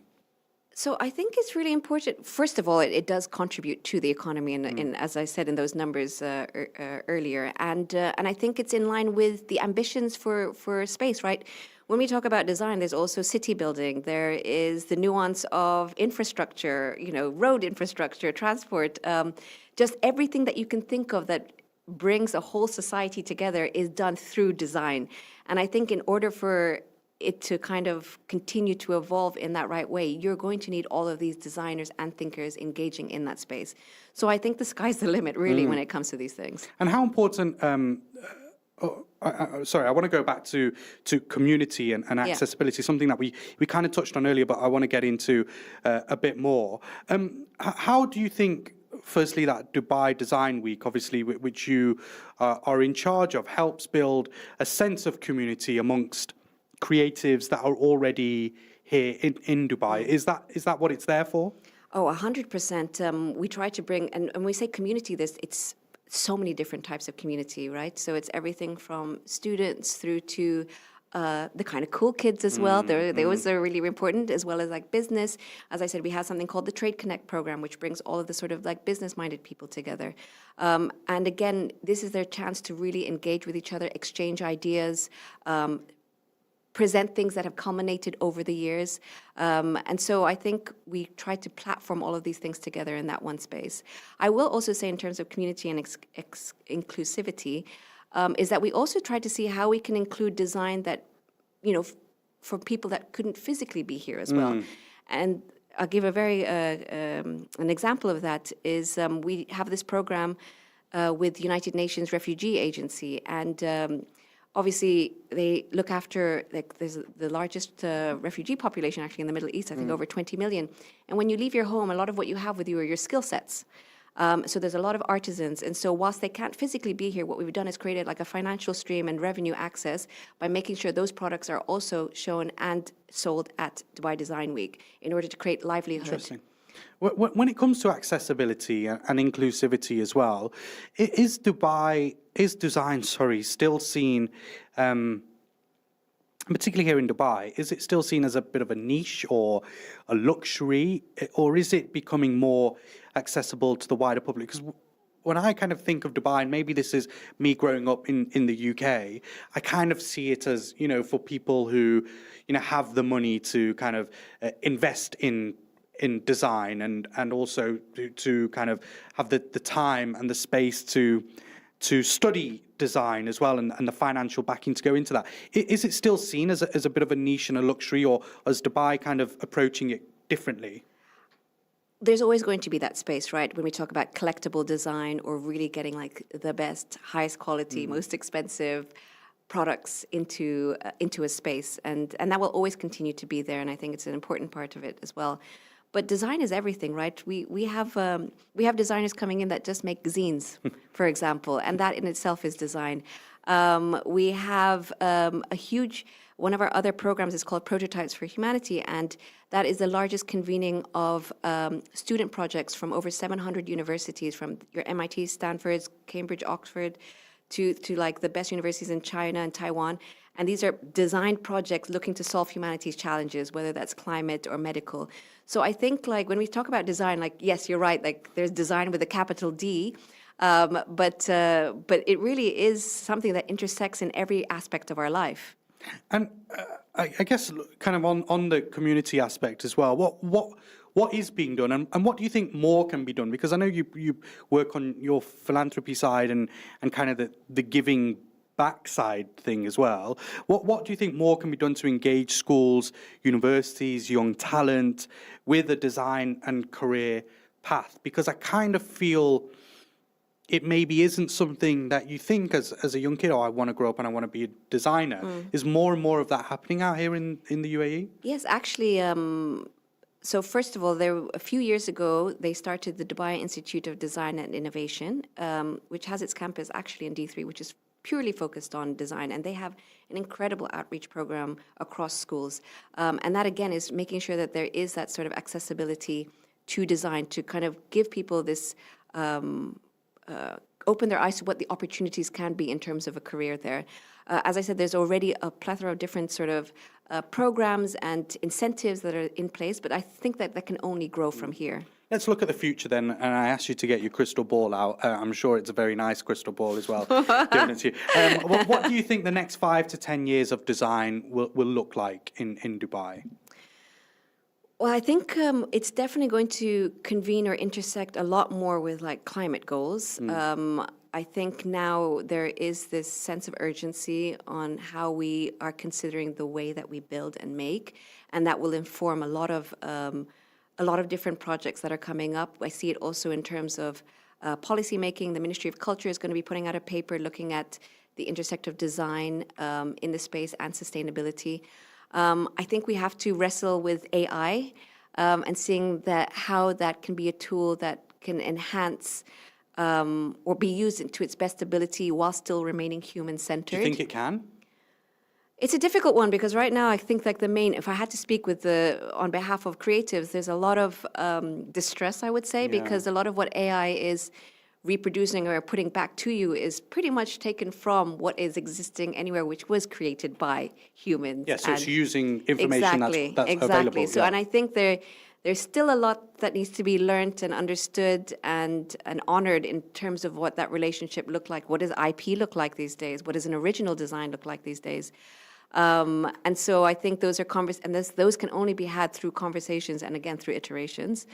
And I think what we'll also be seeing a lot more, and we've already started seeing that, but there's a lot more export of design from here and from the wider region into international spaces. Look, it's been a real pleasure to speak to you, Natasha, and getting an insight into what the design world is like here in the UAE. We're of course speaking to you from the Art of Living Mall, so it probably couldn't have been a more perfect place to have the conversation. And when we kind of look throughout this mall, there's so many odd shops with loads of different designs and furniture and all that kind of stuff. So it's been really interesting speaking to you. Just remind us again a bit about Dubai Design Week. When is it? How can people learn more about it? Sure. So the next edition takes place in Dubai Design District from November 4th to 9th. You can find more details on our website, dubaidesignweek.ae, as well as download our app. Natasha, thank you. It's been what's your home like? I bet you've got a really nice designed apartment or villa or whatever it may be.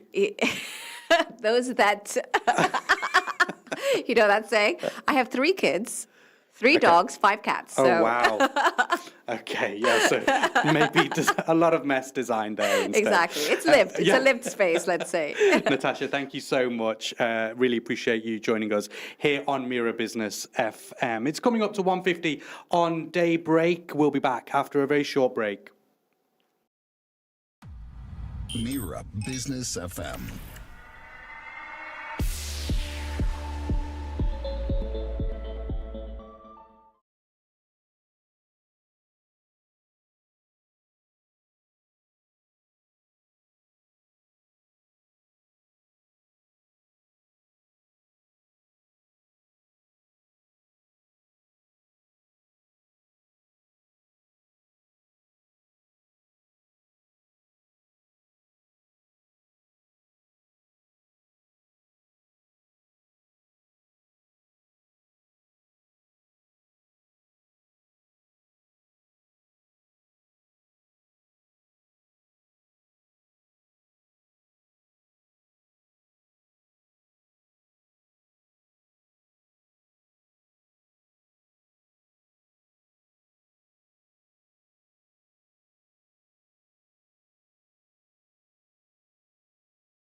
Welcome back. You're listening to Mira Business FM. This is Daybreak with me, Inzamam Rashid. Now, you may have heard in the headlines the story about hospitality and how hospitality in Dubai continues to perform. That was research done by Cavendish Maxwell, reporting that hotel occupancy averaged 81.2% in the first half of 2025, and international visitors reached just under 10 million. But today we're going to dive into what I think is a remarkable story of growth, perhaps even resilience, and most definitely impact on the hospitality world, and particularly here in the Middle East. In a city where restaurants and concepts often come and go at dizzying speed, one group has stood the test of time, and then some. Gates Hospitality, founded by my guest today, Dr. Naeem Haddad, in 2010, is celebrating 15 years in business. It's a milestone that makes it something of an institution in Dubai's ever-evolving hospitality scene. Let's just look back at those 15 years before I bring in Dr. Naeem. In those 15 years, Gates has launched 49 restaurants, 28 spas, 11 hotel and resort projects globally. They employ more than 1,500 people worldwide, with venues stretching from Dubai to London. Behind legacy names like Reform Social and Grill, the relaunched Folly Brasserie, and innovative new concepts like Jardine, and they're not slowing down. That's one thing is fair to say. 3 brand new F&B concepts set to launch later this year as well. Now, Dr. Naeem himself, and I'm looking at him as I'm saying this, has been called the godfather of hospitality. I don't know who named him that, but I think it's very apt. We'll introduce him anyway as that. Dr. Naeem, thank you so much for joining us on Mira Business FM. Where did the name godfather of hospitality come from? Morning, and thanks for having me. Have you seen my head growing in size? Look, I guess you've touched on a couple of adjectives, resilience and stability and growth. And really, this is what defines Gates and what defines the engine behind Gates and the team that I have supporting me. So the godfather bit is about that continuation. It's about that innovation, all fueled by our 4 brand pillars: innovate, engage, belong, enrich. And really, if you take all of these 4 brand pillars, that's what makes us unique. That's what made us stand the test of times. And we're here, we're thriving, despite the fact that political instability, growth, new brands, international influx, you name it, we've gone through it. So it's not the pinstripe suit and the pinstripe suit and the pocket square is that the reason you named the Godfather? This is part of the whole package that you're getting this morning. Look, thank you so much for joining us. 15 years in the industry, in Dubai of all places. You know, I mentioned it, that this is a place where you see restaurants come and go, hospitality come and go. And yes, that has happened within the Gates Group, but you guys have stood the test of time, 15 years. What's the secret to building something so lasting like Gates has? I guess like any business, really, it's about understanding the demography, understanding the influx of people, understanding the locations, and equally as important, understanding what's happening in the marketplace. All of my businesses today, I'd like to think they've been planned for a cycle of 10 years. So most of my leases, most of my businesses are 5+5, and that's how we've set out to do the business in order to make sure that we have longevity, return on investment, and brands that become really iconic and institutions, as you referenced earlier. I read somewhere that you had said that Gates is kind of built on substance over scale. What does that kind of actually mean in practice, particularly when it comes to Dubai, which has expanded so quickly and continues to expand so quickly? Look, I guess it's speed versus substance. So we really have zero interest in speed. We're about stability. We're part of the rich tapestry of the mix. We're here to stay. And over the last 15 years, if you take Reform Social and Grill from a neighborhood gastropub into an institution very quickly, and it still thrives. It's still one of the local gastropubs around the city that does extremely well, that people feel they belong to, and we refer to it as your local, because it is a local venue that people frequent, be it for breakfast, be it for coffee, be it for a beverage, or a bite to eat. So for me, what's essential is to understand the neighborhood, understand the demography of who we are providing a solution, like a venue that actually talks to the community, that is easy access, that has longevity, and we can make sure that we can service the place. I'd be interested to know how you've done that over the last 15 years, because you will have seen firsthand how Dubai has evolved over the last 15 years. And so as a hospitality group, surely you've also had to adapt given the communities and how things have been changing at a rapid pace. How has that been, having to adapt continuously? Yeah, our strength is we're here, we are on the ground, we're part of the mix. We're not sending emails out of Europe somewhere and sending money transfers. We're here, we're part of the mix, like I said, and what's very essential is we understand the movements of the city. We're part of shaping the city, we're part of shaping the neighborhoods, and I think this is our strength. We are known as a neighborhood community, guys, for this very same reason. Let's take us back to 2010 then, when you started all of this, with I think one venue it was that you had back there. Did you kind of ever imagine that you'd reach, nearly 50 restaurants and projects across multiple continents? Was that always the vision, or was it kind of, let's just try it initially and see how it goes? What was it like back 15 years ago? Yeah, the vision, for those who know me would agree with this, is the visions. I've always been very ambitious. So it's not about what is it we're doing, it's about the success of what it is that we're doing and the sustainability of what we stand for. And that, I'd like to think 15 years in this market is like 30 years elsewhere. If not longer. So 2010, Ultra Brasserie in Ema Square was our foray to the market, and we really had studied the neighborhood very carefully to understand who's in the space, who's performing in the space, who's using the space, accessibility, parking, you name it. And the next 5 years, what are the plans around us in that plot of land at the time, which is no longer the case. So there's been a lot of study and a lot of research. And again, people that see me spending time in certain neighborhoods for weeks on end, they know very well that I'm looking at a venue in that neighborhood. Yeah, just tell us about your process. What are you doing? Are you going and spending time in an area before you're actually investing and ploughing some money into that with a new project? Like, how does it work? The cycle is very simple. We find a location that we believe we can do something with, and then we'll try to understand who is in that neighborhood. We try to understand who's playing in that space from food and beverage perspective, from an offering, from future, who's occupying the offices, the residences, and we pluck a solution. Our success is that we're not selling a brand. We're looking at vacuums in the market and plugging a solution for those. That feels like a bit of like secret sauce to what the Gates operation is about, right? Because it feels like maybe other hospitality groups don't necessarily do as much of that and kind of, think about the hotspots and try and put their concept there and hope that it thrives. Secret sauce it is, and it's about understanding any market that you're playing in. I mean, we've done the same in London. We went in, we studied the market, we studied the neighborhood. We saw who's actually occupying those spaces, who spends time in those neighborhoods, and provided solutions for them to frequent and to enjoy. I think it was just last year that you had suggested that the UAE remains one of the best bets globally for hospitality and investment. What specifically about the market here keeps attracting entrepreneurs? I think the safety factor shouldn't be underestimated. So safety is one within the region. Two, I think the influx of people from Europe, the influx of people from Asia that are aspiring to be residing here.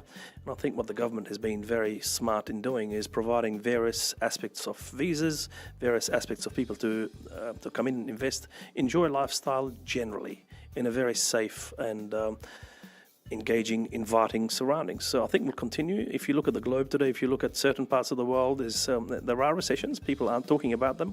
Whereas in this part of the world, we still seem to be growing. We're attracting amazing talent, high net worth individuals.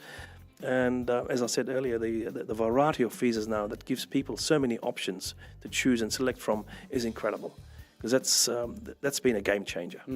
One thing I couldn't figure out, why Gates Hospitality? How did the name come about back in 2010? Bill? No, on a serious note, gates, I always like to think that when you open a gate, there's always an opportunity behind the gate. So we keep unlocking the gates. We keep opening windows and doors and opportunities. And It's about that excitement when you open a gate. That you always genuinely look what's behind a gate, what's behind that door. So we like to think all of our people keep an eye out on what we're doing. You earlier mentioned about the venues we're doing. We're doing some amazing stuff at the tail end of this year as well. That's very exciting. Again, very engaged and very grounded. That's really where Gates is. It's for people who reside here, who can frequent what we do 2-3 times a week without thinking that this is excessive. So you haven't had a former president come to one of the venues yet? Is that the plan? All are queuing up. I just wanted to, I know you touched on London a bit. I want to get your expertise and your kind of idea on how you see Dubai's hospitality sector compared to London, where obviously Gates has got presence there as well. What kind of lessons transfer across those markets? What works, what doesn't work that you found out?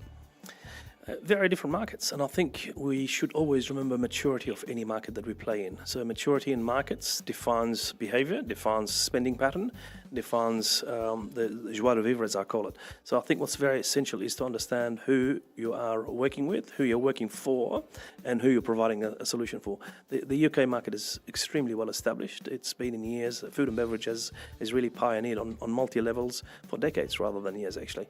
Whereas if you take the UAE market, when we first started, it was a very limited market. We have escalated rapidly, very quickly. As a matter of fact, we seem to be importing brands now, exporting brands, and you name it, it's happening. That's the interesting thing about the UAE is that actually now it is sending a lot of homegrown brands out to the rest of the world, and particularly into the West. How much has that changed since you began 15 years ago?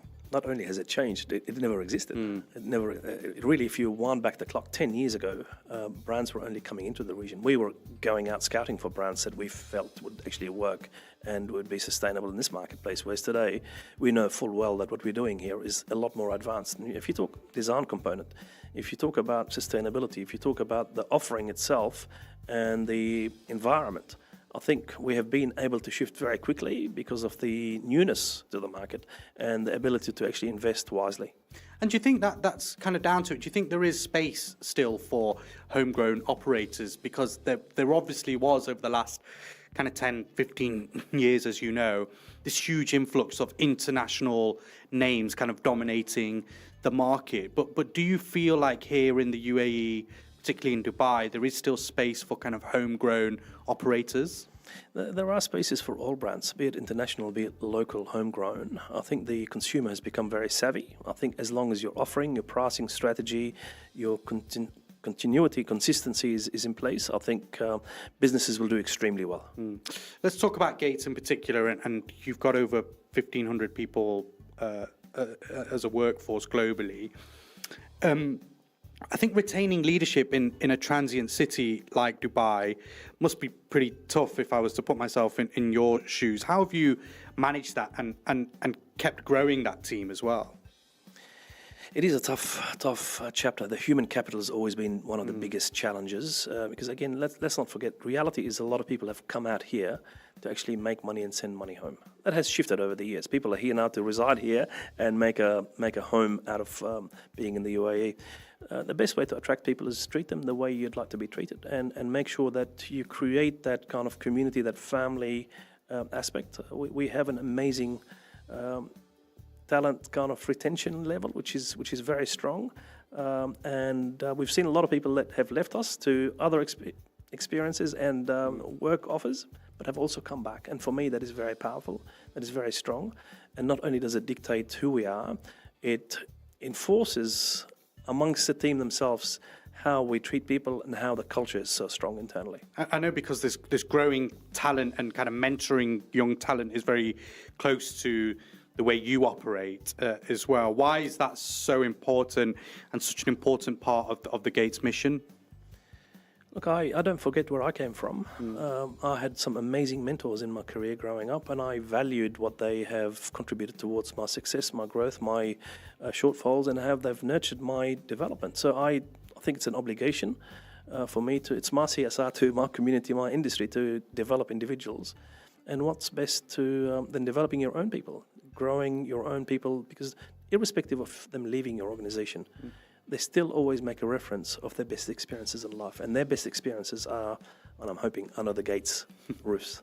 Can you give us an insight where you did come from? What was your background, and what made you get to this position where you're passing on the mentorship to other people? It's an interesting career. I started in politics, 3 years in politics, and I've realized very quickly in my third year of university that it's not something that I really enjoy doing. So I packed up and I left, and then ended up in Cordon Bleu Hotel of School doing hospitality. Family's always been in hospitality in Australia, so I grew up in restaurants and bars and cafes, despite the fact that I hated every minute of it, and here I am doing exactly the same. Before Gates, before 2010, I did 20 odd years in hotels. So my last 8 years, 4 years with Anantara, MD for the group globally, 4 years with Six Senses, MD globally. So it's been luxury hotels, and really the fact that I've been surrounded by some amazing individuals, amazing leaders in the industry, has put me into good state to be doing what I'm doing today. What made you go, I want to peel away from that kind of, being under the corporate umbrella of big organizations like Anantara and other hotels, and I want to do my own thing? What was the kind of catalyst that made you go away and do that?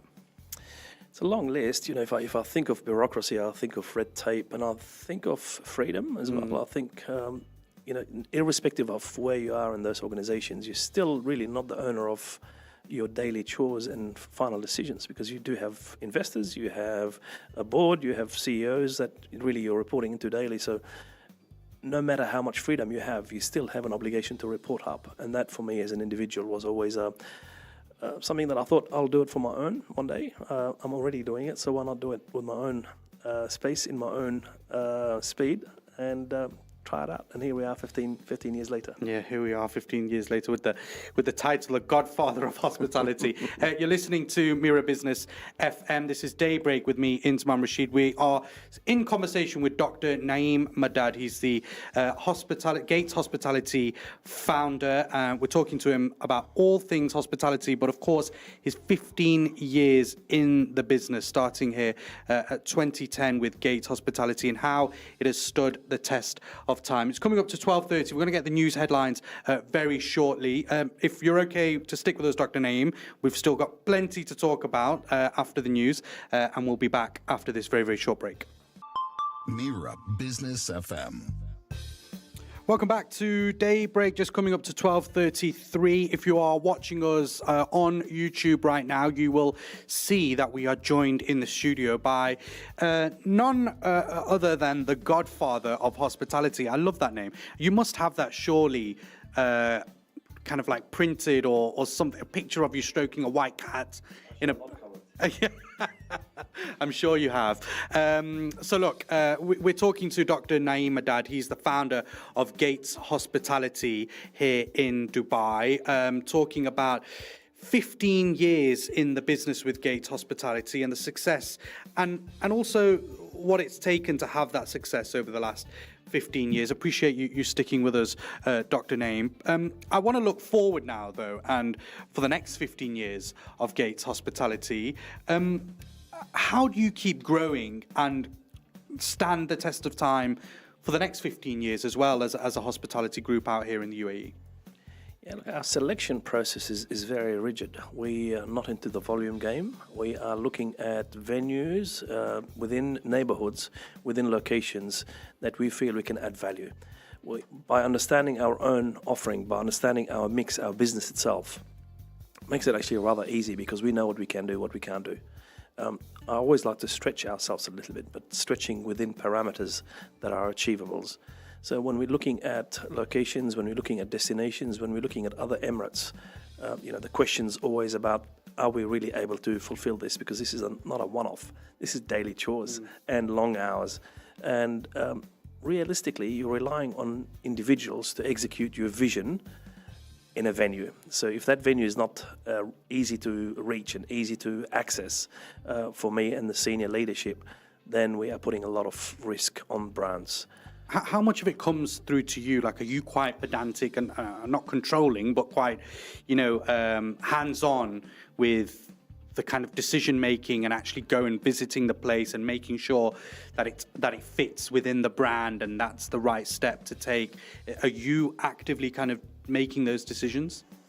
I'm very active in the business, so what I do is I take my laptop and I sit in one of the venues every day rather than being in an office for multiple reasons. One is there is always good food, there's always good people around me, it's a coffee machine, and in seriousness, I get to see what's happening exactly rather than be told what's happening. And typically before I leave, there's always a long list for the head chef and the GM of my findings. Unfortunately, these lists are never the positive stuff that they're excelling at already. It's stuff that I think we should be looking at, we should be putting more attention to and driving towards a better offering or a better experience generally. Ever gone into one of your venues and kind of done that and come out with not a long list? Or is it always kind of strive for better? It's always strive for better, but it depends on what the better is. And I think, there are times where I say to myself, today is probably not a good day to be giving feedback based on my mindset. Yes, spoke like a true leader there. I want to talk a bit about what's coming up over the next few months and the year ahead. What are the plans? There's some very interesting announcements that have been made under the Gates Group. So tell us what is coming up and what information can you give us about them? Sure. So I can start with, as I call it, the old girl reform. Reform's garden's going through a major repositioning. We're doing a lot of work on the garden enhancement. And as a matter of fact, we're adding a business within the business. Now, for Reform, in order to continue on being a leader in its field, in that space, we continue on innovation and collaboration and working with third-party partners to keep momentum and to provide third-party excitements as well. So Reform is number one. The second one is Media One Hotel. We've taken over the top floor, 43rd floor, and within that floor, we're putting in three brands, so to speak. Papa Fuku is our Southeast Asian restaurant that's going to be extremely playful, very much value-driven, high-vibe space. We also have the office, which is a social working space for people to bring their laptop and have access to a coffee machine and a cigarette if they choose to do so. And additionally, on the same space, on the same floor, as a matter of fact, we have a very lively band music-driven space with food and beverage offering. Why in Media City? Because we feel that's really our neighbourhood. That's where we play extremely well. A lot of the office towers are occupied by people that frequent our venues in Marina or the lakes. And the same that a lot of people reside in those neighbourhoods as well. Yeah, it's quite central to a lot of neighbourhoods, isn't it? Marina, Greens, very much so. It's in the heart of the young generation, a lot of the working young gens that are really easy to access. There's metro, there is obviously a lot of public transportation at various levels, so it's easy to access, and it's within 4 business towers, literally within walking distance, so it's exciting. We will be venturing into Abu Dhabi as well this year. We have a project that we're working on. It's official, but I can't really talk about it. But it's big. It's in a museum space. Okay. And we'll leave it at that for now. Sadia Island, maybe. You are in the right neighbourhood. Okay, very good to know. Good to know. Well, we'll chase you up on that one. Look, that's the future, and I do just want to wind the clock back a little bit to some of the kind of external shocks that have come your way. I'm not done with the future. Okay, well we'll keep going with the future. We'll keep going with the future after we've done the past. I just want to talk a bit about external shocks that came your way, particularly recently. COVID was a huge one. Then supply chain disruptions, obviously a big one, and inflation as well. I think it's fair to say. I'd love to know how Gates Hospitality and yourself, and what kind of mindset you got into when those disruptions came about, and how you tackled them essentially. Again, being in the space and living through those chapters is fundamental to keep it real. And I think the best decision that I made in COVID was to get the senior leadership team in a room and say, what do we do? There's been no book written about this. There's no manual sitting on the shelf for us to say, let's pull the manual out and follow step by step. So we've decided to basically close all of the venues and operate out of Freeform's kitchen. So all of the brands came into one venue. Wow. And did a lot of home packs. And we did a lot of engagement online with our audience. Right. So we stayed extremely active. We had a podcast with our chefs. We had a training for a lot of the food and beverage service team. We had bingos. We had a lot of activities. So we went from physical, online, like everyone else did, but we brought that fun, that quirky factor, to make sure that we stayed as a community, guys. We stayed engaged, and we told people we're all going through this together. A lot of the team members that chose to go home, whatever home was, they were sent home. Nobody was terminated. They were given the option to go home, and when the business ramps back up, we'll bring you back in. A lot of people took those options up. And look, reality is there's no knee-jerk reaction. It's about understanding, making decisions that are sound and viable for the business. I did say internally, if there is no business, none of us will exist. So first, our objective, all of us, we need to protect the business. And then we see how that filters through. And it worked. How much of a tough time was that for you guys? It was tough.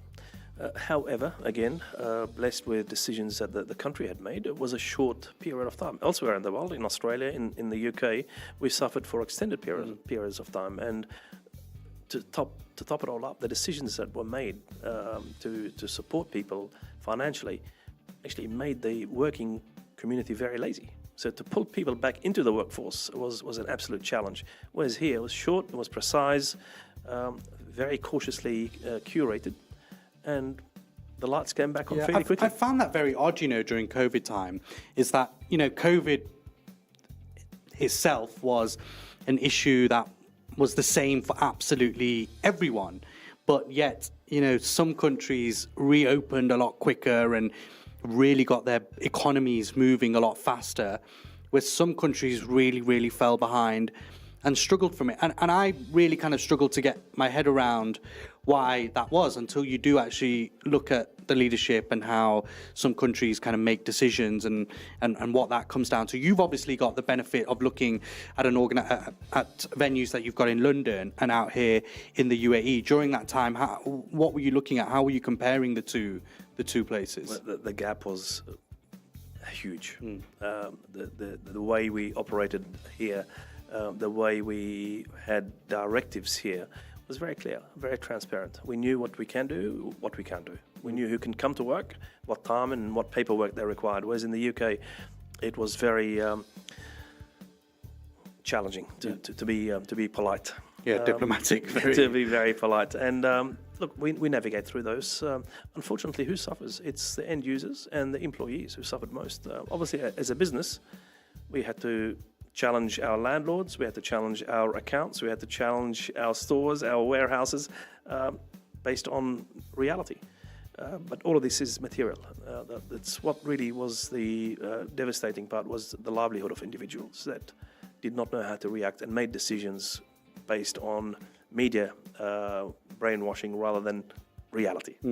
When we look at the situation now, and inflation is obviously one of the big knock-on effects from many things that are happening around the world, but specifically here in the UAE, rents are high, staff is expensive, supply chains volatile from time to time.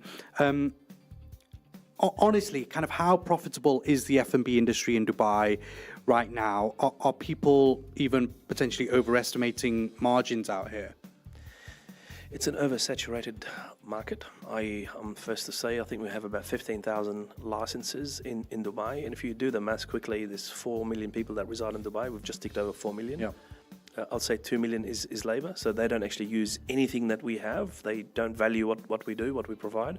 You have 700,000 Emiratis that, again, have preferred places they frequent. Then you're left with 1.3 million people, principally.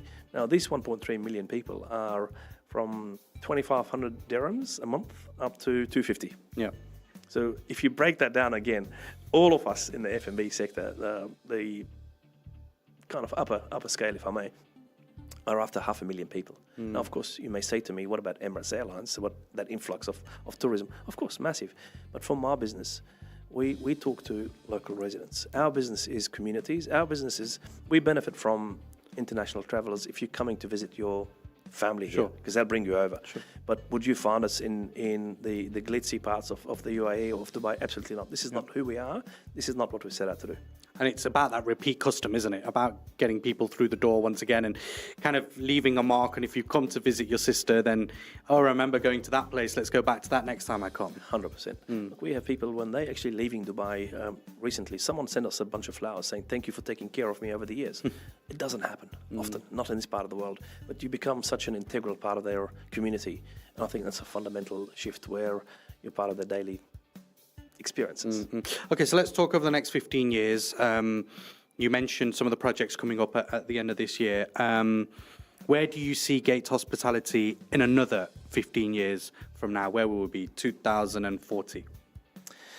2040, God, you're making me sound so old. In your crystal ball, yeah. Honestly, I don't think much will change. I think the success of Gates will continue on making sure the relevance to marketplaces. No matter where you are, you need to be relevant to the market, where the market maturity is at. I foresee a massive growth in the African continent. I think that's where a lot will be happening, and there's a vacuum.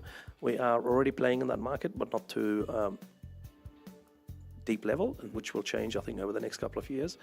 And I see the Middle East continuing to grow and evolve rapidly from a place where people used to come for a couple of years to a residence place. And that providing those solutions is actually very different than providing pop-ups and quick turnaround venues. There's a lot, I think, that we will witness with Emirates Airline continuing and doing what it does, putting the place on the map. And the reputation that the UAE has generally, I think the UAE will continue on excelling. Okay, so I want to go out with my lad mates on a Friday night. Where am I going? Reform Social and Grill. I'm going to take my partner. Mum, I don't have a partner yet, so calm down. For a brunch on a Saturday morning. Where am I going? Saturday morning, Folly Brasserie. And I want to go on a date night. Bistro Desert Marina. There we go. Absolutely sorted. Faraz, you heard that? Yeah, you keep that in mind. Look, Dr. Naeem Madad, thank you so much for your time. It's been an absolute pleasure just delving into your mind and how things have operated over the last 15 years and what's to come for Gates Hospitality over the next 15 as well. Really appreciate your time. Thanks for joining us on Mira Business FM. Thanks for having me. Thank you.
Listening to Mira Business FM.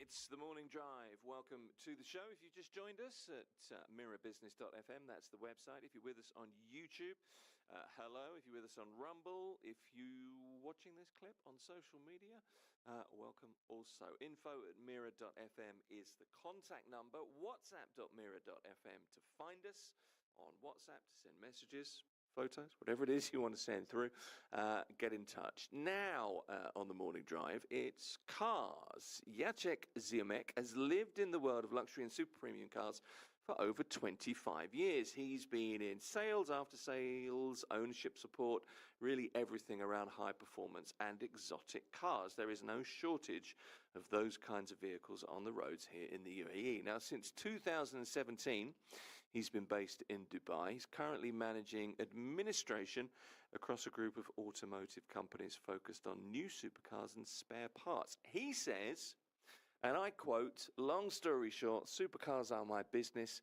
and a big part of my life." Jacek, I'm thinking you say a big part of my life because you have a wife that is the main part of your life. Hello, good morning. Thank you for having me. It's good to meet you. Good to have you here. Look, we could talk for hours. We've been talking off air for probably 20 minutes about cars. Yes. I probably asked you all the questions I was going to ask you in the interview, but we're not short of conversation. Let's just start with your background. You're from Poland originally. I'm from Poland, and I started my journey into the automotive 1999. Okay. And the idea was to find a place to service my cars. Right. And I opened a garage. Okay. And then I started with the Alfa Romeo. Then I realized very close to Alfa Romeo is a Maserati. Close to Maserati is Ferrari. And then nearby is a Lamborghini. Let me just ask you that. I mean, they're all kind of in the next town or the next valley in Italy, aren't they? But I kind of feel, my father had an Alfa Romeo in the late 70s, an Alfa Sprint 1.5, and it was a really nippy little car. He's a car guy. My father is a real petrol head kind of thinker, okay?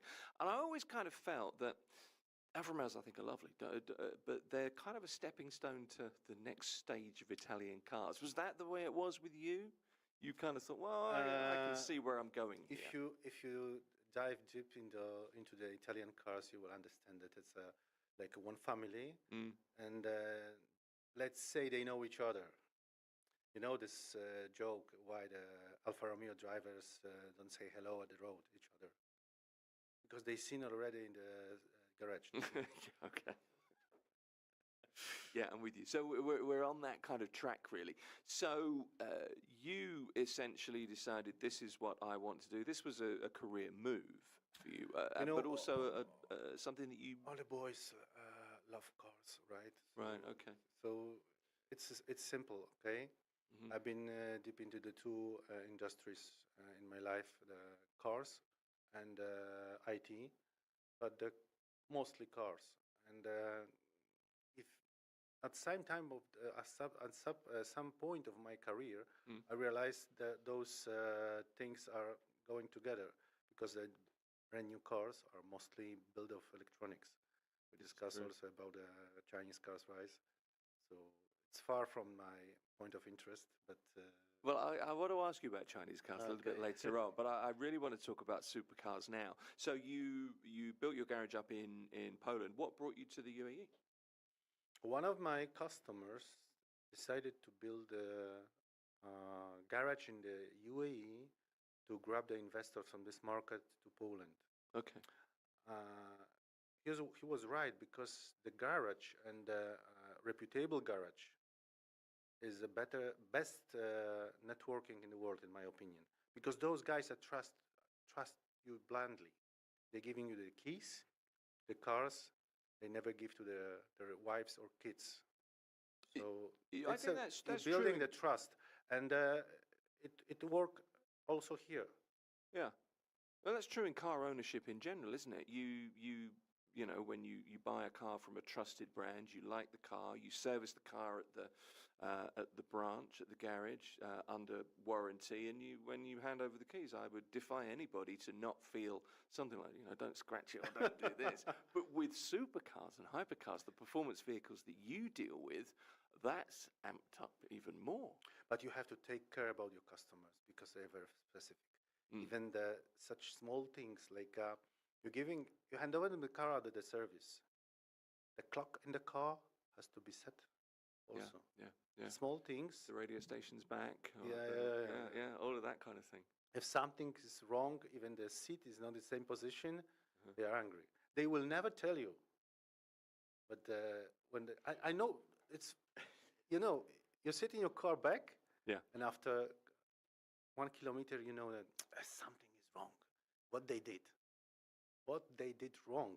Yeah, yeah, yeah. If it's just a little bit too high, a little bit too low, and if you're particular about your vehicle, if you have a real love for cars, then this is even more important. If you're buying a supercar, clearly you are in that bracket. With a supercar, you have it two ways, right? Okay. First, the official one, you have to build your portfolio and create your own car because they're giving you the opportunity to create everything now. Before it wasn't like this, but now all the brands like a Ferrari, Maserati, Lamborghini giving you the choice of each part of the car, how it should look, right? Before the hypercars were like this, when you was building your Bugatti. But so this is the official way, and the second way is to find something at the market, which more or less is approvable by you. Okay. It's interesting that you say, you throw a throwaway line like when you're buying your Bugatti. It's not something that I've ever said or thought. I've got to be honest with you. But the Bugatti is a good example of taking care about everything. Bugatti is a good example of many things. Because we spoke before about the speed record, right? Just off air, we were talking about the speed record, the Chinese car that's just set that. Yeah, absolutely. I don't think they took care about everything which Bugatti did with their cars, making the same. Even the special kind of tires, everything is supervised. Okay. I think they didn't do.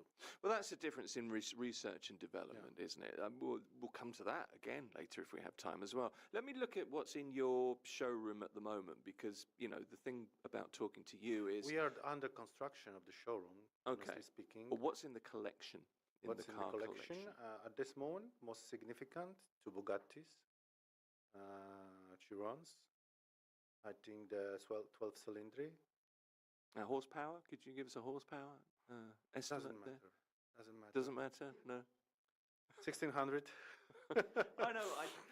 I want that because it's just outrageous. Who cares? It's funny. I said to Faraj yesterday, we were talking cars very briefly, and I said, I think my Jeep has about 12 horses, something like that. It's lost a few along the way. So, equivalency isn't a thing here. So, Bugatti Chirons, what else have you got? We have two of them. One is the Pure Sport, one is the Super Sport. Okay. And in a simple words, the owner, I asked him, what's the difference? He said, this one makes 400, this one makes 500. Okay. That's still a difference, I guess. Well, what's a car like that worth?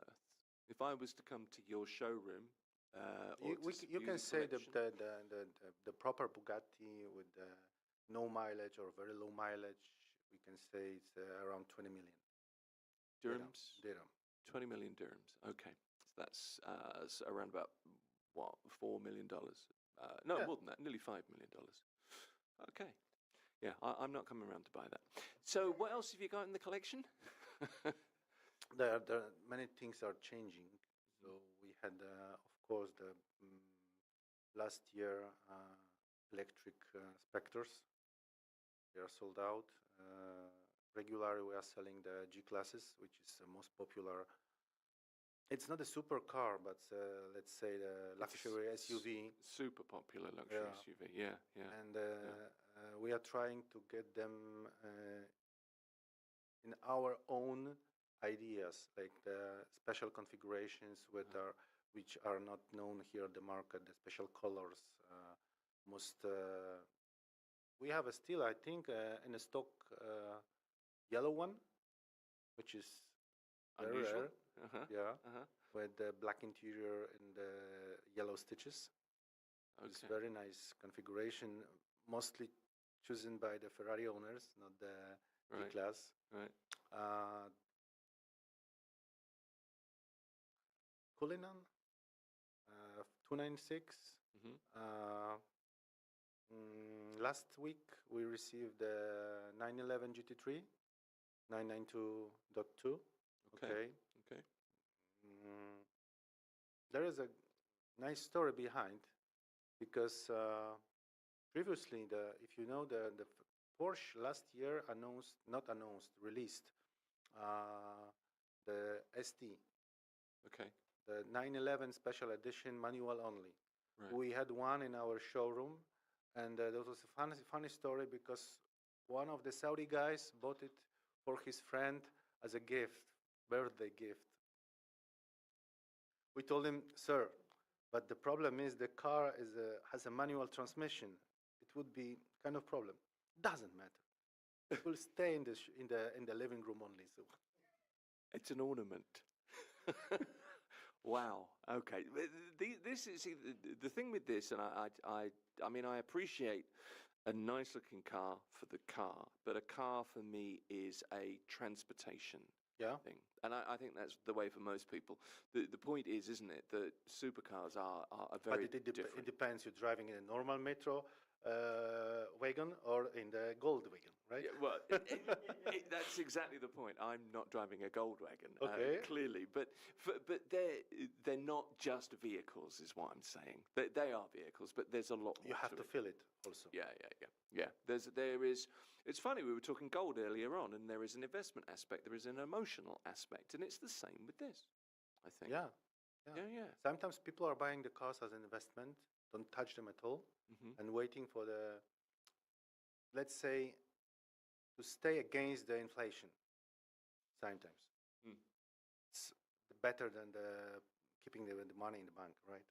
Sure. Well, what kinds of cars do that? Because generally speaking, you drive a car off a lot and it drops in value. It's similar to playing the kind of gambling, because some of them you predict it should be the bullseye, but it's not.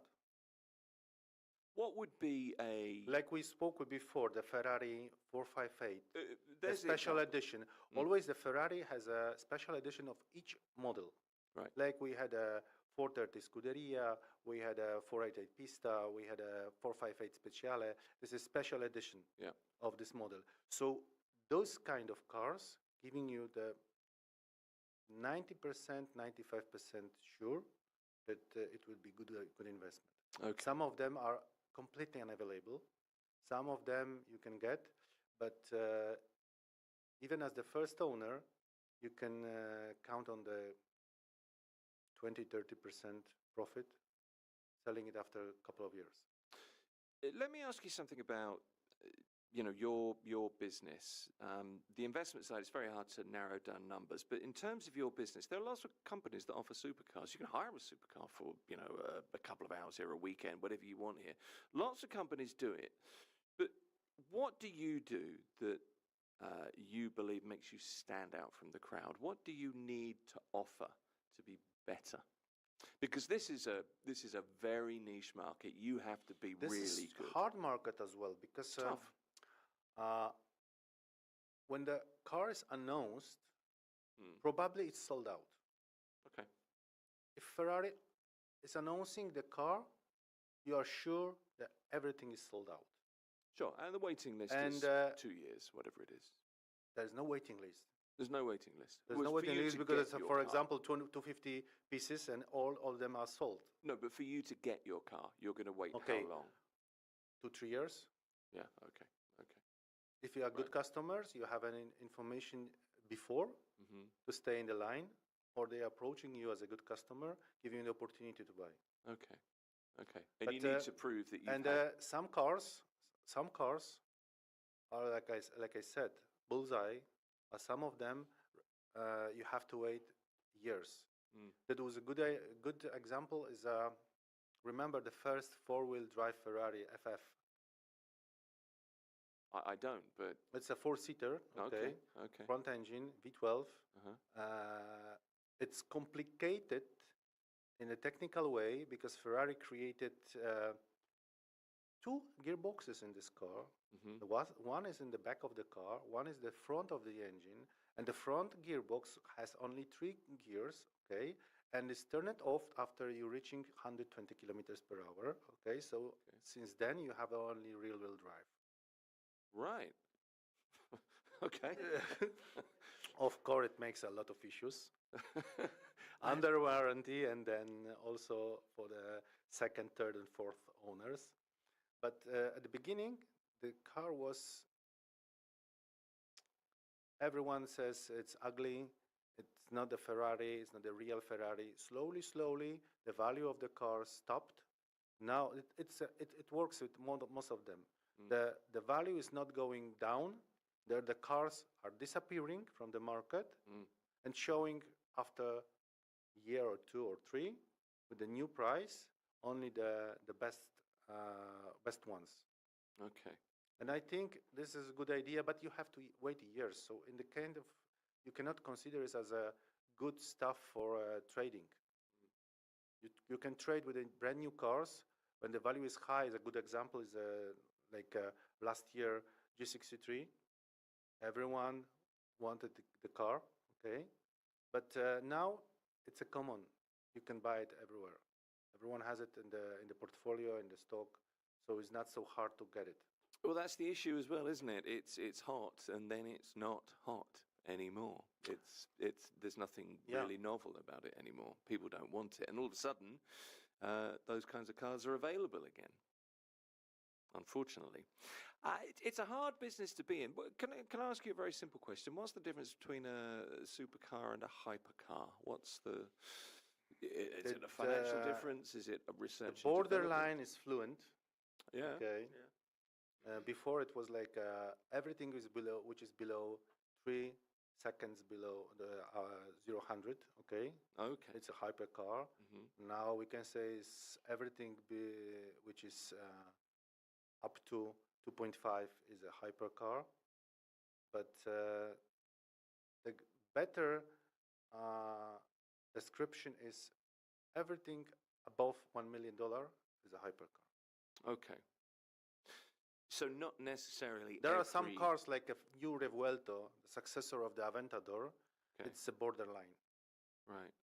It's a supercar which we can consider as a first step to the hypercar world, but it's not so exotic like Bugatti, Pagani, Koenigsegg, these brands. Right. Okay. And those would all be classic examples of hypercars. And this is also 3 most appreciated hypercar brands. Like I said, is a Bugatti, Koenigsegg, and Pagani. Okay. And sometimes, like before, always people were asking me which is better, Ferrari or Lamborghini. So the answer is simple: the brunette or blonde. Okay. What do you like? Yeah. Yeah, for sure. With the hypercars, it's different. You have a Bugatti, which has a huge heritage. Yeah. You have a Pagani, which was built by the Lamborghini engineer, Orazio Pagani, because they rejected his project of build a car made of carbon fiber only. Right. That was already in the hand of Audi. And you have a Koenigsegg, the genius engineering. Okay. So from 3 of them, I know the prices are high in each of them, but the Bugatti is the real one, I think. Okay. Is there one, in terms of your business and your experience, is there one particular popular brand? I'm guessing you're going to say Ferrari. I don't know. Yeah. Ferrari is the one, yeah, really? Ferrari. Always Ferrari. Always Ferrari. Whatever they announce, whatever they release, it's always a good choice. Okay. Let me ask you a little bit about Chinese cars, because last month we saw a global production car set a new top speed record, just a shade under 500 kilometers an hour. It was set in Germany. It's the track edition of the BYD Yangwang U9, which is a production car. It looks like a supercar to me. 3,000 horsepower. Would you try? Apparently. Would I try it? Would you try to break this record? Would I try to break this record? No, because I do not have the driving ability. I've got to be honest with you. But I'm interested in that. It's a Chinese car that's done it. We see Chinese cars on the roads of Dubai all the time. I constantly confuse the T2 for the Defender. I was saying to you off air. And there is one kind of Chinese car which looks like a Range Rover as well. There is. You're right. Absolutely. I don't know the make, but more and more we're seeing Chinese cars come into the market. I just wonder, what's your opinion of the Chinese car market? Because we're going to see it more wherever you go in the world. If you give me a choice to get a car from A to B only, I prefer Japanese car, which I never had in my life. All right. Why have you never had a Japanese car? That's interesting. You just. It's like Japanese cars are full of emotions, like a fridge. You opening the door, the light comes up, closing the door. No emotions. Okay. It's functional. It's good. It's reliable. Keeping the value as this. Yeah, they do. But there are no emotions. Okay, so you have to be connected before you get into that. You have to feel something. Okay. But going back to the Chinese cars, we have a problem because they are offering the good design, okay, even if copy-pasted. Derivative, I think they would say. They would term it derivative. But yeah, you're right. I mean, there are many similarities between many designs. Good interior, a lot of options. Yeah. But the technology from the 90s under the hood, whatever they say. In terms of the research and development that's gone into the car, it's not the most. As they copy pasting the designs, okay, they're doing the same with the powertrain, but it's more complicated. That create the aluminium, right? Right. So they are buying the ready solutions from the past. Okay. Like the Japanese solutions from the past, but if you take a look at the past, the same was doing Kia and other Korean brands before. Yeah, right? sure. Well, to be fair, you have to start somewhere. But it's slightly different. Different because they're convincing you by the design, interior, but not telling you about the technology. Okay. But then there's the electronic technology which is layered on top, which I think seems to look in most cases. I'm not talking about the electric cars because it's a different story. Okay. Different story. In the electric cars, I think, it's my opinion, the Tesla is the king. Okay. And nothing else at this moment. The Porsche just behind. But Really? yeah. Okay. Even though we've seen Tesla go through all these issues, the advantage of the Tesla is because they are grabbing a lot of data and learning from this data. Yeah. They sold a lot of cars, and all the data, all of data is going to the Elon servers. So they know how to make it in a proper way. Okay. And you don't think the Chinese cars are near the level of Tesla or you said Porsche? I don't think so at this moment.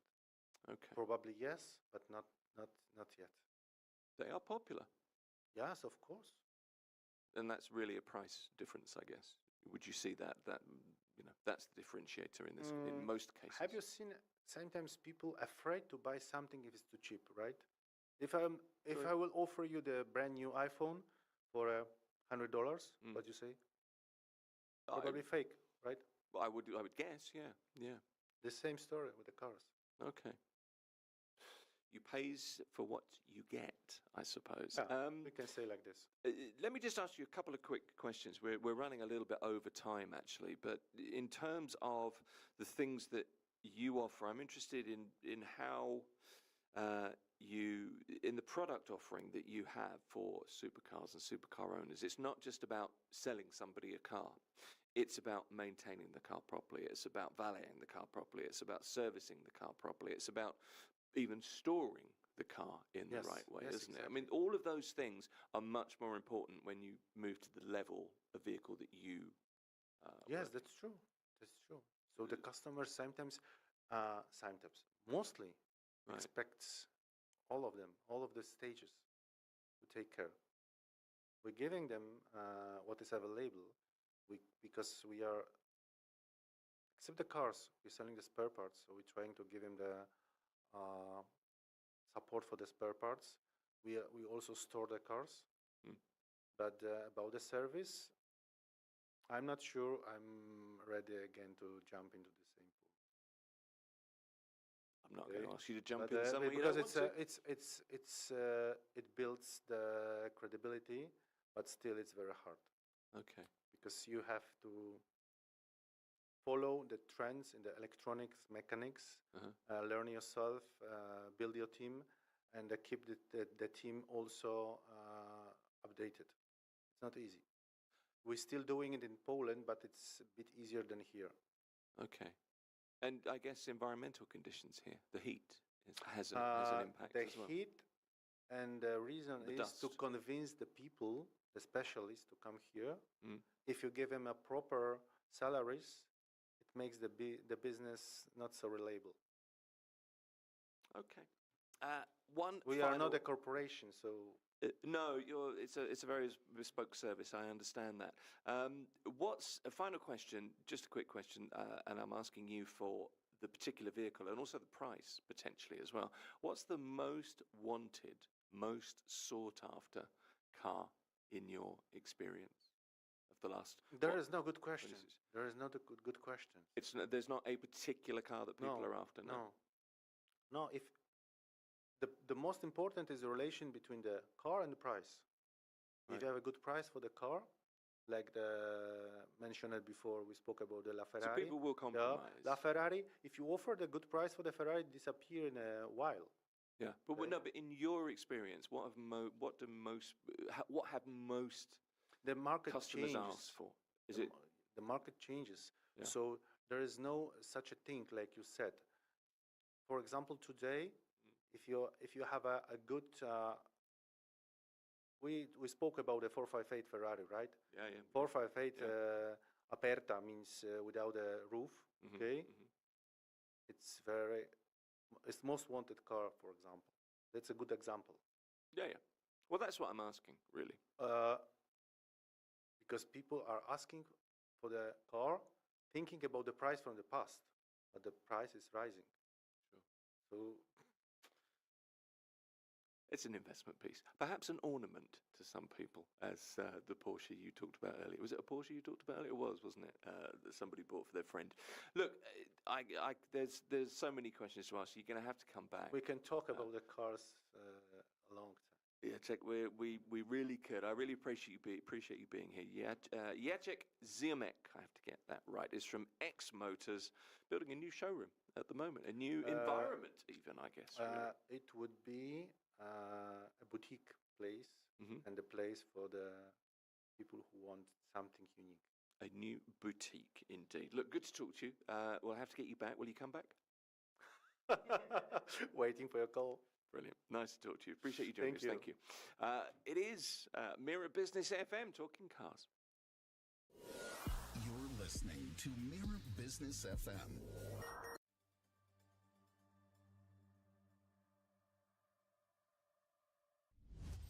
You're listening to Mira Business FM. It's the Morning Drive. I'm Tim Elliott. Thank you, Inzi. He's back in just under half an hour's time. And it's pets next on the Morning Drive here at Mira. And Joey Chaya is with me. He's a Lebanese entrepreneur. He's born and raised in Dubai, turned his lifelong love for animals into a homegrown startup that's now changing the way pet care works across the UAE. It says here he is the founder of Pet Bay. Isn't that exactly what you do? That is absolutely correct. Thank you so much. Joey, look, it's lovely to meet you. Thank you for coming in. This is, and I'm going to quote you here, the region's first home-based pet care platform designed to make care more personal, stress-free and accessible, especially for pet parents. That is actually a thing, isn't it, these days as well, who don't want to rely on traditional kennels or catteries. So let's start with you before we get to what you're doing. You've always been an animal lover, I guess. You had that face, Joey. Yeah, that's right. I mean, I always grew up around animals, family pets. I've had a couple of dogs and a few cats growing up, and it's just been quite amazing to just be surrounded by them. You know, they bring a lot of life, a lot of joy into your day-to-day. You know, I think something to look forward to as well when you come back home from, let's just say, school, if you're a kid, and if you're even as an adult, it could be a very important stress reliever to even get that love from a different point of view. You know, man's best friends, for example. Brings a lot to the table, and that's basically where the passion came from. I was going to say that actually because it comes from young. I grew up. My mother was I think the original crazy cat lady So there are pictures of me on the bed in my, literally just born with the cat wandering around me. So I'm very used to it. So I get where you're coming from. Talk me through the idea for Pet Bay. Yeah, absolutely. So basically, Pet Bay was started because of my own experience with my dog. His name is Renzo back in the day, and he suffered from anxiety. Okay. And so ultimately, I had to go with the options that were available then, which was facilities, various different facilities. And I just saw him sort of change his personality a little bit in the beginning, which, wasn't really a good thing. Ultimately, It's upsetting, isn't it? It's upsetting For him and for especially- you. Absolutely, I couldn't agree more. And it was a borderline depression, right? So like, why would you want to put your pet through that? So the second time I tried this, I just spoke to my neighbor. I asked him, I was like, hey, can you look after my dog for a little bit, and I'll pay you whatever amount. And he accepted a price that was a fraction of the cost that I was paying. So it really just made sense, and he remained in a home environment, which was the key, and the key business basically offering that we're doing today. Yeah, so Renzo, your dog, doesn't go through the stress of leaving.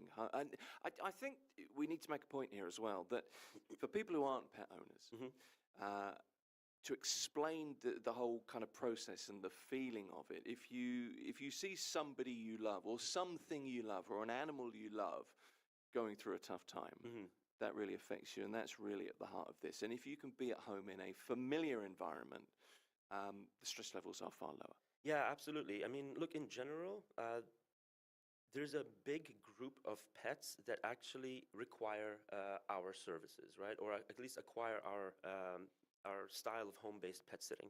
Right. For example, older pets that lack mobility. All pets will eventually, become a little older and will lack a little bit mobility. And need some more looking after. Yeah, it needs some more attention. Cats are very territorial creatures. They prefer to be in their home environment. There are other things, pets with disabilities or, pets that suffer from anxiety prefer to stay in a home environment, something that they're used to, they're more familiar with. So that we just wanted to bridge that. But obviously now we've opened it up to all pet parents because when we did a bit of the market research, we realized that they would prefer a home-based option because that's what they're used to ultimately. Okay. So you're a tech platform, aren't you? And you basically connect people who are looking for somebody to look after their pets in a home, in their home. Yeah. With people who will help them out. That's kind of what you do. That's exactly it. And so we vet, there are two sides to this, there are two sets of users, you can say. One set of users are the pet sitter, and the other one is the pet owner. Pet sitters apply, and we vet them through a very rigorous 5-step process. But once they're approved, their profiles will be listed along with their prices, pictures of themselves, images of their home, with a lot of information where on the other side, where pet parents can visit these profiles and make a proper decision based on certain criteria. And what's cool about Pet Bay is that you get a lot of choice in the matter. You get to speak to them, you get to meet them prior to actually making any kind of engagement, or booking. And we understand that because ultimately, there is a fine line between tech and what you need to do at a manual point. What I mean is that when you're ordering an Uber, you don't really speak to anybody, right? Oh. However, in our case, ultimately it's important that we facilitate a meet and greet. So it's always going to be tech and a little bit of love, let's just say, from our side. I like that. Tech and a little bit of love. That's what we all need in our lives. And we live in the tech age. Absolutely. Talk me through the process, how you called it a rigorous process, a 5-step process. But I mean, that's important for a number of reasons. To make sure you get the right person, to make sure that the people that own the pet, I'm not sure if owning a pet's the right way, the pet parent, they're happy, but also to be sure that the pet is happy with the person who might potentially be helping them out, looking after them. 100%. That's why the meet and greet functionality is super important, and we have integrated a meet and greet functionality within our chat system. So basically, if a pet owner wants to request a meet and greet, it's literally a button that they need to press, and then it would trigger a push notification to the pet sitter, who would then accept or essentially reject the meet and greet. And then our system would literally offer them other options. at that point in time. If there was a rejection and if there was an acceptance, then they meet and our app can track that and then sort of trigger a booking link, for example. Okay, and how do you, I mean, there is some vetting, that's, that's probably the wrong verb to use, but we'll use it, of, potential pet sitters, but also potential pet parents. And I guess you have to vet the pets as well, because, if you're not used to looking after a Great Dane, you're used to hamsters, you need to be aware of that. No, so the vetting process from our side, like I said, is rigorous, and vetting is the right word, for sure. So Emirates ID is required. They have to go through an application where they'll have to, again, add images, emergency contacts, references, go through an experience quiz, which they have to score high on. And sort of that's the vetting done for the pet sitter.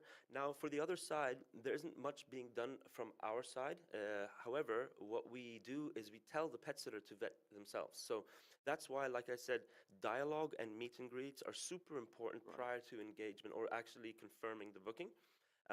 We make sure that we facilitate that, and almost 95% of all bookings actually go through a meet and greet or at least a phone call first. Well, I mean, I guess if you apply to be a sitter for something like this, and I'm speculating here, but if you're the kind of person that does that, you're the kind of person that wants specifically to work with animals. That's a type, isn't it? And I guess that's the type that you are looking for. Absolutely. There's that's definitely the type, and there are attributes like working from home, very important for us, I think, because in the end, like, it's not ideal to leave a pet unattended for more than 5 hours in our policy, so we do feel that it's important to just look at the full picture. I mean, dogs need to be walked, cats need stimulation, they need play and chase and all that kind of thing. Okay, I get you. How do you make money out of this? How are the financial arrangements? How does it work? So basically, pet sitters get to set their own rates. Right, we do have a minimum and a maximum, so we set the minimum and maximum. 50 is the minimum, for example, and 150 would be the maximum. Right. Pet sitters can choose their prices in between, and we actually make a 20% commission from every transaction that comes across our platform, and the commission usually is shared between the pet owner and the pet sitter. Okay, well, I appreciate you being transparent about that. But I guess as well, if you do well at this, there's a rating system, there's a recommendation system, kind of a rate the driver, Uber type. Is that how it works? Absolutely. We like to say that Pet Bay is like Airbnb for pets. It's in 3 words, right? This is how, and yes, absolutely. So vetting, again, just going back to that, not only do we vet, but ultimately the pet owners are vetting other pet sitters by reviewing them. So that pet owners, once they actually reach the pet sitter's profile, they'd be able to actually get that information from other pet owners. Okay. Feedback. I'd like to touch on technology a little bit, because you're a tech firm. Absolutely. Really, aren't you? It's the age that we're in as well. Pet ownership is... I don't know. It is pet parenting, really, now. I've got to get the phraseology right. But we've got lots of tech for pets now. Automatic feeding, automatic watering, you've got self-cleaning litter trays, all that kind of stuff. So in theory, anybody listening thinking, and they're not a pet person, they're thinking, well, you could kind of leave your pet's head off the weekend or a week. Wouldn't really be a big deal. We've got the tech that can handle that. I'm not advocating that, but I can understand that kind of thinking. But it strikes me that this kind of very personalized service is a business for humans as much as it is for animals. Correct, yeah. So when you set up, you've kind of got a nice happy medium there, haven't you? Yeah, absolutely. I think that a lot of the time, or I could say prior to Pet Bay, people had to struggle, go through community chats, maybe Facebook groups, and send out a Hail Mary and try to hopefully get something in return, and they still have to interview the person. What's interesting here is that we're actually doing all of that via tech prior to the pet owner even speaking to anybody, so that we know for sure there's going to be good dialogue. And look, the world of tech, automatic feeders are there. They're a good thing. They do help sometimes, but it's just not enough. In the end of the day, you're going to need, that human element, as you put it, whether it came from a pet sitter or the pet owner themselves, and cuddling and applying that care. In the end of the day, a lot of people consider them as their own kids, right? So when we combine that, when I was saying in the beginning, combining tech with love is literally what we are doing. So when I say tech, I mean, the process in how, let's say, a pet owner wants to book the same pet sitter next time, they'll only have to press one button because they've already met them, they've already had a booking with them in the past. So how do we make that easier, right? They're rushing on a work trip and they just need to make a quick booking. They just book again, you know? So they'll open the app, book again, and that's it. You know, it's super, super smooth from that point of view. And that's literally what we're doing every day, looking at how we optimize. And I guess you've got people coming to you, you know, members or people who engage with your system who are doing this. You could make yourself a reasonable living at this if you know, took this on. Yeah, With absolutely. a professional mindset. Is that happening? You starting to see that? Yeah, absolutely. So part-time work has been, you know, is allowed now here in the UAE. I can't remember the date of when it was actually where it started, but it's recent. Yeah, it's quite recent. And yeah, I mean, although we say it is a part-time mechanism, people are making enough money to cover their expenses, you know, and a lot more in some cases. What you can do, or what we can know for sure, is that if a pet sitter has a large space, for example, and is able to accept multiple pets, right, that are social with each other, you know, then they can definitely make a really good income. And some people, I suppose, hamster, rabbit, whatever it might be, you're going to have people that want you to look after their terrapins, I don't know, their tarantula collection. Are you seeing that? Is there anything slightly more exotic, I think is what I'm asking? Yeah, I mean, I'll be open. I mean, so we only cater to cats and dogs at the moment. However, we don't say no to any animal that, you know, or any pet parent that wants. Well, you're going to get birds, hamsters, rabbits, carnivorous birds, actually, one time where it's required some live feeding even, you know, the pet sitter had to be briefed, but we eventually had to allocate a pet sitter that had enough experience to be able to do that. So it was, we don't, again, like, it's the world of animals, and being able to facilitate that no matter what animal it is, yes, absolutely. Yeah. I love it. If someone came up to us with a lion or a tiger, I know that they don't exist here really in abundance, but if it ever happened, then we would also try our best to facilitate that. Wow. Okay. Let me ask you a little bit about your business and the setup, really, because turning what you love into a business is something lots of people would like to do. Not that many people get the opportunity to do it or take the step, I suppose. Does doing what you like, or the things that you love, does that make it easier, or is there an emotional pull there? How do you handle it? I think passion is what gets you started, and then purpose is really what because reality hits then, doesn't it? You've got to. You're responsible for this. Yeah, absolutely. No, I think look, the passion. It's not easy. I can tell you that for sure. Especially the transition from, you know, being an employee to being an employer. At that point, you know, your responsibilities are much larger. The well-being of other people are in your hands, you know, essentially. So being a business owner and an entrepreneur, you get to look at two sides of things. You have to run a successful business, but also make sure that you manage the team properly and make sure that they're happy. How many people in your team, by the way? At the moment, we have 7 going on 9 in about a month. Okay. Yeah, a small team. So we're still a startup, you know, but moving lean. There are difficulties in small teams. I always think small teams are, it's critical that you get the right people, particularly in a small team, because one wrong person can, you know, really upset things. Couldn't agree with you more there.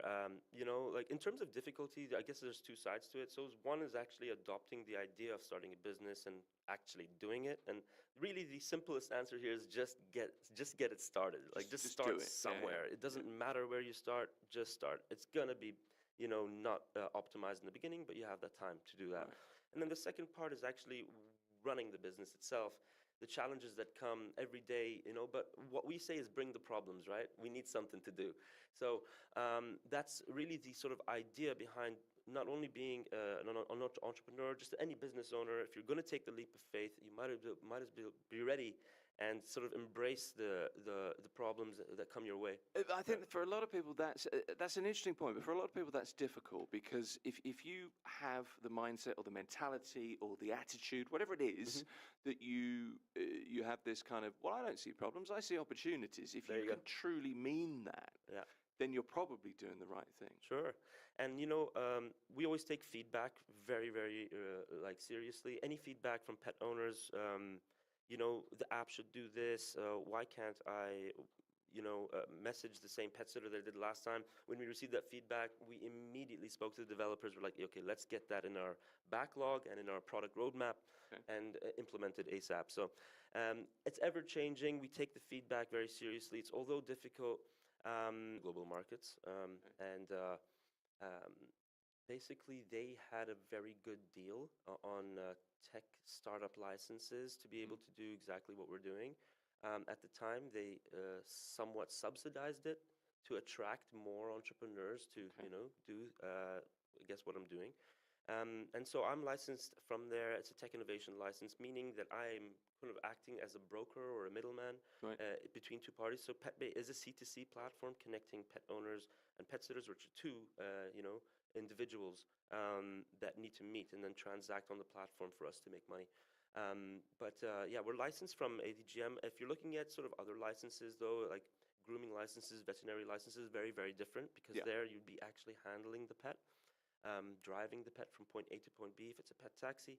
In our case, we are just sort of facilitators, you can say, middlemen that would really improve on the process of actually making that connection. What were they like when you said, look, this is my idea, here's my pitch? How was that received by ADGM? I think the process in terms of actually onboarding with ADGM was very well received. I think that the UAE is really going into that general direction, right? So it was super well received. It was, to my surprise, I thought it might be a little bit, yes, sure, I had to explain everything, but as soon as I did and explained the business model, they were super accepting of that, and we got approved. Well, I asked that for a reason. Just because, I'm guessing that, tech startups, it's fintech, and it's, we want to do this in crypto. We want to, we've got this great solution for whatever company, and you're there going, well, look, what I want to do, I want to put this person to look after this dog here. I mean, it's something out of the ordinary. It really is. It really is. It genuinely was an experience of mine. Like, I lived it. So when you see something like that, and you actually see your pet, let's say I came back from vacation, went to collect my pet from my neighbor's house. The difference in emotion, sort of the difference in vibes that my dog sort of was giving me, versus when I saw him come out of a facility, per se, a brick and mortar. Not saying that they're all not doing things correctly. A lot of them are. It's just that we're providing the choice here, right, for the pet owners. That you can choose whether or not you would like to do that. Well, it's not a one-size-fits-all thing, is exactly, it? Pet, and it's also a very emotive situation, I guess. So you might love it, but you're building something from scratch. There are obviously challenges. You've probably had some sleepless nights, I suppose. You're thinking about money. You're trying to pay your staff. You're trying to make sure the tech is running. You're updating everything. How have you found it so far? How do you feel about the where you are? I feel amazing. It's overwhelming, but very rewarding. People call me sometimes saying that, like, crying they've not been able to travel until they found us. So, to see sort of that testimonial is amazing. It kind of keeps you going. But me personally, I just feel that every day that passes, I can see some progress, and we really have to celebrate those. And if there are issues, again, you just got to tackle them. When you do that, you're just going to keep getting better and better at what you do. So it really does get easier from that point of view, but it does get more difficult from like a fundraising point of view. When you're running low on cash, you got to be like, okay, I got to update the deck, update the numbers. Let's go into the market. Let's go knock on some doors. So it's very sales orientated in some points as well, which I'm okay with. That's what I did, prior to PetBay. I was going to ask, what did you do before? 15 years in sales, basically. I was working in FMCG. I was handling B2B across the UAE for my clients are usually hospitals, hotels, and I was selling tissues, actually, tissues and disposables, very different. And then I started PetBay while I was doing, that. And so doing both was actually super, super tough to get used to. It took me about 6 months just to get used to the idea of doing that. And then eventually quit my job in 2022 and did this full time, you know. Well, good for you. So you're 3 years in then. Yeah. So how is funding going? Have you been through seed funding?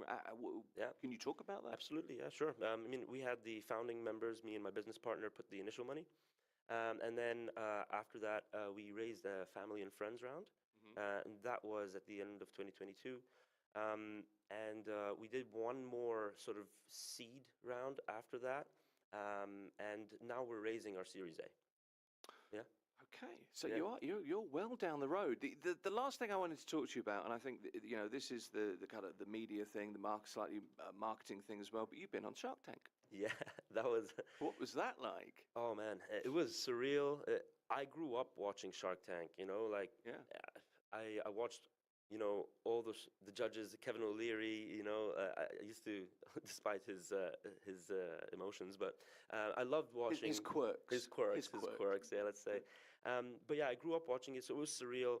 It was a bit intense, you know, being in front of a panel worth 5 billion and having the studio lights in your face while trying to put everything you know about PetBay in 3 minutes. It's not easy to do.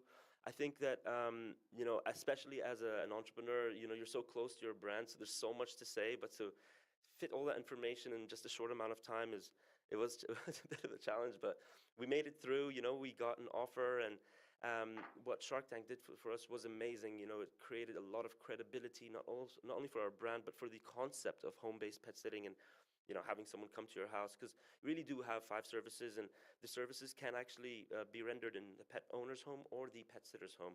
So, the idea of a pet, you know, owner allowing someone to their house might not be, or maybe it wasn't at the time as accepted as maybe some Western societies. But right now, it's you know, because of Shark Tanking, because of what we're doing with our marketing and social media, it is actually creating so much credibility. Okay, and you vet that as well. You could say to somebody, look, you if you're happy, your pet could go and live in the pet sitter's place. Yeah, I mean, didn't realize 2 different services. One is boarding, and the other one is sitting. Right. Sitting is where the pet sitter would go to the pet owner's home and stay overnight and look after the pet there. Now, it doesn't necessarily have to be overnight. They can go in and leave. And then boarding is when pet owners would drop their pets at the pet sitter's home. Yeah. Last question. We've got about 20 seconds. Where are you going next? Can you tell me in 20 seconds? Absolutely. All-in-one pet platform across the GCC and beyond. And explaining PetBay in one word is choice. You know, I think that's where we're going. So we want to really make sure that we develop the tech to reach that goal. All the best to you. More power to you, I think. Joey Chaya is a Lebanese entrepreneur. He's born and raised here in the UAE, specifically in Dubai, and he's just turned his lifelong love for animals into a homegrown startup that is, and I quote, changing the way pet care works across the Emirates. PetBay is the app. Joey, good to meet you. Thank you so much, Tim. Appreciate you coming in. This is Mira Business FM. We're streaming live on the website, mirabusiness.fm. You can find us on YouTube. The news next.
Okej. Raz. A mówmy razem, mów też coś. No, cześć. No i zobaczymy, jak to będzie wtedy. No nadal jestem ja. Aha, dobra. A, widzisz, i to się tak zmienia, Piotruś. So, okay. Yeah. Maybe Okay. like this, no? So it will be in one file. To zróbmy tak, co? Okay, so let's do it like this. Yeah, we just didn't understand first time, so now we need to edit it by ourselves. We didn't know. Yeah, so let's do like this. Yeah. A oni nie mają tego szerokiego z nami? Nie. Na pewno? Bo Są tu... tylko dwie opcje, że mamy 4 kamery, No. albo tak, że się zmienia. Zróbmy teraz tak, jak się zmienia po prostu. Najwyżej w przyszłym tygodniu zrobimy inaczej. Żeby też... Zastanawiam właśnie, na przykład jakbyśmy mieli tą trójkę, Piotrek, jakby ona była trochę bliżej na nas i byśmy mieli lewy i prawy profil. Ja bym sobie to poprzebijał. Każdy odcinek był